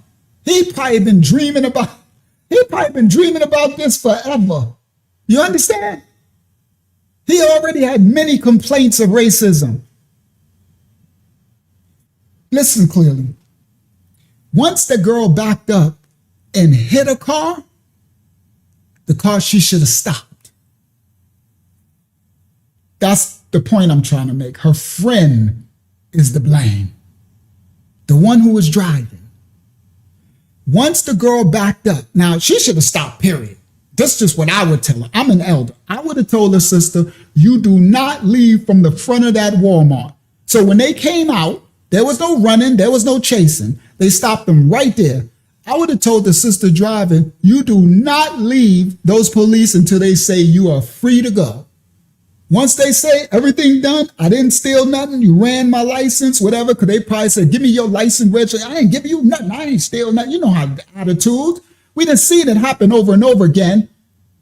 where they pull somebody over and they were like, I ain't do nothing, and then they talk about that, bang, bang, bang. They shoot them up in the car, and then everybody's complaining. It's like, bro, when do you not understand these devils are possessed? The ones who, that's what the Bible says, agree with the adversary, understand what can come, especially if you got so-called black skin. Oh, hello. Come on, what year are we in? It's 2026. We don't know this by now? Well, come on, bro. So, once the girl, she should have never left the front of the Walmart until the police said, you are free to go. That's it. I'm looking at, and that's me. I'm checking again. I'm making sure. So I'm free. I'm good. You good? The black cop like, yeah, you good. You can go. White cop probably pissed off because he was, he probably want blood. He wants to lock somebody up. He probably mad. Now I can walk to my car. I can get in my car and I can pull off. It might take a while. You might be out there half an hour. Them running your papers, running your license, right? It's annoying, right? Sometimes, so some of us blacks, we wish we could put on some white skin for a time, right? We don't have to go through all this mess. But this is what happens when you got black skin. It just is what it is. It's a reality. To any of my white brothers and sisters who know that, you understand it. To those who think it don't happen, try to put on, I guarantee you, go get you a skin suit. I bet you won't do that. You know they sell the skin suits. Go put you on a black skin suit looking like me a lot and go live a month in my skin. Go out there and think you won't make it back. You be on the news, that white person got shot dead in a skin suit. I bet you won't do that. They'll say in a minute, that ain't true. Everything is equal. Don't nobody do nothing. Go put a skin suit on and show me. Go and be the Watermelon Man and show me what happened. Oh, sorry. Watermelon Man was a movie. I'm sorry. Y'all gonna take that wrong. I'm an elder from the 70s and stuff. That was an old movie of a black man put on white. What was the Watermelon Man? Was it a black man put on like he was white or something like that? Anyway, so somebody, y'all gonna get in your feelings, think I'm calling people watermelon. No, sorry, I'm an elder. I'm talking about an old movie. But anyway, let me get back focused. Once she backed up, she hit a car. See, that's what Bobby, I knew he was gonna go there and talk about the watermelon felon. That's why I said, I'm sorry, God, I wouldn't talk about that. That was an old movie. All right. Now, once she backed up, she hit a car. Yeah, I think it was a white man turned black, right? And that's a crime. Now listen clearly. If the girl, the baby's mother should be mad at her friend. You should be mad at the cop, but why get mad at a devil when you understand devils do what devils do, right? So don't waste your energy where it's just a waste of energy. It's like people don't understand spiritual warfare. I won't waste my energy being upset at a devil because that's what devils do. That's like being mad at a snake for biting me. Hello, right? Now listen, she should be mad at a friend. Do you see? Now this is what I mean. All right? Ruggins said, you down with Diddy? No, Diddy ain't here, Ruggins. Diddy is in jail and with Epstein or somebody. Ruggins, this ain't the Diddy show. All right, anyway, let's continue. I don't know what you mean, Ruggins, but no Diddy, Ruggins, no Epstein either. All right, now listen clearly. When she backed up, when the girl driving with her girlfriend with her 1-year-old baby backed up and hit a car, she's supposed to stop the car. Listen clearly. Because now you committed a crime. That's it. You went from, I didn't steal no diapers, to now I just crashed into somebody's car. Everybody, imagine if that was your car she crashed into. What would you think? What would you think? That's a crime. Now, he shouldn't have unloaded into the car and killed her. He's a devil. Come on, that's the point I want you to understand. Stop wasting your energy trying to figure out why devils do devilish things. When understand, yes, that's a traffic. That's what I just said, Heavenly. Listen what I said. Now listen, Heavenly.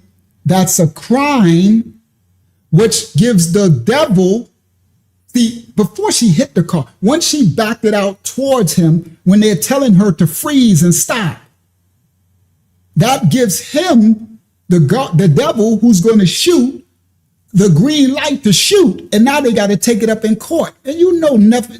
You think they're going to lock him up for unaliving? Come on. So again, I'm trying to point out that it's the actions. Your actions. The Bible tells us, for those who don't want to understand, Hakyama keep putting Matthew 5 on the screen. It's literally, it tells us to agree. It's telling you comply because it's an adversary. It's a devil. That's the point I'm trying to make.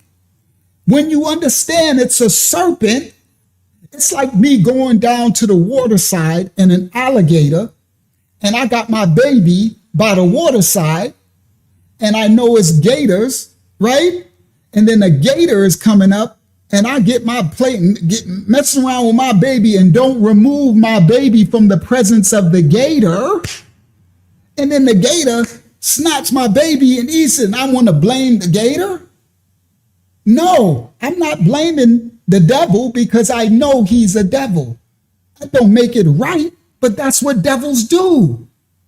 They come to steal, kill, and destroy. They come to unalive. You got to agree and flee. Come on, innit? I'm trying to give you wisdom as an elder, bro. An elder. And I was a young jit outside running. I was a runner on the block running I was the first one that'll run always. I was fast. I run as soon as the police come because I know if I run first, they're going to chase all of us. I ain't going to get caught. First one out. I'm always, and people just be mad at that. They just be like, because whenever something go down, they just look for me because they know I'm out of here. I'm out. First thing running. Because then they got to figure out who to chase because everybody else going to run. And if they start shooting, they're going to shoot one that's close to them, right? And I done had many times where they were shooting at me. Uncle Yahshua 25 to Life Testimony TV, my other YouTube channel, tell all my stories growing up in the 70s and the 80s and the crack era and all of it. You understand? Outside. Plenty times shooting at me, trying to kill me, unalive me. Unrighteous devils, guns in my head, guns in my mouth, neck, tried to kill me in the backyard, crushing my windpipe. And those were 2 black cops, too. So it ain't just white. You understand? Trying to kill me. You understand? A crackhead saved my life. Came out screaming. It's 4 o'clock in the morning. Saying I shot at them. I didn't shoot at them. They shot at me. But this before they had body cams. I'm talking about this was the 90s, early 90s, 92. They had the car would record. They had a recorder in the car. So what they did was when they pull up on me, they start shooting at me, and the recorded, you'll hear them say freeze, and you just hear gunshots. So they said that was me shooting at them when it was them telling me to freeze and start shooting at me. But you got no proof. There wasn't no body cam. There wasn't nothing to show like he's just running. Okay, my real life story. I done been there. So I'm not talking for somebody who wasn't outside. So as an elder, I'm not supposed to repeat the foolish stuff of youth. You see, that's why a lot of the elders fail us. Y'all need to listen to the wisdom I'm telling you. This doesn't end well. It's gotten even, well, it's the same. I was about to say it's gotten even darker. It's the same devil spirit. You know what I mean? Same, just different devices, same devils. You understand? Shout out to Retro. So I'm speaking from an elder. I'm not speaking from no watered down, no generation gap that don't understand what the youth is going. Nah, I'm speaking from someone. I'm still functioning. I'm still, you understand? I'm not outside. I'm outside spiritually because I do a spiritual warfare. So I'm dealing with the spirits over these people out there. The discernment comes from the elders that failed. You understand? I'm trying to tell you what I know. That's how I learned a lot of the stuff, right? That's why they took the fathers out of the homes and destroyed all of the elders, put them on drugs and lock them up away in prison. Now the elders want to be thugs. You know what I mean? The elders want to be gang. He's 60 years old talking about your blood, your cuz, throwing it up and all that type of stuff. Come on, bro. So, the elders want to be your big homie. I ain't your big homie. I'm an elder. I'm the one who's going to try to warn you for the devices of the serpent so that you can live your life long and you can live in righteousness and cover your women and children. You understand? This part. So the Bible in Matthew says we are to agree with the adversary quickly. This is how we prolong our life. You have to discern the spirits, all spirits. The Hasatan is a roving lion looking who to devour, right? And we have to be wise as the serpents or harmless as a dove. So I need to know the wisdom. Wiseness is, this ain't wise for me. These serpents are preying on me, right? If I'm being pulled over or something, I'm not going to sit up there and not comply when I can lose my life. Okay, or end up in a situation, right? Some people push a situation to the point where they took a little inconvenience. It's a lot. I know it's bad. It's toxic. It's tiring on your spirit, but you got to think of the bigger picture. You got to look at, if you can play in your mind the steps that this can go bad, how bad could this go? What I mean by that is, what'll happen, guys, is if you can play a scenario and say, you know what? For this 15 minutes of uncomfortability where I got to be compliant and saying yes, sir, and no, sir, and lay down on the ground. And because they put the gun all in my face and whatever, lay down and do all this stuff just yes, sir, no, sir, just to make it out of it. Right. But if I look at the other cost, let's say this ends and I feel humiliated. I get to pull off. I get to go home. That's what the Bible says. I get to make it back home. Then I could feel bad. Some people, you could cry, because some people it's really hard. I'm so used to it. I don't cry. That's my normal. I didn't lived it my whole life. So I'm hardened from it. But some people who ain't experienced it so much, it'll break you down, right? You'll cry. Remember that movie, Boys in the Hood, when Trey was punching in the air? Right? Because the police, they ran down on him and stuff. I think it was the police or it was the thugs or something, right? But I'm used to it. But it doesn't make you soft. It might break some down to cry, right? So you cry, but you still got your freedom. You see? You can live to see another day. If you got children and your grandmom, your mom, you taking care of it, right? You hurt. So many people want to see you come back. You see, it was the police. Thank you, Heavenly. Thank you. I thought it was the police, right? Because that's what I lived. That's my reality.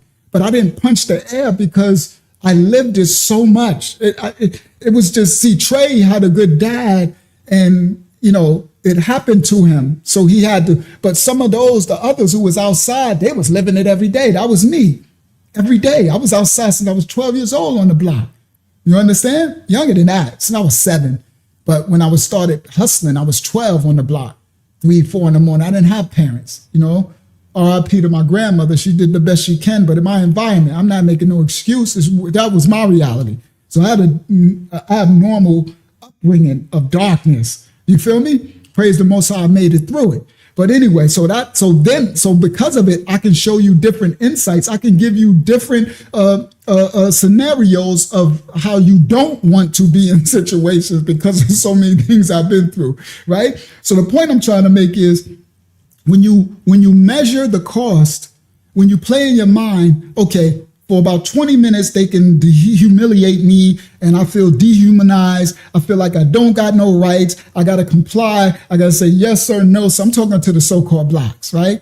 I know the other nations, well, at least our white brothers and sisters, y'all can be like, F you, cop. Give me a ticket and kick rocks, right? But blacks, we can't do that. We have a different reality, right? So, but when you play and you measure out what could be the cost, you could be imprisoned. You can be, listen, you piss them off, they can charge you with fake charges. That's what happened to me. You can get fake charges pushed against you. They can put a robbery, listen guys, on you that you had nothing to do with. Now you ain't got no $100,000 to pay no lawyer team. You going in there with an 18B or legal aid. Do you understand? This is every day. You piss one of these devil cops off. Shout out to the righteous cops. We need more of you. Shout out to the righteous cops. For those who ain't righteous, you know who you are. Devils is what devil does. You piss one of them off, they can put charges against you. They tore me up. That's why I said my case, they doctored the video. I was gonna go on one of those big channels and talk about it, but I don't know. I don't even know if I want to be all in the spotlight like that. I don't really know. I mean, I was thinking about it because y'all know on my 25 to Light show, I talked about it already. So it ain't like I'm trying to say it because of the Karmelo case, right? I already told this story 2 years ago on my channel. They doctored my videotape, literally. And I praise the Most High. I found it. I went to trial, all right? And they was trying to give me, if I was blue trial, it was going to be 55 years. The lowest was 15, all right? 15 to life or 55 to blow the trial, right? And it was a doctor tape. It was fake, all right? Now, I was in sin and transgression, but I didn't do what they were saying I did. And the cop was pissed off because he was jealous of my car. You understand? I had a brand new Mercedes at the time, 500, brand new, right? Black on black. Those who know the story, you've seen the car. People in New York, you know what I'm talking about. They was there. It was at the projects in front of thousands of people. Right, it ain't nothing. It's a story that was told. They added all type of stuff to the story when I was in jail. Yo, you know how the hood will make it. Okay, let me explain this part. This part is funny. So whatever happened. I get to jail and the story is buzzing around that we had kilos and machine guns. We was at a music, because I owned a record label, right? And we was at a music video. So I had all my gold and chains for my rapper to have on and my brand new Benz and everything. So by the time I got to jail, the story going through the streets in the jail was, because one of my boys came up to me in jail, told me, yo, my name was Rashawn. He told me, yo, Ra, what you knew better than to have kilos and stuff? I said, what you talk about kilos? What you talk about? Man, you had kilos at the music. I'm like, ain't nobody have no kilos at no music video, because y'all know how the hood add on stories. You know how it grows and grows and grows. Yo, I was like, people coming up to me in jail, looking, some people thinking I'm crazy. Yeah, the telephone game on your life. Some people thinking I'm crazy for doing all of it. So I was getting props for that. Some people, yo, that's that dude, Rashawn. The one who, he had all the guns and all the blood. So they try to charge me as the king of the bloods, right? And Strong Island in my projects, but I wasn't, right? So the story, so half of it kind of looked good for my reputation at that time in jail. But then the other half is those who knew me like, yo, Rob, what was you crashing out? Like, what, you know better. I'm like, yo, bro, now you know doggone well I wasn't out there with no kilos and all that. So they turned it into this whole big thing. That was in jail. But anyway, the police was falsely charging me as king of the bloods and all this stuff. And I was running all the drugs from the projects and all that. That was all a lie. None of it was true. So they doctored my videotape and put me at a scene where I wasn't there, right? I told the story on the channel. They placed me on the Heights. It's a rival neighborhood, a ghetto hood, black ghetto hood. And they doctored me, put me in, and I said, I wasn't there. What are they talking about? I wasn't on the Heights. And so, you got to watch my 25. I don't want to tell the story now because I might do it on another channel, right? Because it got something to do with doctoring tapes. So anyway, I lived it, all right? And I was going to trial. And if I blow, they was going to give me 55 years, okay? So I lived it, and we took it to the Supreme Court. I took it to trial. Praise the Most High, I had enough money. So I was rich at that time, all right? So the money with the superstar lawyer team, all right, got me out of it and the tape. But for those who know that story, you know how I found where they doctored it and we beat it in trial, all right? So anyway, so I'm speaking a lived experience. I'm not speaking from no outside. You know, I mean, someone who didn't live this type of chaotic life that can warn people you don't want that stuff in your life. Now, for the crash outs that's out there, the thugs that's out there, we're going to kill everything and everything that moved. Now, they live in that life. It is what it is. But I'm talking about the sister that had that baby in her hand. You see? With the wisdom of the elders would tell that sister and the sister who was driving that put them in that danger. That's why I'm pointing out. I'm not saying Walmart shouldn't have said that the girl was trying to steal. Who knows? She could have been. We don't know. I know that that cop was possessed, was a devil. You see? So I'm not trying to make no excuse for that cop. Devil's going to do what devils does. If these devils, I don't care if it's a cop, Marine, I don't care if it's a civilian, I don't care. These devils will kill all of us if they could. You hear me? All the righteous. Come on. Well, even you unrighteous. See, the so-called blacks, you got a whole nother thing against you, right? But even in the light, when you're righteous, the devils want to destroy your light. That's why righteousness cover you. You see? So that's why the righteous, we ought to warn those who are outside of righteousness of the devices of the serpent, because he's looking who to devour. You heard? Shout out to Trapper John. Trapper John laughing. All right? So anyway, the point I'm trying to make is, if you really want to boil it down to really who's to blame, you could point fingers at a lot. But honestly, I blame the driver's ignorance, the sister who was driving, because that girl had a baby in the car. I don't know what kind of entitlement you had to back up and smash into the car and pull off, knowing that these cops, you in Mississippi, these cops trigger happy. You tripping, bro. So that devil unloaded in the car and unalived the baby. And these fools out here picking in Walmart.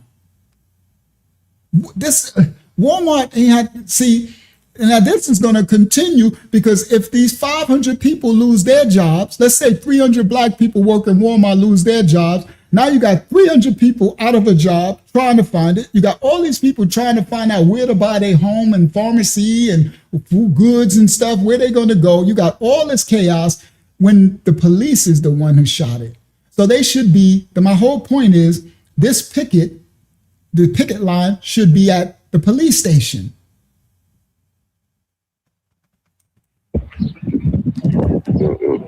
That was a long way to say that. But praise the Most High for those who have eyes to see and ears to hear. Mm-hmm. Yep. You want it back? They want y'all back in the front. Yep. Thank you. Now the thing with this Nathaniel, the cop, because he a cop, all right? Nathaniel, right? And so the person, they didn't get tear gassed. Why?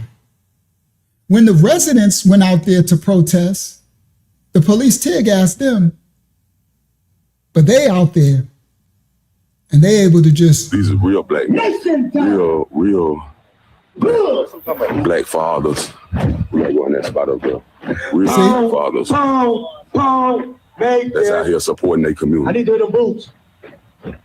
Pound, make that sound. That's what it is. Now, this is the point. I'm not hating. What I want to say is this. This is a show. Pound, make that sound. And what is that doing? Once this blows over, they'll be out of there and they'll catch the next big thing that they can come back and get views and maybe get some more people to join so that dude can get money. It looks good. It looks good on the outside, but you got to look past the smoke screen. It's called opportunists. And they show up. You see what I mean? They show up. It's self-promotion.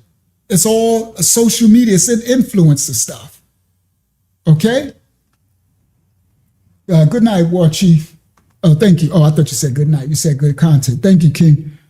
But that's the point again. I'm warning, again, all of it. Black devils, white devils. You know what I call it? Black iggers, white iggers, Hispanic iggers. Look for iggerdom to the righteous children of the Most High. I don't care what nation. Don't look for people that's going to manipulate your situation. Okay? They're going to manipulate your situation. And that's all he's doing, this opportunity. This is disgusting to me. That's why I said, Jen, he a cop. Yes, he a detective. He's a detective. No disrespect. He could have been a detective, but that's the whole point. So there's reason why the police is not tear gassing them is because, let me explain some, guys. How can I say this way? You know how they have, what word? Psyops, right? Where they'll, what's his name? J. Edgar Hoover was good at this, right? They'll have controlled opposition. That's the word I'm looking for. Thank you, Father. Controlled opposition, all right? Haki, I'm gonna put my 25 to life channel for War Chief. You gonna get you some fruits and kick your feet up, War Chief. A lot of thousands of hours of life story. You're gonna enjoy it. Now, Haki, I'm gonna put the link in the chat for you. All right. So my point. Oh, you seen it already. He must have seen it. All right. He must have seen the 25 to life channel. All right. Now, this the point I'm trying to make is when the system allows opposition. Let me explain. I used to always wonder how can, the Israelites who out there talking about, we hate all white men, the devil, you're going to be my slave. And they be saying some stuff that's like, I'm like, yo, bro, some of this stuff is against the law. And how are they out there? And remember, they don't get shadow banned. They let them get 50,000 views, 100,000 people watching them. They let them, and I'm like, bro, see, the Bible warns you about that too. It's controlled opposition. It's the one that the serpent allows to be seen and promoted because it wants, right? It wants them to yeah, it is the bloodline. Oh, sorry, man. I thought he was talking about, I thought he was going somewhere else because this ain't nothing but Esau's bloodline out here. This stuff, this foolishness going on. But let me explain. It wants the Bible and who some of the people might descend from to be characterized as a cult. You see, as wicked, right? So that most of the people who might think that, okay, I descend from this, well, maybe I need to get righteous and follow the laws of the Most High, but they got a cult going on. And the head of their cult is a detective. It's crazy. They showing what on CNN? This what I got on the screen? That would be interesting. Heavenly Cutter. If they showing this on CNN, that would be diabolical right there. All right. So they are this. So that's what I'm. Go ahead, Akiyama. Miss Juicy asks, what are they protesting? They supposed to be protesting in Mississippi the unaliving of the little boy that they shot, that cop shot, that devil-possessed cop. But instead of protesting the police station, which they should be, because that's where they should be protesting the cop. They stopping people from shopping in Walmart, and they're gonna trying to close down the Walmart. Now Walmart should, I guess, maybe it's to get a lawsuit from Walmart. I think Walmart should give. Walmart is a big conglomerate. These devils own these conglomerates, and they should give some money to the parent, but it's the police station should be sued. You understand? The cop shot her. Now, she gonna have a rough case. See, the reason why this will be rough to even get compensation from the police is because the driver backed into another. You get what I'm saying? She committed a crime, bro. And it's unfortunate for the little man, bro. And I wish the sister would have been able to get out the car. We played the video where the sister tried to get out with the baby, but the girl driving the car jerked the car and the door closed. And then that's when that devil just shot that car up. And once they shoot, they don't just shoot. They shoot, they unload. That part kills me too. You know what another thing these devils don't do? Why don't they ever shoot people in the leg? That part be killing me too. You know what I mean? They'll automatically just start unloading in your head and your chest and just unload. I'm like, bro, one bullet is going to start. One bullet going to take a person down. But these people be bloodthirsty. These devils, bro. The systemic ain't nothing new under the sun. That's been going on. All right. So let's so this clown show, right? That's right. Like these organizations. Yeah, if he wanted to stop the car, he's supposed to shoot the tires. I agree. But, you know, he was the devil, so he got the right. Once she backed that car up, that was it, right? It gives them, they do deadly force from that. Y'all remember the story with the white sister and where was that at? In Minnesota, against ICE. Y'all remember that years ago? Well, not years ago. It's been a while. We did it on the channel. When she had that burgundy car and they tried to tell her to stop. They told her to do this. And then she took off and that cop in front of her, boom, boom, boom, boom, boom, unloaded no, I'm not laughing, but RIP to that sister. Unloaded, right? And the car went off and see, once you get in the car and you don't comply and they're telling you to stop, and if you pull that car off and they get the right to say that the car looked like it was coming at them, to them, they just, I wouldn't. If I was a cop, I would probably just jump out the way, to be honest with you.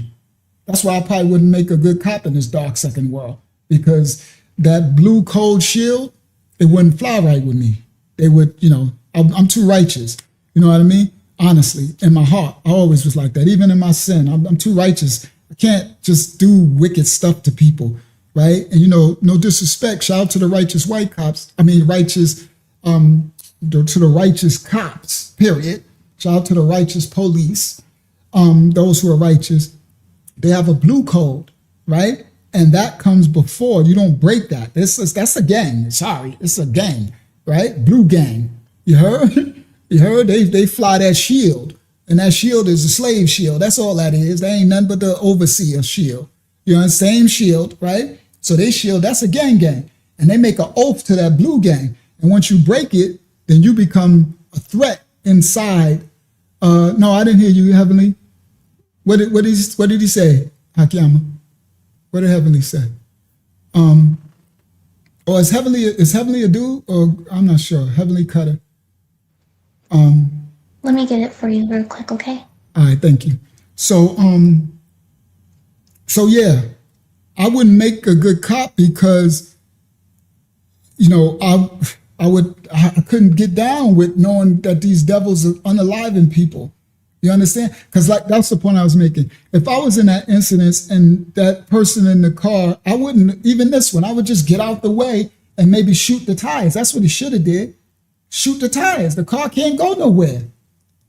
That's what I would have did. Shoot the tires out, boom, boom, boom, boom, and now walk up. Get out of the car. Now you're done for. Now you under arrest. Now you going down. But I'm going to be legal. I'm not going to put no false charges on her, right?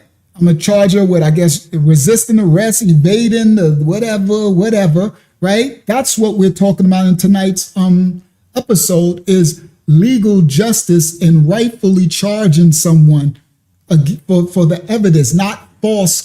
So you got criminals in the police station, the justice system, the government, the politicians and everything, but then they want to say everybody else is committing crimes. Y'all see the difference? You got criminals, and all of the biggest criminals are in the ones in charge. Like in the case of Karmelo, Roach got all these charges against him. They had some for PDA too, right? But people are saying it didn't stick because someone put the charges against him. The doggone judge had PDF charges against him. The DA got SA charges against him. Now his actually stuck. He paid out money, but they make excuses for that too, right? Now these are the people who's supposed to be, right? They're supposed to be the law-abiding citizens. They're the biggest criminals. Look at the politician. Come on, bro. Look at that. Hello, Epstein, anybody? What happened to the Epstein files? See? The whole world, the world is given over to the serpent. So how dare any of these people call somebody a criminal? The devil's a lie. The devil's a lie. I don't give a crap. She stole some diapers. Well, then lock her up for stealing diapers. She didn't steal diapers, then whatever. The girl evaded police, then lock her up for evading police. She ain't pull a gun out. She ain't try to shoot you. But they used the excuse of the car as a weapon and all that. She wasn't trying to hit you with the car. She was just in her attitude. You would know that. But he don't care. He a devil. So he could have shot the tires and arrested her and gave her what she's supposed to get for shooting the tires. And then the other girl with the baby would have been able to go home, call an Uber or call somebody to pick her up and go on home. But we need to understand these devils and we don't put ourselves in the situation. That's what I'm warning about. Hakyama, what was Heavenly's question? Okay. Heavenly was saying they are trained to shoot center mass and to unalive, not to disarm. That is how I was trained in the army and the prison, and they train police the same on the range. Facts. But that's the problem with the system, Heavenly. Now, in the army, that's different because you're at war. See the difference, Heavenly? You can't train the police and the COs with the same tactics as the military unless you're saying you're at war. See? Come on, Miss Juicy, these are the last days. So that right there is letting you know that they're training them to be at war. And really, who's the war? It's the black, number one, but then even the so-called whites and the others who go against the status quo. You see what I mean? So whites, they get a pass to a certain extent until they think you an Igga lover. Till they think you riding with the, you know what I'm saying? You understand? So that's the fact. I'm glad you come on. They had war with the people. All right? That's the whole thing, Heavenly. That's the problem of it all. And that's the point that I'm trying to make.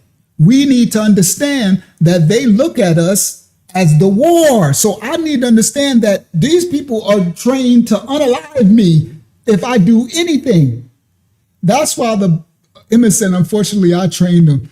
That's why the Bible says to agree with them first, lest you won't make it back home to your family. I'm here to tell you that the Bible gives you warnings. It's a book of instructions. It ain't a religious book. If you really read it with discernment, you read you some Proverbs.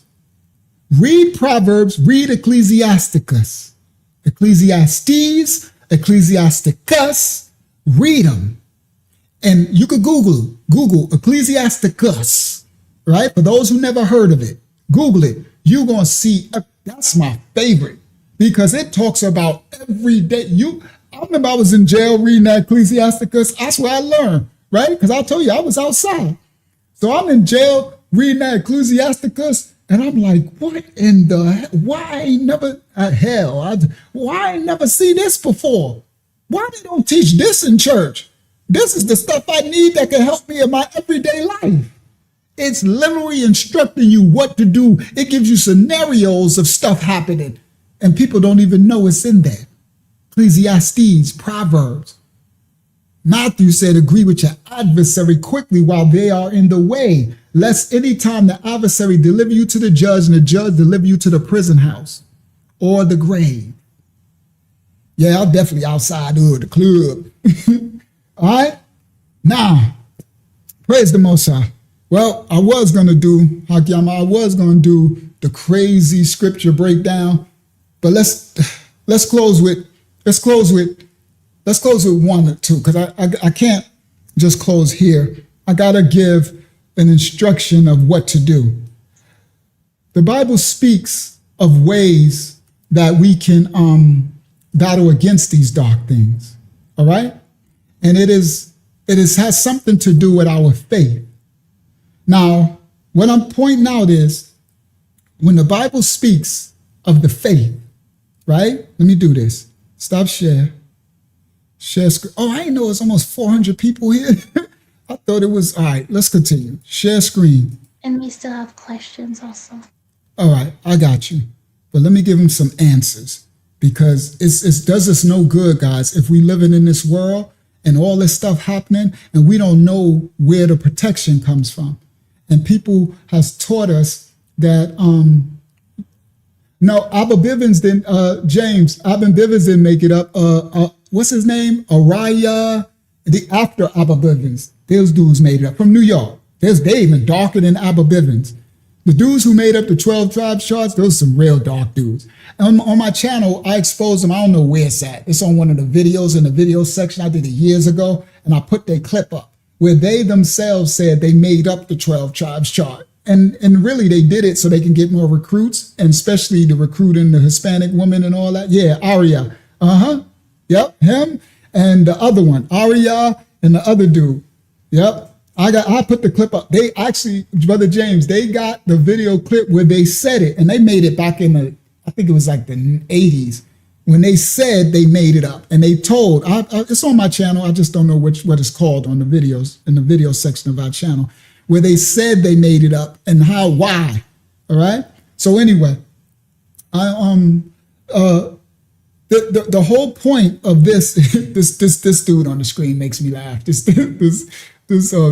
I love this thumbnail. When I was making it, I just kept laughing because he looking at little man looking like somebody lying. That's that look, boy. You ain't right. Boy, you ain't nothing but lying.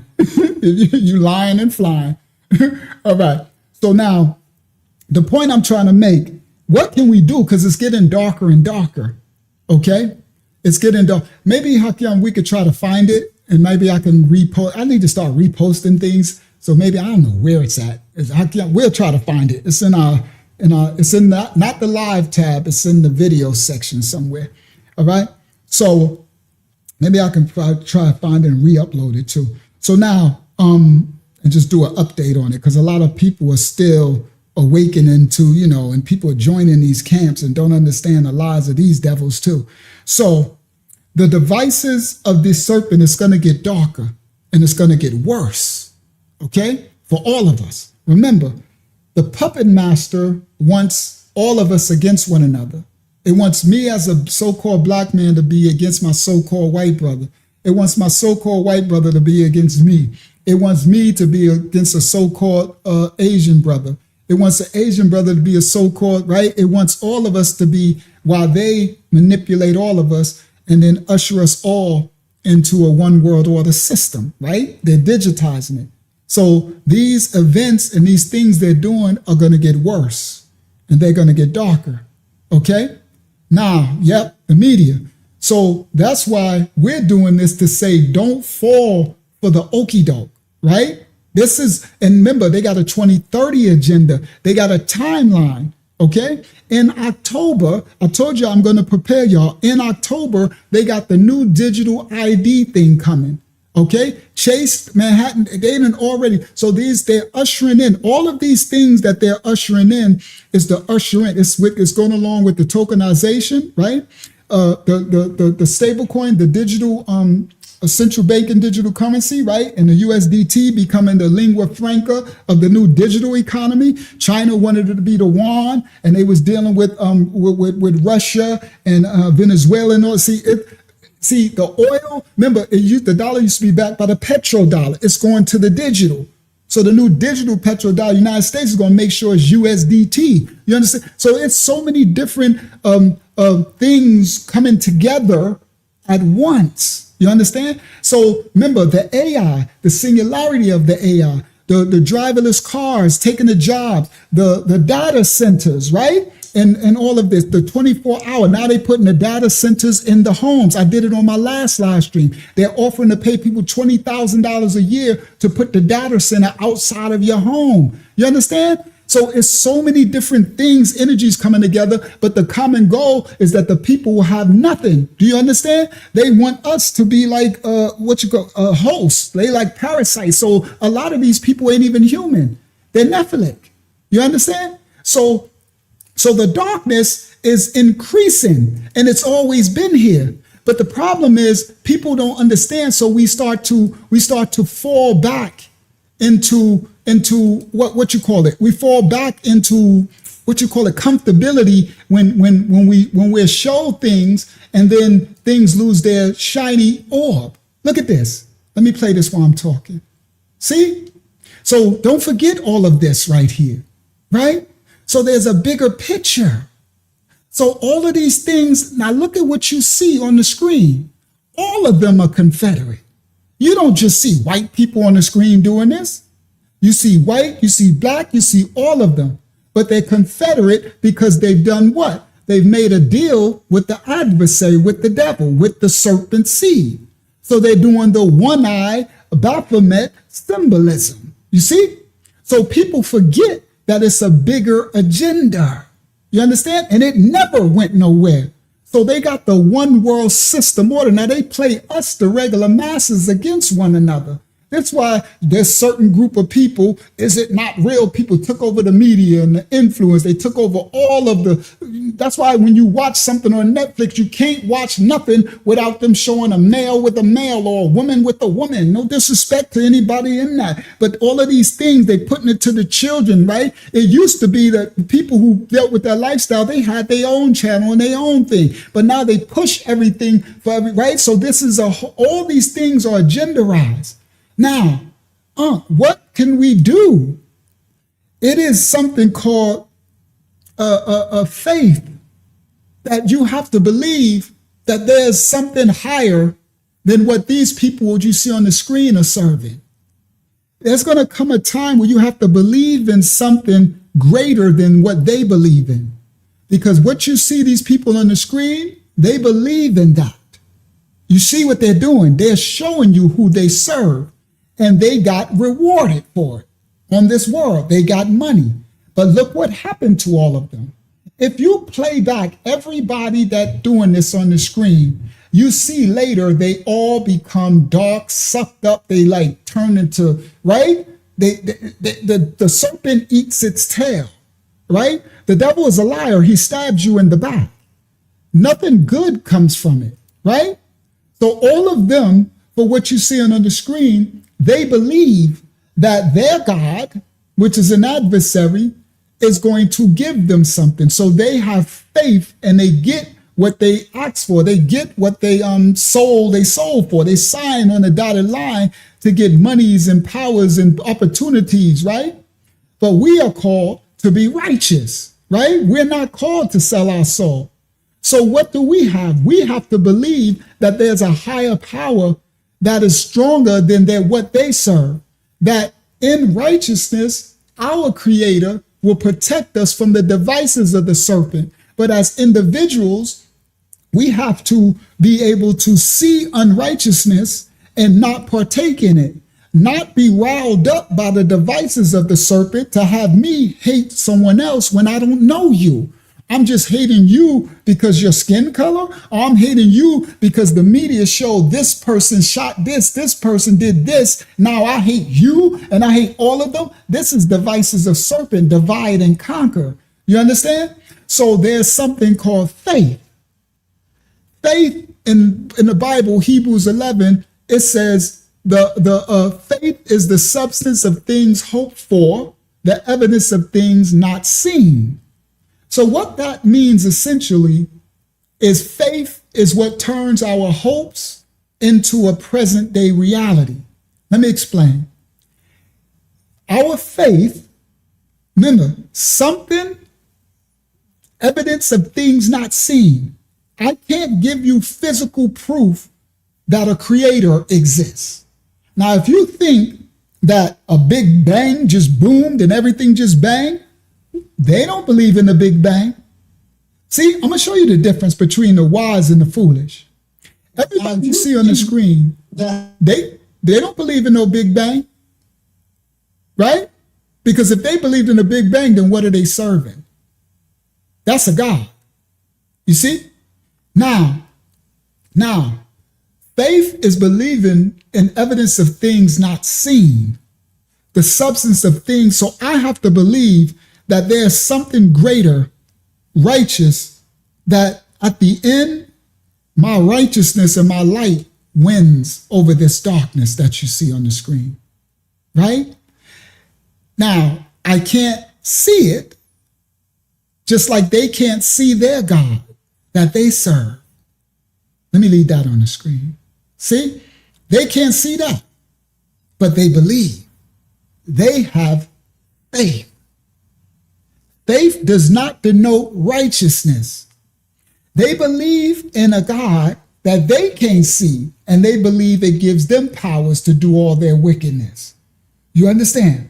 So the same thing There is two opposing forces. Okay? It's the light and the dark. The dark, they call themselves the light. That's the dark light. Okay, shout out to Maddie. And we are the light, the righteous light.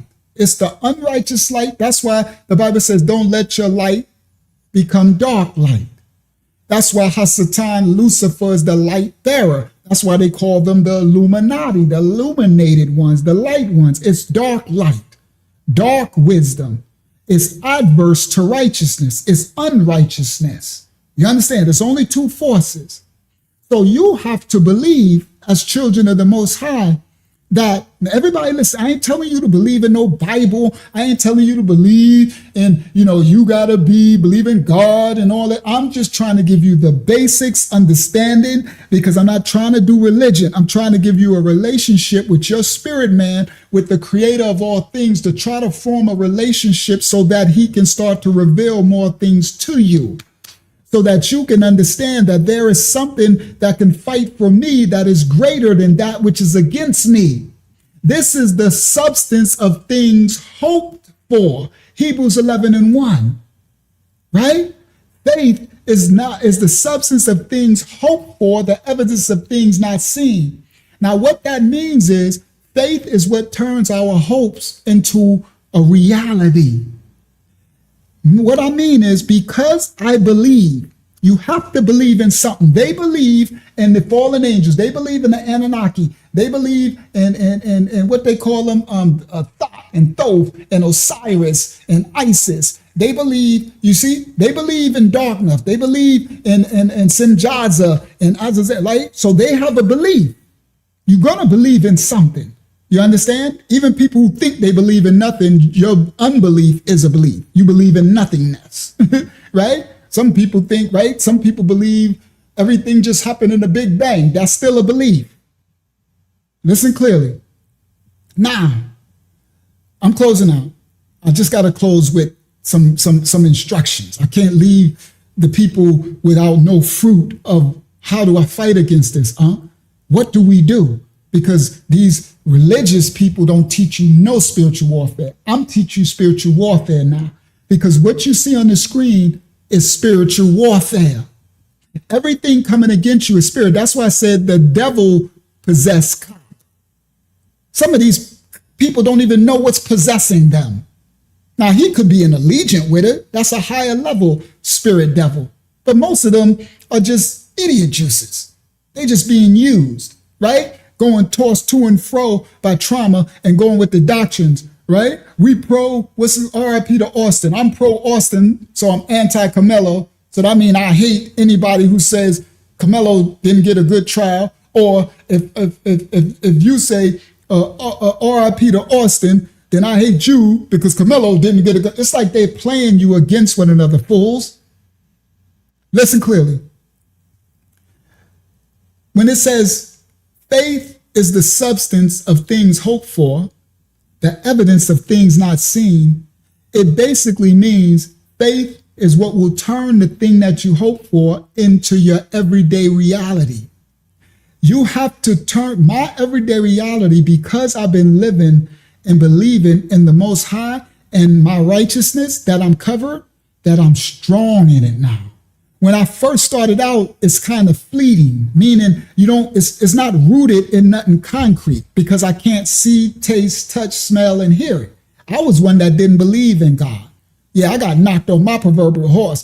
For the other brother who want to watch the 25 to Life channel, you're going to trip out when you find out my awakening started with the Most High putting me in prison and taking everything from me. I was hard-headed. I didn't learn the easy way.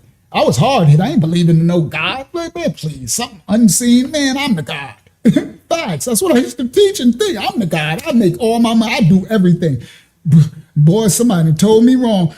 When the Most High said, okay, it's time for you, I got some work for you to do, he shook me up and showed me my life. You ain't the God. You as created in the image. Do you not know you are gods? You are gods, yeah, in the image of my Father, but you ain't the creator. You ain't do none of this. I had you in the palm of my hand this whole time, idiot juice, and he played my life back. Took my life too, but anyway.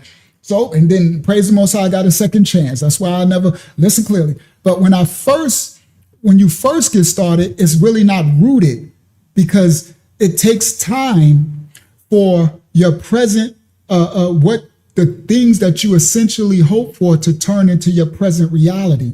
The more that you live out righteousness and believing in the Father and righteousness, the more rooted and stronger you get, the more covered you are, the more spiritual warrior, spiritual warfare. You're fighting against principalities and spirits in high places. That's why I call out the spirit behind these people. That's why I said when I was trying to give the incidents of the Walmart thing, I was like, guys, I know it's going to trigger you in your feelings because you want to blame this, you want to blame that and everything. I know the bigger picture because I know spiritual warfare. I know what's actually behind that cop. He's the devil. He's being possessed. I know what's coming after those two sisters because they so-called blacks, and I know what's biblical. I know what will come for you, try to take your child. I know what, even whatever nation of people you are, I know that if the spirit realm knows that you have a strong purpose that can be later, that can destroy their dark kingdom, then those spirits are coming to try to take you out in your dreams, in your sleep. You understand? They'll try to take your children out because your children have a purpose that they are to fulfill for the creator of all things, a righteous purpose. But people don't know spiritual warfare, so they really lost. But the spirit realm ain't lost. The spirit realm knows exactly who you are. They know who your children is. They know who your generational curses is. They know what you can be later. That's why J. Edgar Hoover said, I know that we have to destroy them. A Messiah will be born from their generation. Why do you think they destroyed everybody? The so-called, they was like a Messiah. You know what Messiah means in Hebrew? It means he who delivers, a deliverer to the righteous, to the Most High. A Messiah would be born from their generation. Messiahs, deliverers, those who will come, reach us lost, reach the lost remnant of every nation, kindred, tongue, and people, and deliver them to the Father. Deliver them to righteousness. That's what the Bible speaks of. So this faith, that means the substance of things hoped for, the evidence of things not seen. What this means is the faith that we would have and stay rooted in starts to turn our hopes into our present everyday belief reality. It ain't a hope no more. I don't hope that I'm covered by the Most High. Let me explain. I don't hope, I know. See, once you start, but you got to be rooted. It takes time of dying to the flesh, repenting, falling. You sin, you transgress, you repent, staying repentant, staying working on righteousness. Stop lying, stop cheating, stop stealing, start to bridle the tongue, do right by your neighbor. It's like doing the right thing and working on. You get stronger and stronger and stronger. And then what turns your hope now turn what you had hoped for, Hebrews 11:1. Substance of things hoped for. I hope for a covering. I hope for righteousness. I hope that my children, I hope. Now it becomes your present reality. But you have to live the faith out. And then that gives us confidence to trust in the things that we cannot see. Let me explain the dynamic. The thing, Hebrews 11:1, faith is the substance of things hoped for, the evidence of things not seen. The belief that we have, and we start to activate, you have to do something. The Bible says faith without works is dead.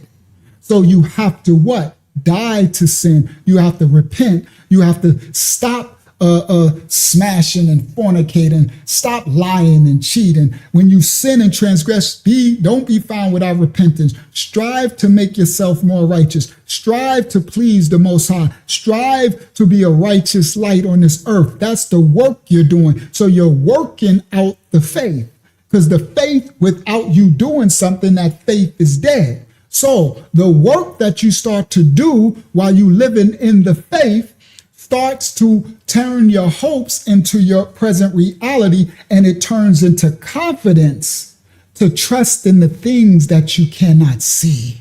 So People who don't understand my strength and conviction is called conviction. Why are you so rooted in this word? Because my faith, I've been living this for so long, dying to the flesh daily, repenting for my sins and transgression, knocking off this sin, knocking off that sin, knocking off that transgression, knocking off and being more and more righteous and strong in the spirit. I'm a spiritual warrior. When I was a warrior in the flesh, I was outside busting that gun, doing all that stupid stuff. I did all the time for all the crimes committed in my sin and transgression. How much more in my righteousness? Now I'm a spiritual warrior. So now I don't fear none of the devices of the serpent.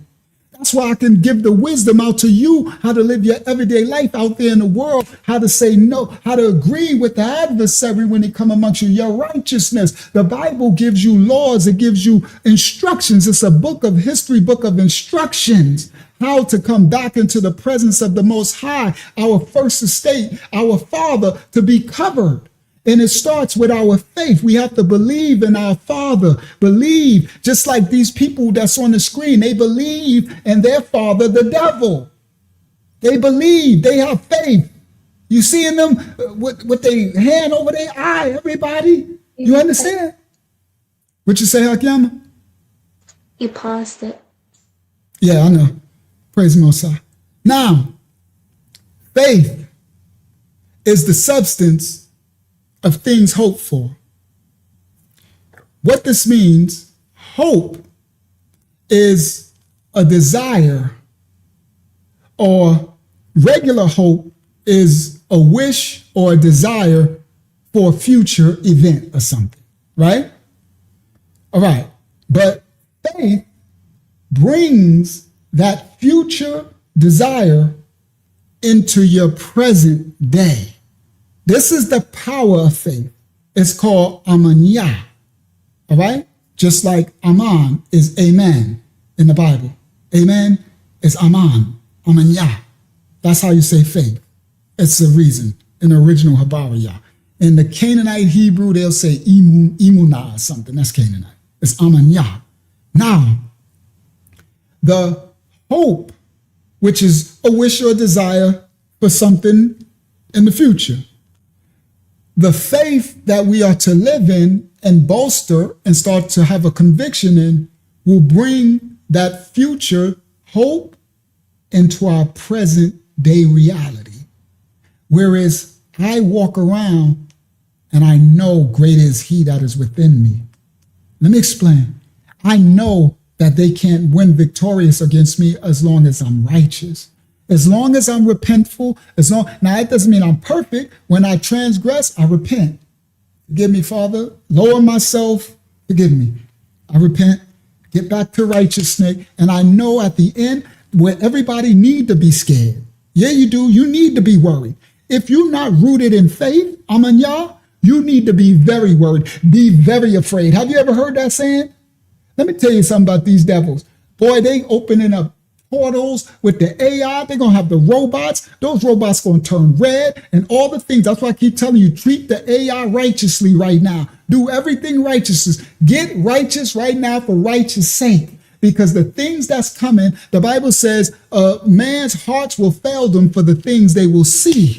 Oh, we ain't seen nothing yet. When they start starving people, when they start taking all the jobs, when the chaos happen in the street, only thing gonna cover you is your faith. And how did you get the covering? Because the faith you put in the work of believing and doing righteous acts and deeds.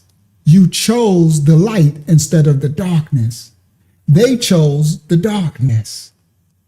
And they get their just due. In this world, they look like they had money for a while, right? Didn't they give them money for a minute, right? They gave them all, right? Fame, popularity, right? They look like they had the life. And what do we see from them later? They look like they all sucked up, dried up. Half of them is clones now, right? That thing is fleeting.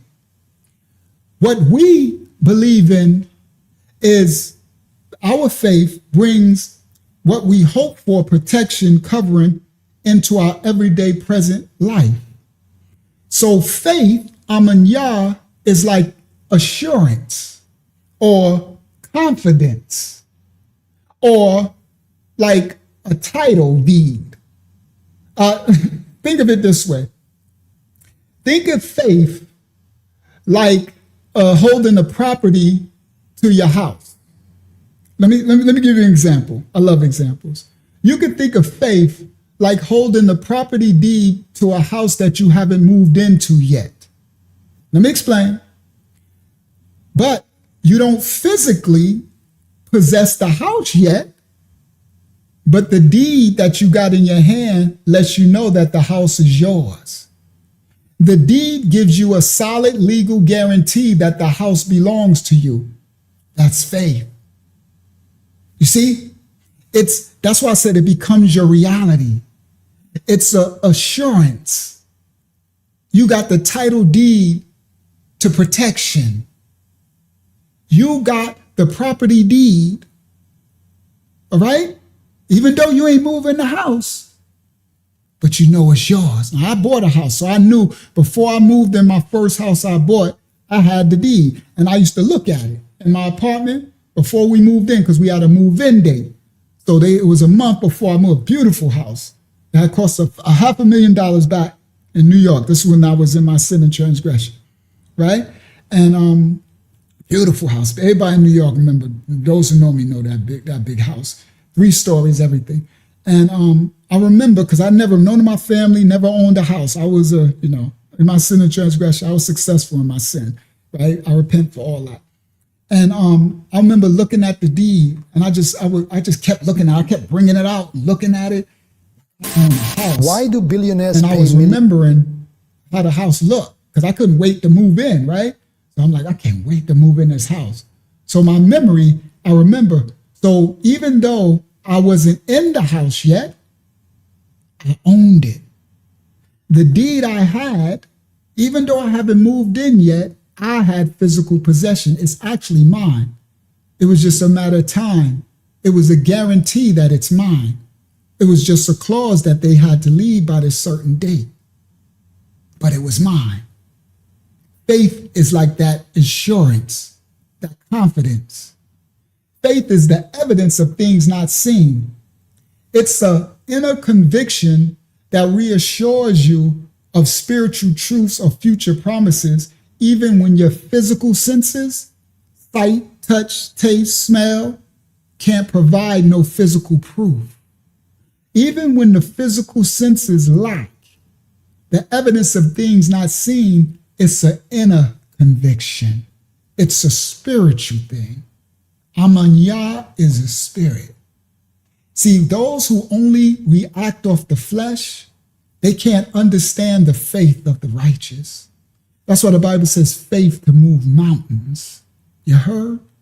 That part. It don't mean I'm going to stand in front of a mountain and go, move, you mountain. Mountains mean I'm moving mountains in my life. Let me explain that analogy. When the Bible says you got faith to move mountains, do you not know I raised myself from the dead? I was dead, now I'm reborn in life. Do you not know what I used to do in sin and transgression? I done moved mountains out of my life. I done got rid of this devil out of my life, that devil out of my life, that stronghold, because my faith in my Father and the faith in the scriptures had me do this work, and stronger, greater is he that is within me. And my Messiah gave me the blueprint how to live this out. So I done moved all type of mountains. And now I'm pouring into the dead. You know how many people that then got a second born again for me taking the election of teaching righteousness for so many years, people all over the world that got a reborn, a second chance at life. That's when the Bible says you shall raise the dead. The Messiah says greater things than these than I'm doing shall you do. But religion has dumbed us down, and we don't know our spiritual power. We don't know who he is in the spirit realm. That's why I was trying to tell people when I'm warning them about today's activities, I'm like, you don't know what's coming against you in the spirit. Faith, evidence of things not seen. Faith is the inner conviction.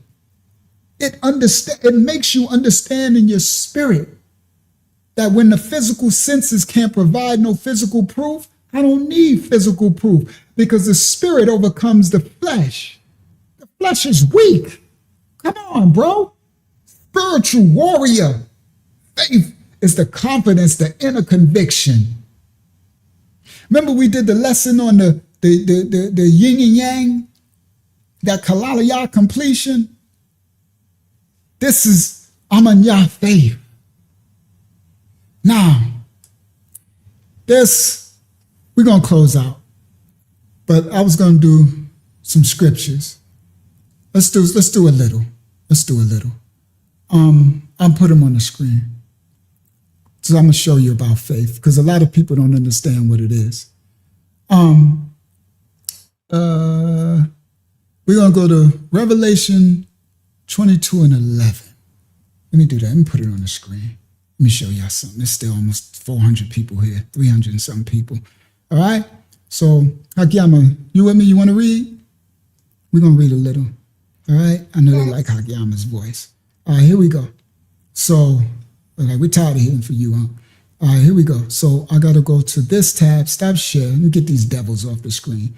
Let's get the word of the Most High, show you what the Bible says so we can understand how to fight in the spirit. We got to know how to fight. All right? Where is it? Where's my Bible? There it go. Bible Hub. So let me come over here. Come back to y'all. Watch this. Share screen. Share window. Then we're going to close out. I've been going long, but we're going to close out, guys. All right? Now, close that. All right. So what did I say? I said Revelation 22, right? Revelation 22. It's the last book. All right, 22. We'll go down to 11. Hakyama, read 11. Revelation 22 and 11. Revelation 22 and 11. He that is unjust, let him be unjust still, and he which is filthy, let him be filthy still, and he that is righteous, let him be righteous still, and he that is holy, let him be holy still. Pause. This is the end of the book, the last instruction. Let me explain. The Bible says, everybody, he that is just, let him be unjust still. He that is unjust, let him be unjust still. He which is filthy, let him be filthy still. What this spiritual warfare lesson is teaching you is that in the end times, because it's the book of the Revelation, this speaks of the end time prophecy, us. Remember when I said, I was talking about the Walmart incident, and I said that cop is the devil, right? He's possessed by a devil. And I said, I'm not even going to give him my energy to try to question why is that cop shooting the baby. Let me explain. Come on, see this Bible, bro. Let me explain. Everything I do is spiritual because the Bible is written in my inward part, so I understand the instructions and I live it out. So you see how easy I said that? I said, man, I'm not worried about trying to figure out why that devil shot the baby. You're going to waste your foolish time trying to figure that out. Because it said, he that is unjust, let him be unjust still. He which is filthy, let him be filthy still. Meaning they already chose their lot for the most of them. You can't run around trying to worry your senses, trying to figure out why this person is evil and why this person. You need to know the bigger picture. That's why I said devil is what devil does. Remember, I done did this a couple of times tonight, right? I said, if you're a white igga, if you're a black igga, if you're a Hispanic igga, if you whatever, iggas do what iggas does, igga on. You understand? I'm talking about the devil possessed people who gonna be evil still, unrighteous still, filthy still. You see? So this is an end time prophecy for us. He that is going to be unjust, they're going to steal from you unjustly still. And that's clearly. It's teaching you spiritual warfare. And it says, and he that is righteous, let him be righteous still. So this is the what? Divide. That's why I said we need to understand. That's why I was pouring in, trying to give instructions and trying to show, be careful where you placing the blame. I'm like, why are you picking in Walmart? Walmart didn't shoot your baby.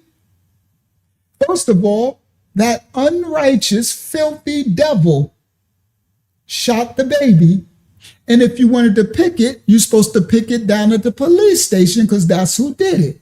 So again, it's pointing the blame. I was like, if you really want to understand the blame, it lies on the driver. Because she had a sister with a 1-year-old and she didn't even think of that 1-year-old. You understand? That's why the Bible says, don't be unevenly yoked. That's why when you start to live righteous, you stop hanging around unrighteous people. You see? You stop putting yourself in these situations. You see? Because this unrighteous act of that other sister got her baby killed. That's who got the baby killed.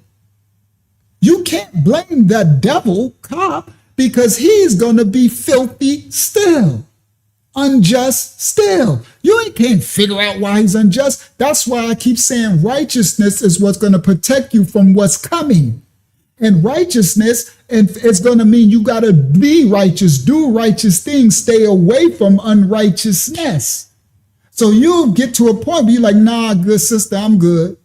I ain't about to get in the car. You about to go in. You probably done stole something out of Walmart. Might get me in some stuff. Nah, you might get an attitude and pull off skirt. You might want to skirt off on a cop and my baby in the car and this psycho devil cop just start unloading it. See, when you're able to do a scenario like that in your head, because you can see the unrighteousness surrounding people. But when you're one with the unrighteousness, then you don't see it. That's why the Most High have elders and people to try to show you unrighteous acts and the cover and protection of righteousness.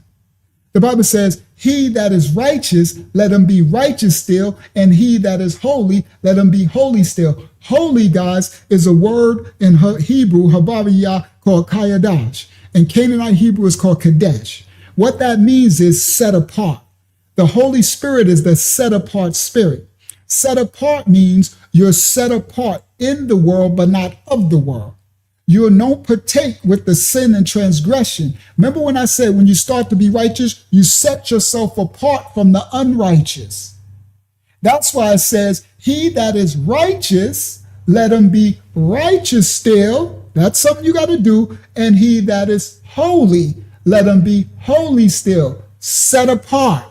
The righteous is set apart from the unrighteous so you won't get yourself in the situation. Because I'm righteous. If that sister would have been with me in the car, the baby would still be alive. Do you get it? Because my righteousness would not have me have that devil unalive me because I know the devices of the devil. I'm going to what? Agree quickly. You see? When the adversary, lest he put me in the graveyard or put me in the prison house. So if you was with me, you would be protected because my righteousness and my wisdom and my discernment is not going to put you in harm's way in this situation. I'm telling you, the Bible is a book of instructions where people don't understand. We had these pastor pork bellies and these money grubbers, these money changers trying to teach us our instructions.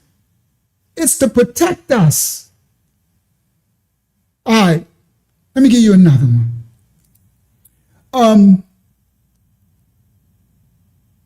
Hold on. Let me finish with 12. Watch this. He that is unjust, let him be unjust still. He which is filthy, let him be filthy still. He that is righteous, let him be righteous still. And he that is holy, let him be holy still. And behold, I come quickly, and my reward is with me to give every man according as his work shall be. This is the Messiah. What they call Jesus, what they call Yeshua, what they call Yahshua, Yahusha, Yahasha, Yahawashah, Yahayashah, Yahayashah, the Messiah, Messiah. Now, he said, my reward is with me to give every man according his work shall be. Now, religion had told you ain't got to do no work. You just covered by the blood. His blood just covered that. Hold on. That ain't what he said. Hold on. And behold, he come quickly, and he's going to give every man according to his work. That's why he said faith without works is dead. Faith is your shield, your covering. The work is what activates the faith. The work, you have to show the spirit serpents that you are righteous, that you do a thing. You understand? You have to come out of her, my people. Separate yourself to holy. Be holy, set apart. You have to do a thing. Okay? Now, he says, and to give every man according as his work shall be. What did you do? All right. Now let's go. I'm going to do two more, then we're going to do this on another lesson. I got like 50 of these. All right? Let me see. Let's do Book of Jude. We're going to go to Jude 14. Thank you, Yeshala. This is a combination of me and my sister Yeshala and Akyama. So we're going to go to the Book of Jude. Yesharala. Yesharala. Chicago in the building. Yesharala. Now, thank you, Hakiyama. We're going to go to the Book of Jude, right? Right at the end. Ya'ad. That's Ya'ada. That's Judah. Ya'ad. Right? Now, we're going to go to the Book of Ya'ad, Jude 14. Right? We're going to go down to 14. Hakiyama, could you read from 14 up to 16? I'll stop you. Jude chapter 1, verse 14. And Enoch also, the second from Adam, the seventh from Adam, prophesied of these, saying, Behold, the Most High cometh with 10,000 of his saints. That's Messiah. The Messiah cometh. Mashiach. Y'all know they put that Lord crap there. But continue. The Messiah coming with 10,000 of his saints. The Messiah cometh with 10,000 of his saints to execute judgment upon all, and to convince all that are ungodly among them of all their ungodly deeds, which they have ungodly committed, and of their hard speeches and ungodly sinners have spoken against him. These are murmurers, complainers, walkers after their own flesh, and their mouth speaketh great swelling words, having men's person in admiration because of advantage. Pause. Now listen clearly. The Messiah, to execute judgment upon all and to convince all that ungodly among all that are, convince all that are ungodly among them of all their ungodly deeds. Call it out. That's what I was doing tonight. We're closing out now. We're gonna close out with this. All right? Call it out.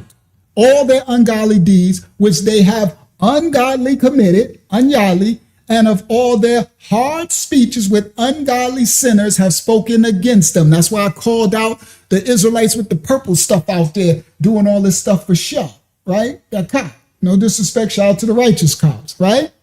These murmurers, complainers, walking after their own lust, and their mouth speak great swelling words, having men's persons in admiration because of advantage. That's the part when I pointed out that they are out there, these opportunists, right? I pointed out there, right? That Israelite camp, right? They out there, right? They don't care about those people. They out there for more views, more eyes, influence, right? To get more money. He's going to get richer and all of it, right? And what do? They out there with great swelling words, right? That's right, right? And having men's persons in admiration because of advantage. So the dude, Nathaniel, over them, he's a millionaire. He got all these people and they admire him, right? They all follow him. Now, he ain't even there. He's sitting there watching from his mansion while he got all of them to make him more and more famous, more and more rich, right? Because of advantage, okay? These are the people when they mouth speak of great swelling words. That's what the pastors did and all the preachers and all that type of stuff. You see what I mean? That's why I call that out. Okay? Because we're supposed to call out all the ungodly deeds which they have ungodly committed, because I know what spirit you're in doing it. You don't care about them people. You ain't giving them nothing. You out there to get yourself seen by more and more eyes. You out there to be in front of the cameras, to be in front of he's always opportunist. You out there to be, here you go. It reminds me of those ambulance chasers. Yeah, hired hands. Come on, Yashala, y'all. Hired hands. That's why I called it. That's why I said some people going to be upset at me, right? And they'd be like, oh, you shouldn't be calling out the brothers. The devil's a lie. The Bible says you call out all ungodly stuff. Call it out for what it is so that they can repent. You call it out so others can see it, lest others be snared by the same devices that they're using. Do you understand? This is spiritual warfare that's in the scripture that most people don't understand. Okay? Now, I was going to do one more. I'm going to close now. I've not. Let me see. Let me see if I want to do one last. I broke that down. Let me see. Faith. Promise. Know therefore that the freeing through faith. There you go. I'll end with Galatians. All right, we're going to do Galatians 3 and 8. All right, and we're going to close here because it's late. I ain't supposed to go this late on Monday. Galatians 3 and 8. But there was a lot of people here, so I want them to hear the word, right? I should have did this a little earlier because I was going to go in. It's a lot of stuff to bring out, but it's okay. All right, because I was going to break down and show you a lot. So for those, hopefully you liked and subscribed, come back. We live on Friday. It gets crazy. They're not going to alert you, so you got to look. We always live 9:30 every Monday and Friday, and it gets crazy no matter what the topic is. You heard? We break stuff down. All right, so let me go. Where's Galatians? Galatians, and then I'm going to go to Galatians 3, right? And we're going to go down to 8.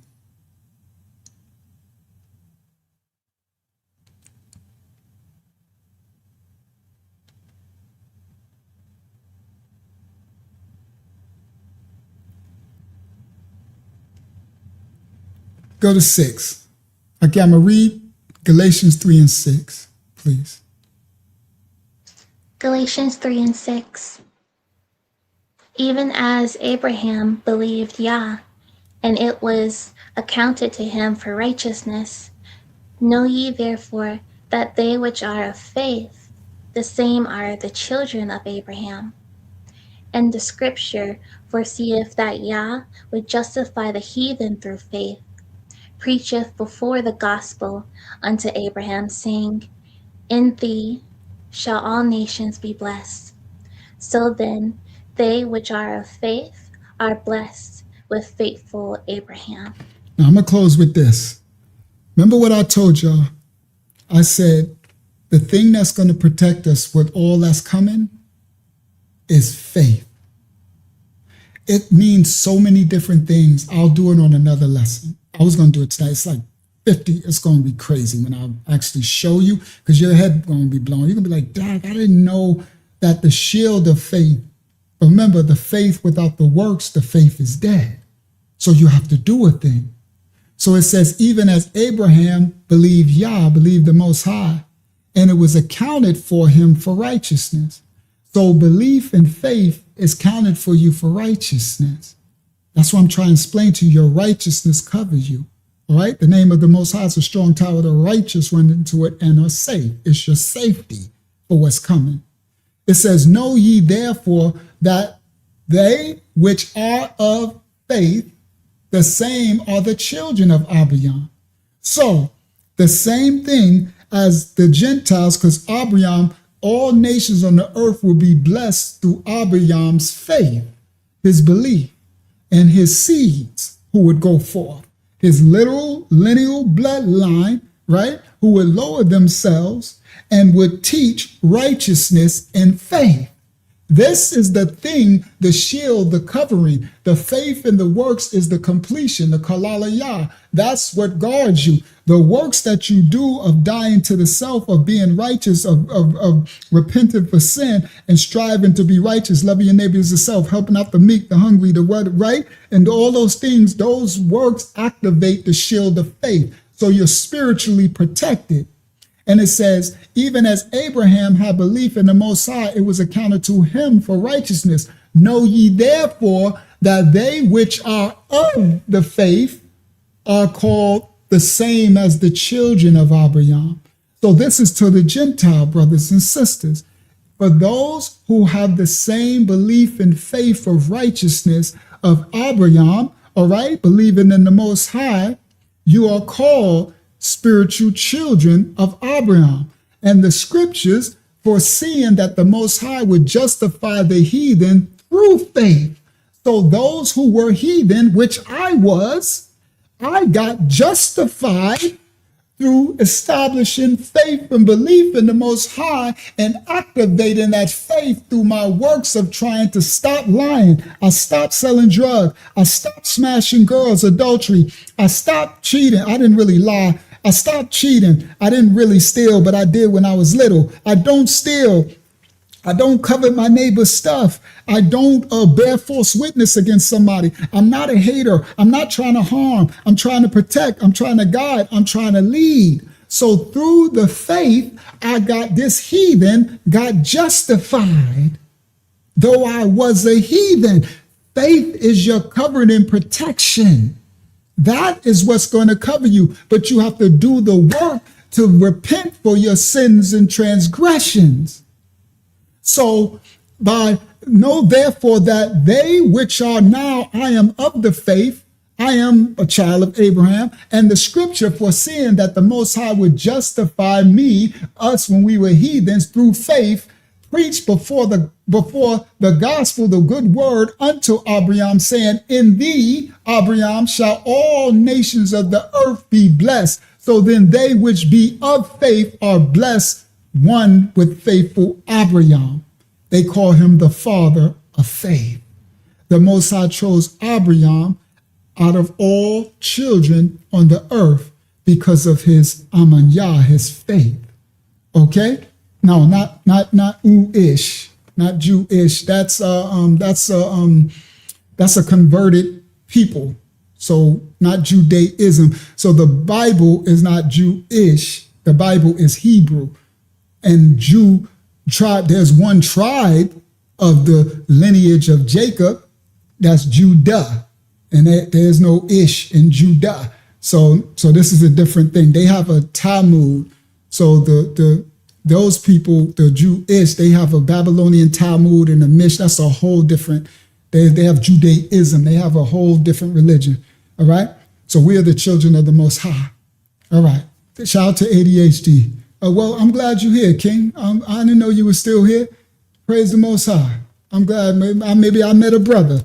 I apologize if I ever said anything to offend. I didn't mean to. Sometimes people come in as trolls, and I can think they're a troll. All right. Shout out to ADHD. All right. Peace and blessings, King. I'm glad to meet you, King. Shout out. We need many more brothers and sisters that we can get in righteousness. All right. So now, it said, in Abraham, all nations shall be blessed. So then they which be of faith, we become one. So that's why you need elders to teach you what's happening. teach you righteousness, teach you to believe in the things, the substance of things hoped for, things, the evidence of things unseen yet, right? And start to stable, because as I showed you on the screen, those people doing a one-eye sign and those people whose soul they serve, they believe in these devils. Those Masons, those three with the compass and the square, they believe in that. Those people with the one, what's that, the star of Remfram and Moloch, those Israelites got that star, they believe in all that stuff. These people got faith in their darkness. We have to have faith in our Creator, the light, the righteousness. All right. I'm closing now. I just wanted to do a little bit of scriptures. We're going really long. We usually kind of close early on Monday, but they let us do a little bit of the shadow ban. So praise the Most High. Whenever that happens, I like to, and the newer people find us, I like to teach so they can have an understanding of what we do on this channel. You understand? It gets much better. It gets raw. Oh, baby, I like it raw. Yeah, we get raw and uncut on this channel. All right? Now, what's his name? Ron Rowe. He talking about Karmelo needed to get out the rain. So, Ron Rowe, explain this to me. If it's raining, right? Because it was raining. It's clearly raining. You seen the clip. I don't know if you didn't see the clip. If I decide I want to put up an umbrella, listen clearly, and you walking and you decide you going to Walmart and you decide to just get out the car and run into Walmart. But I decide to get out my car and get my umbrella out the trunk. What do you hear yourself, brother? Karmelo and whoever, you got a right to not want to get rained on just because somebody else don't care about getting rained on. What does that got to do with the price of tea in China, bro? Boy, these people be crazy, bro. They just be looking for anything. Okay, so something's wrong with me because I want to put up my umbrella when I see other people walking just in the rain being wet. When I go to the gym, that happens, right? Sometimes I decide to leave the umbrella and just run. But sometimes I bring the umbrella in the gym because I'm thinking it might rain when I come out. You know what I mean? Because sometimes it be gray and sometimes you come out and it be pouring. I'll be like, crap, I should have bought my umbrella. And then some people will decide to wait. Right? Listen clearly, Ron Rowe, or whatever your name is. Some people decide to wait until it try to stop, while others will just walk. I see people, I would run to my car like this, right? I see people just walk like it ain't even raining, just getting soaked. What does that mean? Come on, guys, you're being foolish, guys. Y'all come out of it. You're being that's foolish. This is a foolish discussion. All right, peace and blessings. Let's close out. All right. This has been, thank you everybody for staying. There's still almost 300 of us here, almost 4 a.m. in the morning. Thank y'all for staying with us. We live again Friday. It'd be crazy. You're going to get much more. All right. So come on back. They're not going to show you, right? They shadow ban us, so you won't know. But we live every Monday and Friday, Eastern Standard Time, about 9:30 p.m. This was, did Eddie PARRA throw something in the trash can? Ooh. Karmelo Anthony video broke down, and we showed it. Okay, let me see. Ron said, how do you explain the open, unfolded knife Karmelo pulled? How he pull out his bag when they snatched his bag, Ron Rowe? They snatched his bag from him. Explain that. Explain that. Explain if you got a bag, Ron Rowe. If you sitting under a tent and you got a bag and I come up to you and I snatch your bag from you, right? And then 3 or 4 people jump on. Do you have a right? I'm not saying I wish Austin was not. I wish he was here. I wish this never happened, right? I wish they would have mind their business. Let that boy sit there. Let the rain stop. He would have walked out because he ain't bothering nobody. He wasn't bothering nobody. He was not known for that, all right? And that would have been on. But I showed you on the clip, they came all the way from outside the doggone stadium and beeline straight, 5 of them, straight to him and did all this stuff. Now, I don't RIP to the young man, but come on, stop it with the foolishness, all right? You reaching for straws, okay? You really reaching for straws, all right? Because if you got people running around with guns, see, people when you start to get self-righteous, you really look foolish, right? Your scales show. You know why? Because you got many. Texas is full of people. It's a open carry state, I think, right? Where people are running around with a bunch of guns on them. But you sitting up here, Ron, talking about somebody got a pocket knife. So you see how ridiculous that sound? What if he had a gun? You see? That's the point. So all right, it is what it is. RIP to Austin, right? I wish this never happened. I wish I could have, been able to be, a big brother to Austin or an uncle or something where I could say, y'all, nah, stop, man. Y'all stop. What are you doing? Y'all sit down. Leave that boy alone. Stop. Go. Don't y'all got something else to do? And Eddie. The focus need to be on Eddie and what happened in that trash can. Ron Roll, that's where you should be looking. Ron Roll, try to find out what they dumped in that trash can in the video. Go watch the screen back. Get out your emotions and watch this live stream back, right? We did about 5-6 hours. Watch the live stream back, right? And see what was dumped in the trash can. We need to find that out. Justice for Austin. Justice for Karmelo. Find out what was in the trash can. What is these people hiding? What did they dump? Who else has something to do with it? Why did Eddie lie and say he didn't know him? Hold on. Did he get set up? Who called him over there? Who charged up Austin and the brothers to go? Come on, there's some what you call instigating stuff going on. There's other pieces that need to be put together with this. I agree with the young brother on the thumbnail. This my face. Laria, this my face. Look, a Viking said, oh my God, you people.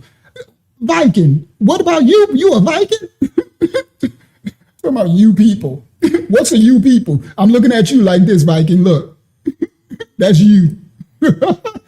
You people. What, the righteous people of the earth? Welcome to the house of the Most High, Viking. This how I'm looking at you. You people. You Vikings. Right? You need to repent, Viking, because the kingdom of the Most High is at hand. All right? And come out of your transgression. All right? And try to understand that these two youngsters got into a situation that was apparently antagonized by somebody. Okay? All right?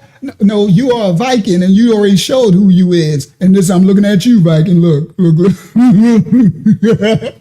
Look at that, Viking.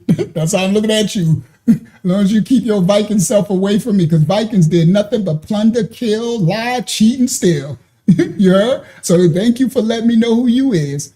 And we on our way out. Right? We're very low. Oh, Viking, does that make you feel better, Viking? All right? Yo, Charlotte, that's how I'm looking at Viking. Viking, did that just butter your biscuit? He said, you're very low, black people. You have a low IQ. Viking, I have such a low IQ that you named yourself Viking Braid. Boy, you can't make this up. Oh, you trolls, y'all got the right one, baby. Y'all got the right one here. Shout out to Ron Ro. What's his name? Ron Robert. I can talk to Ron Robert. But this Viking troll, this boy, Yeshua, this boy his IQ so high that he named himself Viking Braid. The Vikings had braids. Who, a Viking, where did you learn to braid your hair from? Ooh, look, I'm looking at you, Viking. Look, Viking. Viking, hey, Viking, where'd you get that braid from? Hold on, answer that. Viking, look, I'm braiding. Hold on, look, where'd you get the braid from? There's a people who started the braid, Viking. Where did it come from?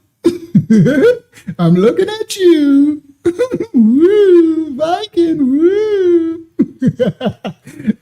Welcome to the channel, Viking. You gave me a laugh to close out with. At least I could close out with a laugh. Hold on, Viking. Hold on, Viking. I got one for you. Everybody, I got one for you. Let's close out with this, right? Viking gave us a laugh to close out with. Hold on, I got one better. Let's close out with this. Watch this, Viking. You might like this. I got this one for you, Viking, on deck. Here we go, Viking. This one just for you. The Viking braid. Share the screen. This for you, Viking. Let go.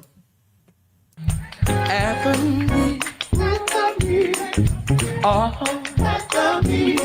gotta go on. I done talked too long. I don't waste my time. I remember when I met Jesus.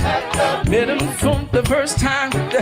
Said he changed my walk. Said he. Mama stood up, y'all. Y'all better stop. Hey, Viking, me and my little homie right there on the screen, we at that meeting. But you ain't at the meeting, Viking, because you in the Viking ship over there plundering people. We at the meeting. Viking said the braids didn't start with black people. Who started the braids? What's her name? What was that actress name, guys? The one, what's her name? Come on, the elders. See, Viking, he probably too young in his sin of transgression. What's her name? The one, what's her name? The one that came on the screen. The one that came on the screen. We received her too. She had the braids in the 70s.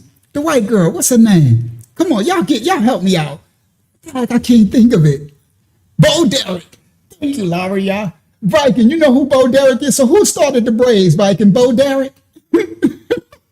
Who started it, Bo Derek? See, this is the crazy thing. See, this is Viking got none but haterade in his bloodstream. You know why? Because I'm not a hater. Shout out to my righteous white brothers and sisters that invented some things and that brought some things into the earth. But when you try to take, it's like, okay, we didn't build the pyramids, braided hair didn't come up, all the stuff that we was known for, they stopped us from braiding our hair in school. It became against the law in American school. But now all of a sudden, now you want your Bo Derek on. You understand? Boy, Viking. Till I know it. No, I know it was after me. Viking, you need to come to the meeting. We're gonna go on. I done talked too long. I don't waste my time. Come on, Viking. I remember when I met Jesus. Look at my little homie. From the first time. But Viking, look where he at. Look, he in a black church, Viking. I don't think you like that. Hold on, Viking. Look at that hand next to him. That's a black sister hand. Now that's the one he with. That's a woman. Is that who that? Look at the little black sister. That's a black church, Viking. Steady.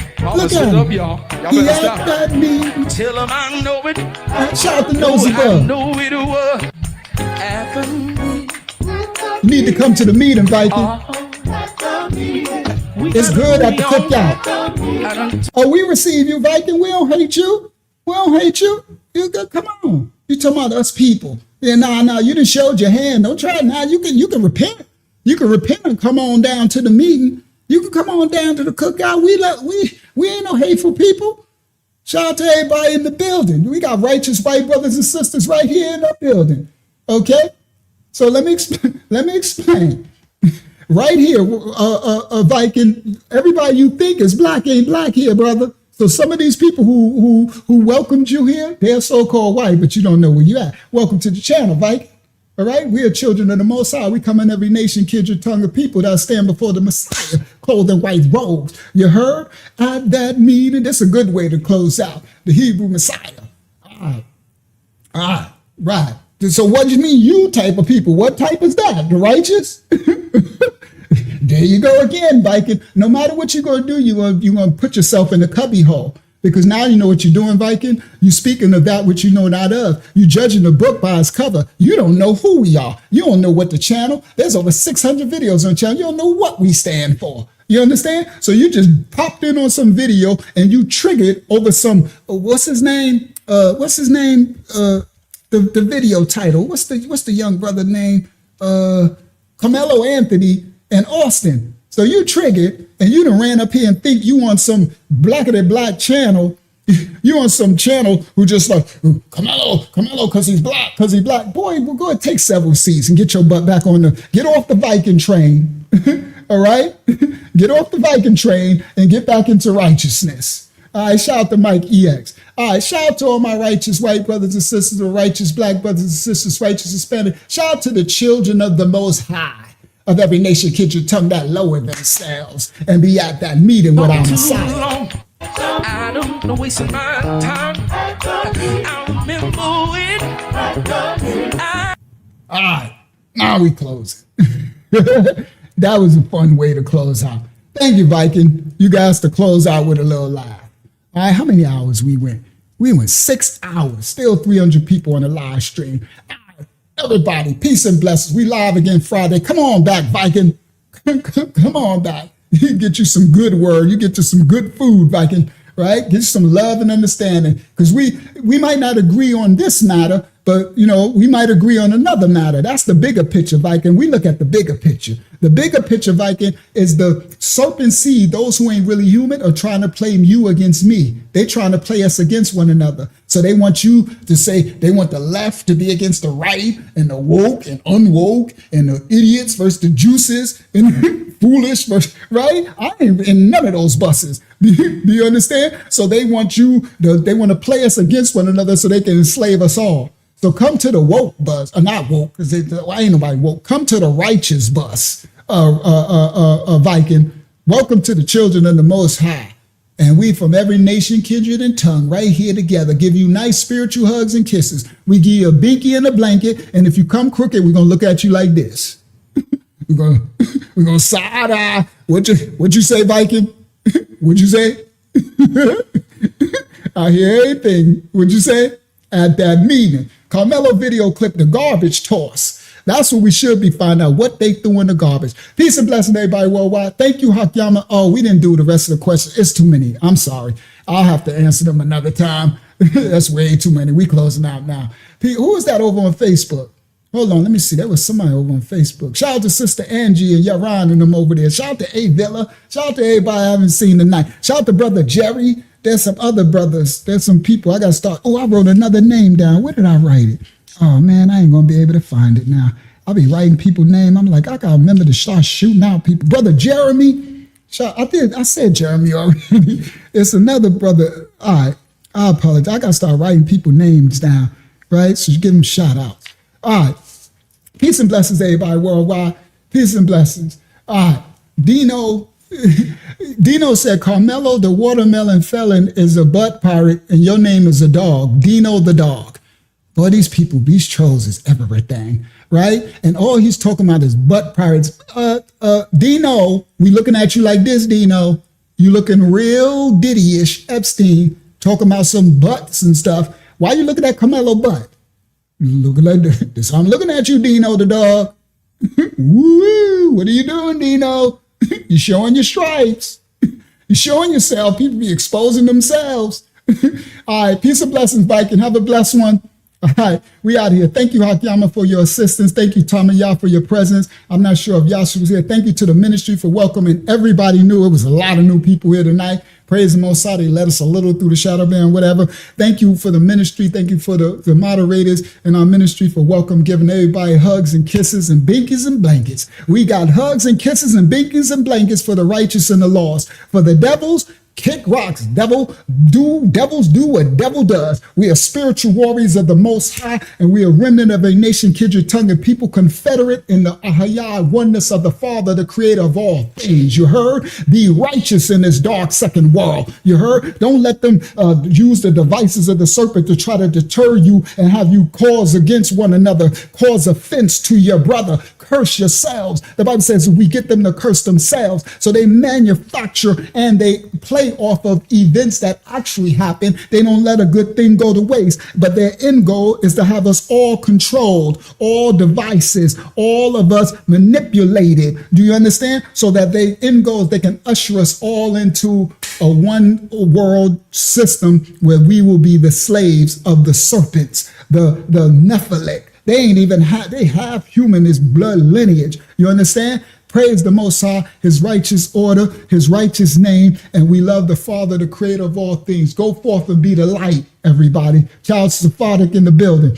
Go forth and be the light. Be the righteous light in this dark second world. Repent, for the kingdom of the Most High is at hand. Repent, everybody. Your righteousness is what covers you. Don't let these people toss you to and fro with these events and have you look. Shout out to Unbothered Movement, looking at people that are righteous unrighteously. All right? Discern everybody. Discern spirits.